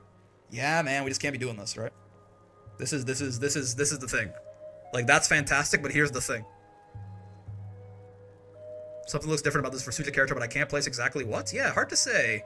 I wonder if her ass cheeks are hanging out. No, that couldn't be it. And obviously, yeah, learning some better Versusia combos and stuff like that, you know. But like, that's not the #1 priority here, I don't think. And that stuff is much easier to come by than like learning like the fundamentals, right? You can get very far with like strong fundamentals and like basically no combos. That's been every single one of my Masters runs so far. Her ass cheeks are always hanging out, but in this case, it's real special. It's different. That shit different. That shit hurt it. Sure. Ow. Yeah. I don't mean this to be like mean at all, by the way. It's like I am. Oh, like everyone goes through this phase, I think, right? Everyone goes through this phase, but like yeah, like this is. I do want to point out one thing actually, right? I do want to point out one thing that's actually very important here that has nothing to do with these replays, right? You're probably joking here, I get it, right? But this is probably the wrong mindset to have, right? S rank is not hell. Listen, Brick, can people make jokes anymore? I get it. I'm just saying, like, I think, me personally, I'm of the opinion that even when people make jokes, it's because at least if there was no element of truth in their mind to the joke would not be funny, right? Like that has to at least be an exaggerated reflection of your own beliefs for it to have any sort of like meaning. If a joke is like completely based in nothing, no one's gonna laugh, right? It's like this is, you know, if this is a fun thing, it's because yeah, everyone struggles with rank, then it can be difficult, right? But I think it's important to keep your own mindset in check a little bit here, right? S rank might be hell, who knows? But realistically, you are very much the person making S rank hell for yourself right now, right? Like you have some fundamental issues in your gameplay that are tanking your win rate, right? It's not.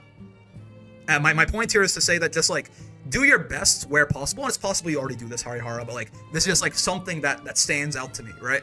Is do your best to focus on like the things that are in your own control and what you can change and what you can affect, right? The rank system is honestly pretty generous below S++ these days, but even if it's not, even if the rank system is horrible, you try not to focus so much on like complaining about like the elo you're stuck in, and focus more on like, okay, what am I doing wrong and what can I change, right? That in and of itself is actually one of the most important skills to learn in fighting games, is like the ability to introspect, right? The ability to be like, okay, that was my fault. What did I do wrong, right? Because it also leads to generally, like Ophidian's telling you not to panic on defense. That leads to more confidence.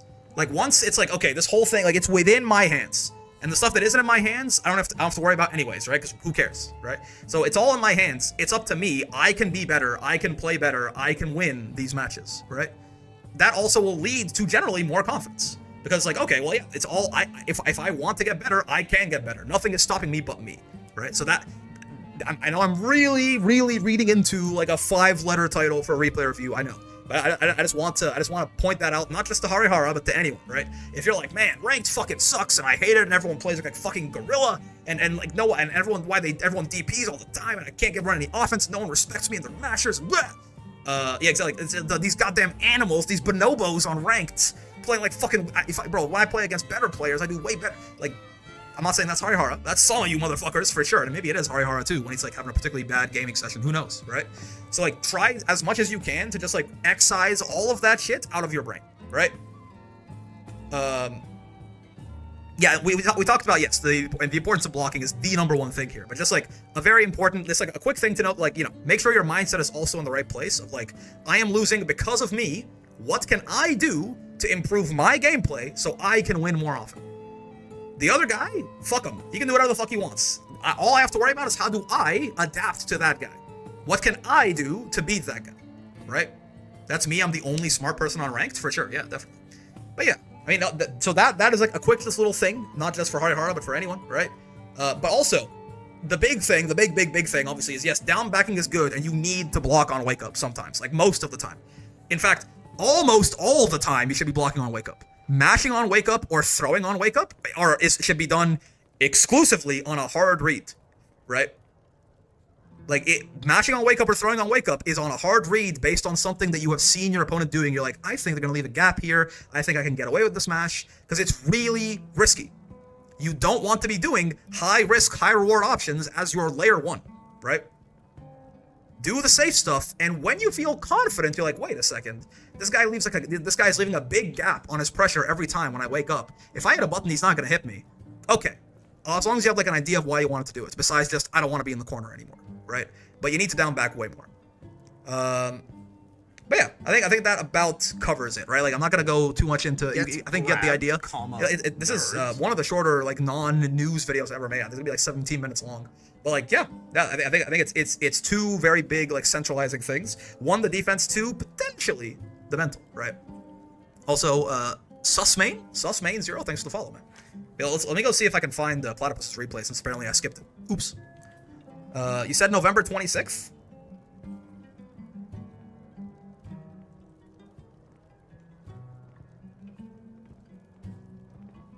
This you? Did I not do this? This is Phantom, right? Found Sound is Phantom. We did that one. Did I not do this? I guess I fucking didn't do this one, huh? Got that? Okay, well, thanks for the reminder. I'll do this right now. Alright, let's see. So, Vaseraga versus Seox gameplay, trying to use Voss with disability. Content okay. Alright. As I may have mentioned before, I have a physical disability which manifests as cerebral palsy, which in my case means the right side of my body, my right arm in particular, lacks a lot of dexterity, which makes doing certain moves with certain characters difficult, if not impossible, which is why you won't be seeing me using U-skill shoulder rush or U-skill command throw. Interesting. Okay. Quick note, Platypus, does this apply to the simple inputs as well?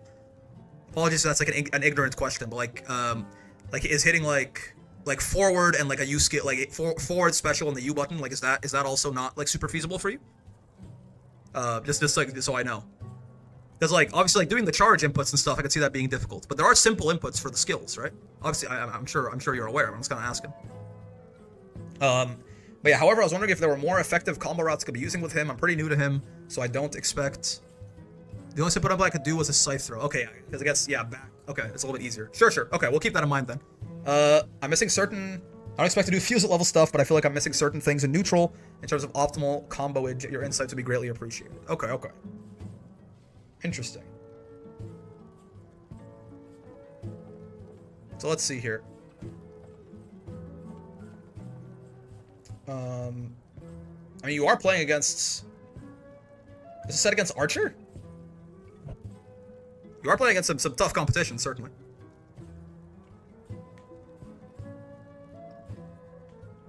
So we're talking, but are the other specials like? Is it just like the U input? Like if you start to do like the EX version of his stomp or something like that, or the fireball, can you do that? Or is that also a little uncomfortable for you? Typing a eulogy for you all, but it disappeared after the tap. Okay, seems like you can do the other specials. Okay, this is the U skills. Gotcha. So we're talking Vaseraga with no U skills. Okay, so Seox is an interesting matchup, right? Because this is one of those characters that basically Seox, I can do the stomp and march. I can do okay. It's like the U skill and the special and the directional input is what causes trouble. I got you. So yeah, Seox is an interesting one for Voss just because he's one of these characters who's not the best at dealing with the armor once Voss actually has it. He doesn't have a ton of like easy multi-hits to break the armor or anything like that. But what he can do is he is very good at just like staying on top of Voss for the whole match and never letting him hit 5U in the first place, right? Which is one of the other ways you can try to deal with Vaseraga as some characters. So definitely like the general goal in this matchup is probably all you have to do is find one window, right? Find one window. Like it is definitely much better. Your matchup with Voss will be much better if you can deal with armored Voss to an extent, right? So for you, all you have to do, you have to try and find one window where you get like a hit, a knockdown, something. And getting that 5U, getting that Soul Forge up should be your top priority, right? So it's like, say, for example, like, I think do you hit him with a fireball here, or does he actually, he backs away, right? I thought I saw you do a fireball at some, oh, he just blocks it. Yeah, okay, sure. But if you like ever get a hit that knocks him away, you got a 5U basically as soon as you possibly can, right? Okay, sure. The interesting thing about Seox, on the EX Reco like this, funny enough, right?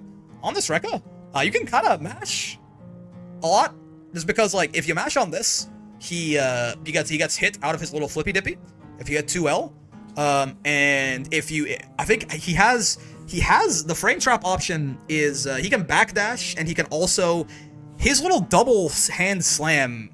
I don't see Seox's doing it out of the EX stance very often, and now I'm wondering why not. He can do it, right? It's an option for him out of the EX Rekka, certainly. Or can he not? Is it only out of like the non-EX versions that he can do that? I can't imagine. That feels like a really weird thing if that's the case. I don't see them using it that often, which is why I'm a little confused. Yeah, he can do it. Okay, so he does have the frame trap option here, right? Certainly. He can like do this, and that will, I believe, if I have Siegfried, like block and on block do like a 5L or something. Counter attack settings, and I have him on block do his 5L. The speed should not matter here. Vaseraga is slower than Siegfried, but it should be a problem. So if I have, oh wait, no, he's not the dummy. He won't do it. Okay. So I actually have to record Seox instead. I have to record him doing this, and then I have to mash. Yeah. Oh, what's it? Oh yeah. This one's a true block string. He delay this? Because I don't see Seox's use this as a frame trap very often, and I guess that might be why. Can he delay this? No, he can't, yeah. So yeah, on the EX Rekka, mashing is actually pretty safe, right? Because his, like, potential frame trap option in, like, that? Oh, he can do that. Oh, does that work? If he does that work as a frame trap? How'd I do that, actually? I actually don't know all the inputs out of the Rekka. Is it down? And then? I mean, sure. Yeah, let's see. Is this gonna frame trap me?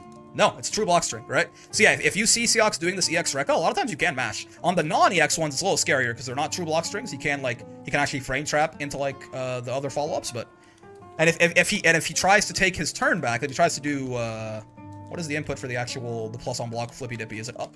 Yeah. If he tries to do that and you mash, so if I record him doing that, for example, if he tries to do this and you mash, you can actually kill him for this, right?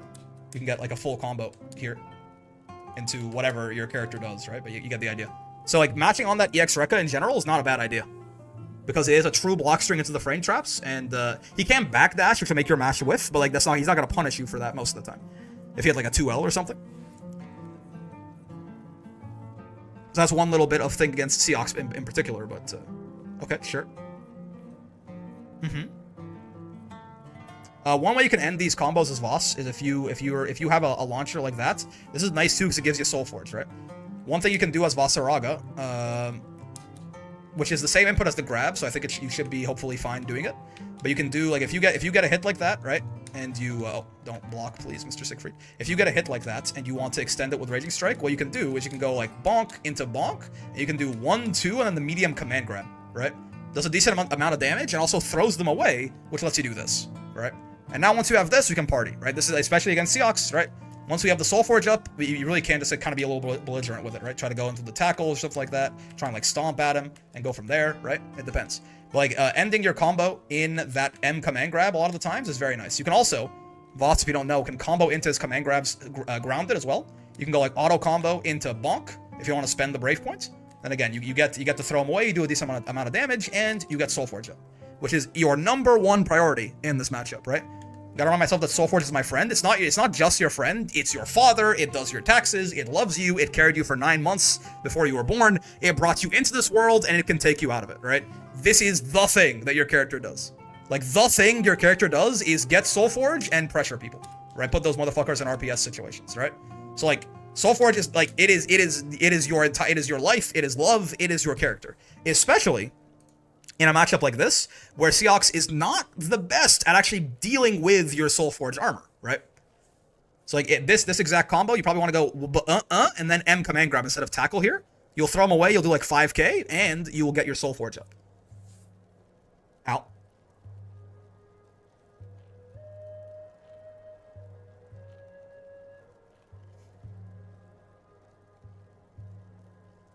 Sure. You got baited by empty hand, happens to everyone.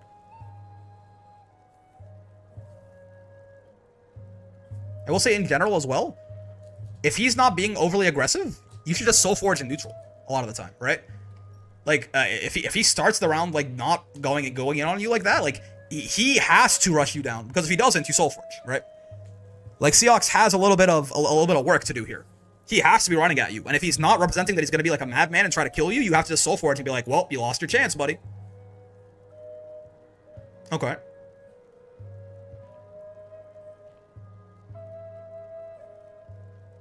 Neutral Soul Forge, it's risky, keep in mind, right? Be careful, because it is a 40 frame animation. But if someone is being passive and neutral, why not, right?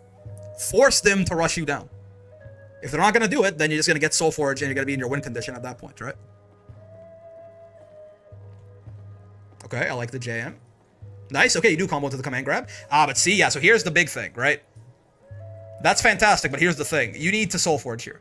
Again, I know I might sound like a broken record. You should Soul Forge here.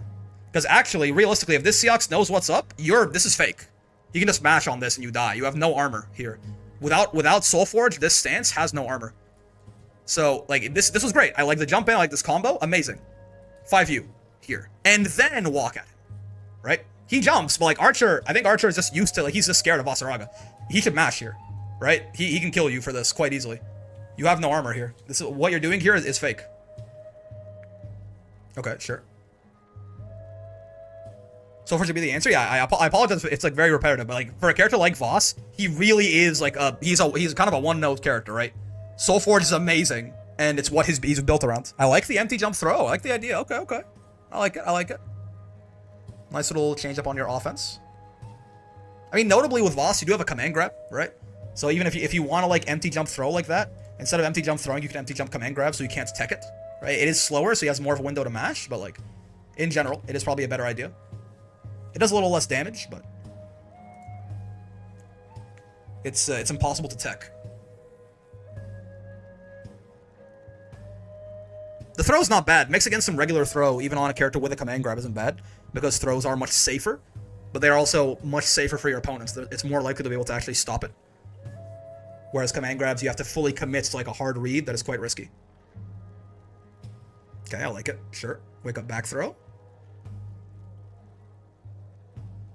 You were asking about some combos. I'll tell you something, right? You can do, if you get an auto combo like this, you don't have to necessarily do Raging Strike starter. You can do auto combo into H Fireball like this, right? And this can be kind of your launcher, so you don't have to spend Brave points. You can also get a 2H here. I'm not sure if this timing is going to be like difficult for you, right? The best thing you can do here is get a 2H and then go into tackle, right? You can get another 2H even. So I'll give you kind of, you can do this into 2H into tackle, right? Into 2H into like an ender, potentially. If that's too difficult, you can make it a little simpler. Switch out the 2H's for like simpler buttons, right? So same thing, auto combo into Fireball. You can do like a close M or something, right? Like into just another auto combo. It's like auto combo into Fireball, into auto combo into like M grab or something, right? That works fine. But yeah, in general, like the big thing here is like when you get an auto combo, you don't have to use this to launch. You do have Fireballs available as a very nice launcher for Voss in these corner combos, right? And if you can 2H, EX tackle, right? And then 2H, and then whatever finisher you want. A lot of the times, actually, as Vaseraga, you want to finish your combos getting Soul Forge, right? So like you can do 2H into tackle, into 2H, into Soul Forge, right? This is how you want to end a lot of your combos as Voss, because it leaves you plus 31, right? So you get like some very nice Oki here, and you have Soul Forge back up. Yeah. You can save your BP, and again, you can end the combo in Soul Forge. This is a very big thing for Voss, which I don't believe you do here. Like when you did the Raging Strike. Yeah, so like even if you're gonna do that, right? Like even say you do that exact same combo, auto combo into Raging Strike, into auto combo, into Soul Forge, right? Even if it whiffs like that, you're plus 6. So that's still your turn. And if you can end it, if you can do something like this, right? Bonk into this, right? Into bonk, it actually hits them, and you're plus 31. And again, you get Soul Forge, which is I know it's gonna be repetitive, but like that is you. That is what you do. Right? What you do on this character is you Soul Forge, right? Like, what is your purpose? You pass the butter. So yeah, ending your combos in Soul Forge and using Fireball as your launcher are two big improvements I think you can make to your Voss combos. Oop, ad, I'll be right back. Oh, okay, I'll repeat myself when you get back out here.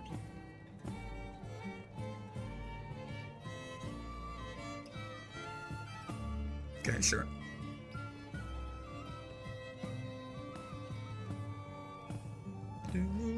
Okay.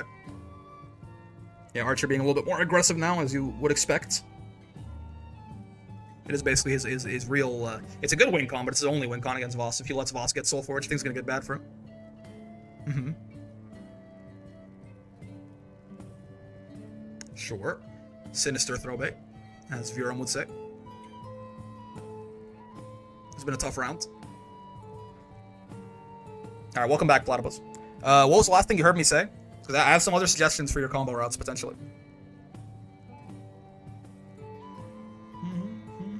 Oh, okay, cool. What the fuck? That side swapped? Okay, cool. It's unfortunate. So if I missed something important, no worries. I'm just gonna repeat something that I said. So you heard the thing about the fireball as a launcher, right? To save your BP, right? You can do this instead of doing this, right? So you can save your BP by launching with fireball. So something else you can do is whatever. So this combo, this 2H into tackle into 2H, you can end your combo in Soulforge, right? So you can have Soulforge back because you're gonna spend your Soulforge in your combos quite often. So you can ending your combo in Soulforge is a very big thing for Vaseraga. You also see I'm plus 31 here, right? So if I do that combo, right, I do the fireball launcher and I 2H and I EX tackle and I 2H and I Soulforge, I'm plus 31 and I have my Soulforge right back up, which means as he lands, I can do something like this and put him into some like RPS nonsense, right? Where it's like, oh, am I gonna grab you? Am I gonna hit you like this? And if I do this, we go right back to the well, right? Same kind of idea. Even if you want to do a simpler combo, you can do this into auto combo again into Soulforge. That misses, you're still plus 9, right? So you can still end your combo with Soulforge up and still be plus. Plus 9 means, you know, I can threaten command grab because it's 12 frames, so he can't mash out of it in time. I can threaten command grab, or I can threaten strike, right? And it's up to him to try and figure out, you know, what the hell is going on there. So that's a big thing too, right? Ending your combos in Soulforge whenever you possibly can, because, you know, as we've been saying, Soulforge is like the whole point, right? If we're not getting Soulforge, something is going wrong. Also, I saw this is a different thing here. Don't mind me. But I did see JF doing. Oh wow, yeah, that's nasty. Oh, that's nasty stuff. Jesus Christ, this character is so scary. You can get counter hit close M into this, into the fireball, into yeah. Jesus Christ. Yeah. Okay. Cool. Sorry. That's probably needlessly complicated, but that's off counter hit only and stuff like that. But I did see JF finding a hit confirm that I did not know existed. Inst grenade. It's not Ganadian, this is the other one, the other twin. I forget what his super is called. Jipu Shiku Senpu, Renaud and Zeroshki. Looking as. Okay. I like it. Bonk bonk. Yeah, so yeah, right there. That works too. That's a fine combo ender. But again, right, you can just you can command grab there, and even if you do that fireball, I want to see you Soulforge in after. 0 install, so true.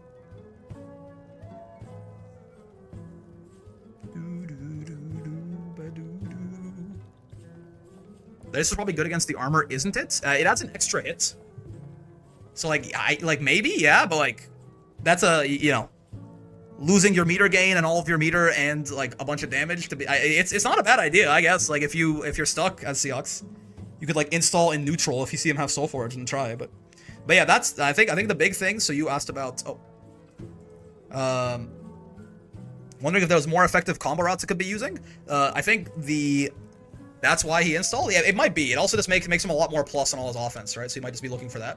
But yeah, I think that the big things in general is, so you know you can combo off command grab, that's good. But when you throw people away like this, just make sure to Soulforge after. If you already have Soulforge. So here's the thing, right? There's two sort of combo routes with Voss. There's combo routes where I need Soulforge, and combo routes where I already have Soulforge, right? So if you don't have Soulforge, do this, throw him away. Soulforge. Awesome. Okay, what if I already have Soulforge when I'm hitting them?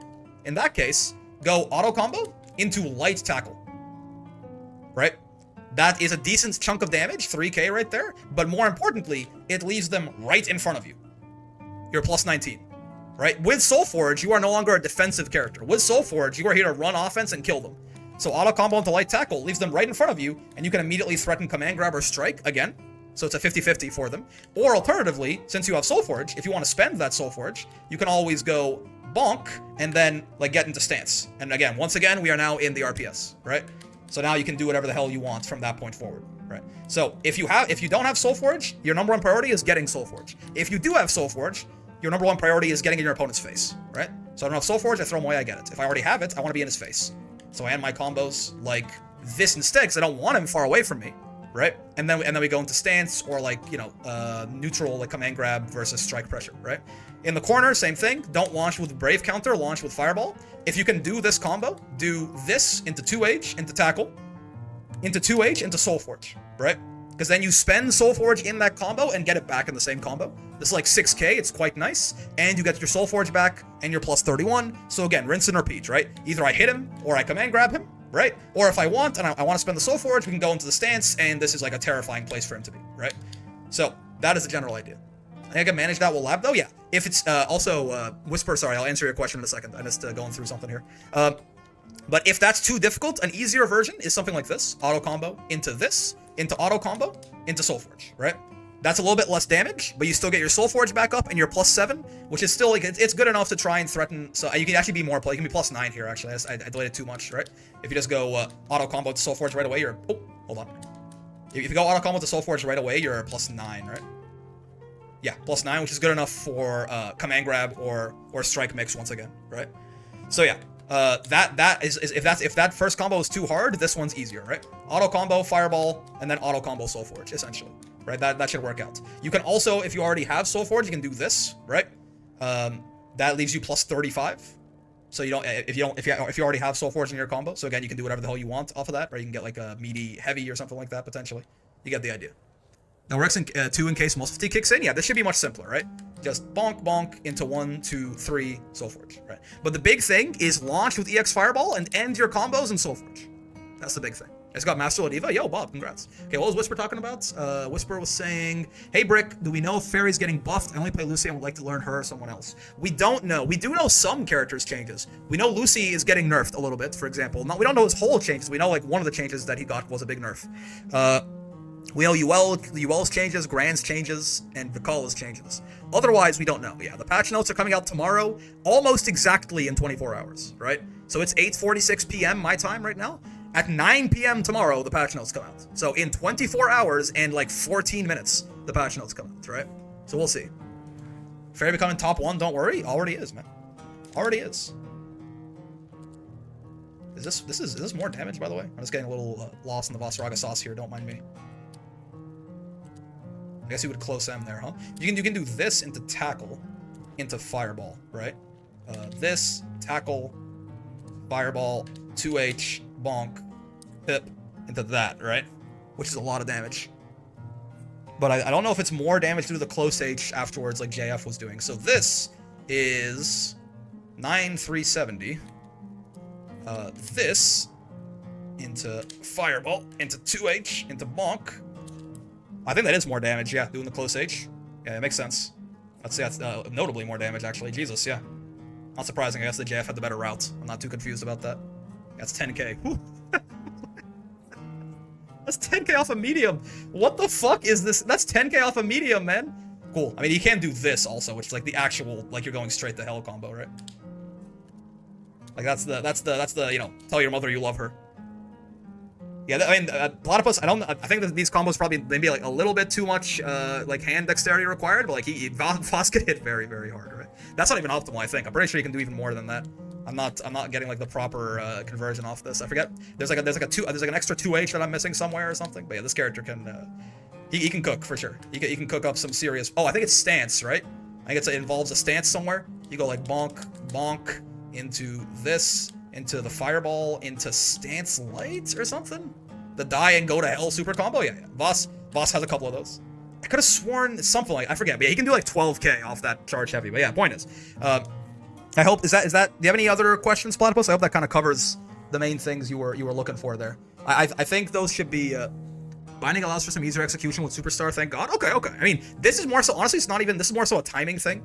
Like, the reason this combo might be a little bit difficult is, like, this link I find a little tough, right? Like, the EX tackle into the EX fireball is, like, kind of like a tight timing thing. So I'm not sure if that will be, like made more difficult by your disability, but, yeah. It's a very cool combo if you just want to lab it for fun. But, yeah. I hope that was helpful. Yeah. Thanks so much. No worries, man. No worries. Yeah, just remember, Soul Forge is your best friend, and your mother, and your father, and your grandpa, and it buys your house, and it forecloses on it if you don't do it. It's a whole thing, right? Cool beans. Cool beans. I think I'm gonna call it right around there, folks. Tomorrow is gonna be a double long, extra long, big stream, long stream, big stream. So keep that in mind.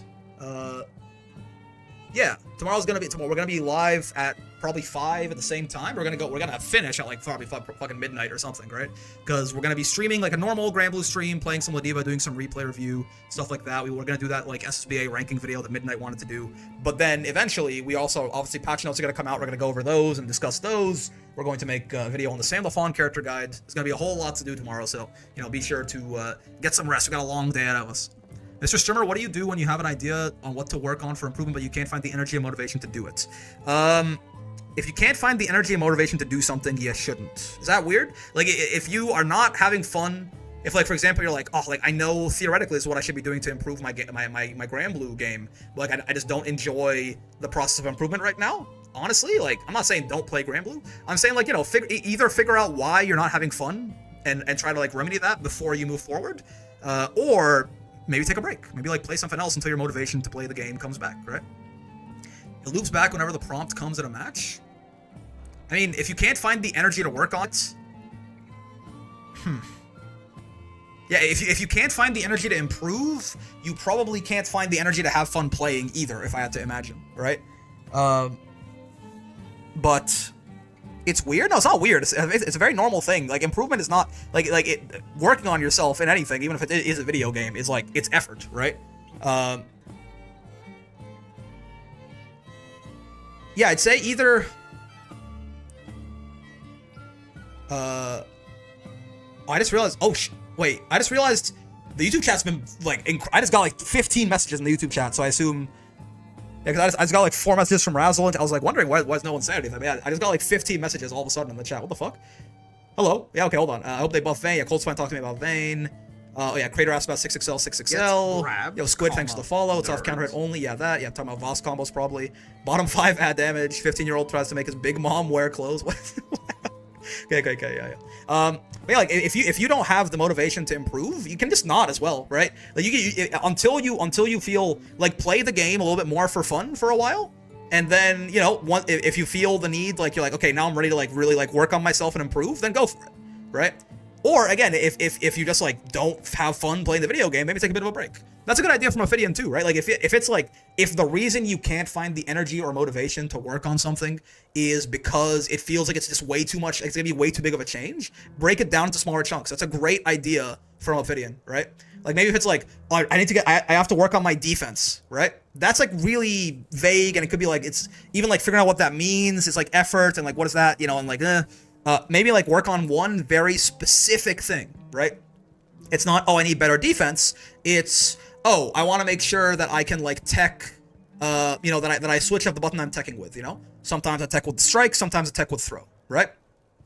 And then everything else is on the wayside for now, right? Atomic Habits recommend this book, yeah. But yeah, like breaking things into smaller, more manageable chunks can also make things a lot less overwhelming, and it can make things seem like a lot less work. Which can even if you're not motivated to do the big thing, you could be. It might be much easier to find motivation to do the smaller thing, right? Is kind of the idea there. That's a lot of different answers, but like it is a very personal thing. So what do? I personally don't really put energy into things that I don't find enjoyable. But I probably some combination of all of them, right? Some combination of all of those things. I try to keep my mindset in such a place that I'm always doing things that I have fun with, so it's not hard to find motivation for them in the first place. And then yes, I also do try to break my improvement down into smaller chunks, right? Have to work on recognizing situations since I've fumble punishes, don't get them at all. That's too broad of a concept and it's just a lot of stuff to do. Yeah, so think about like one particular Ferry situation, right? I need to be better at getting the L Gespenst side swap when I get like a stray far L in the corner, right? And focus on just that.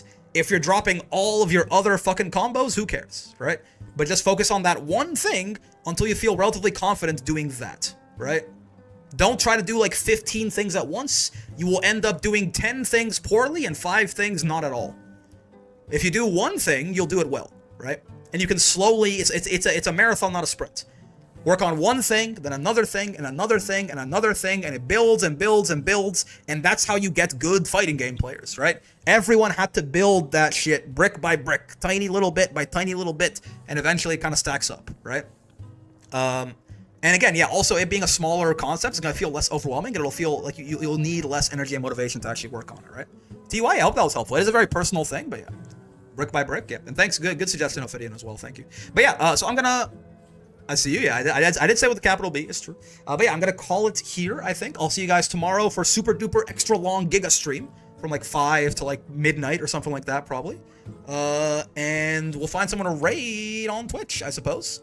And we'll end the stream on YouTube there. So have fun, YouTube. Have a wonderful day. And Twitch, let's find someone to go send you guys towards. Who are we raiding here?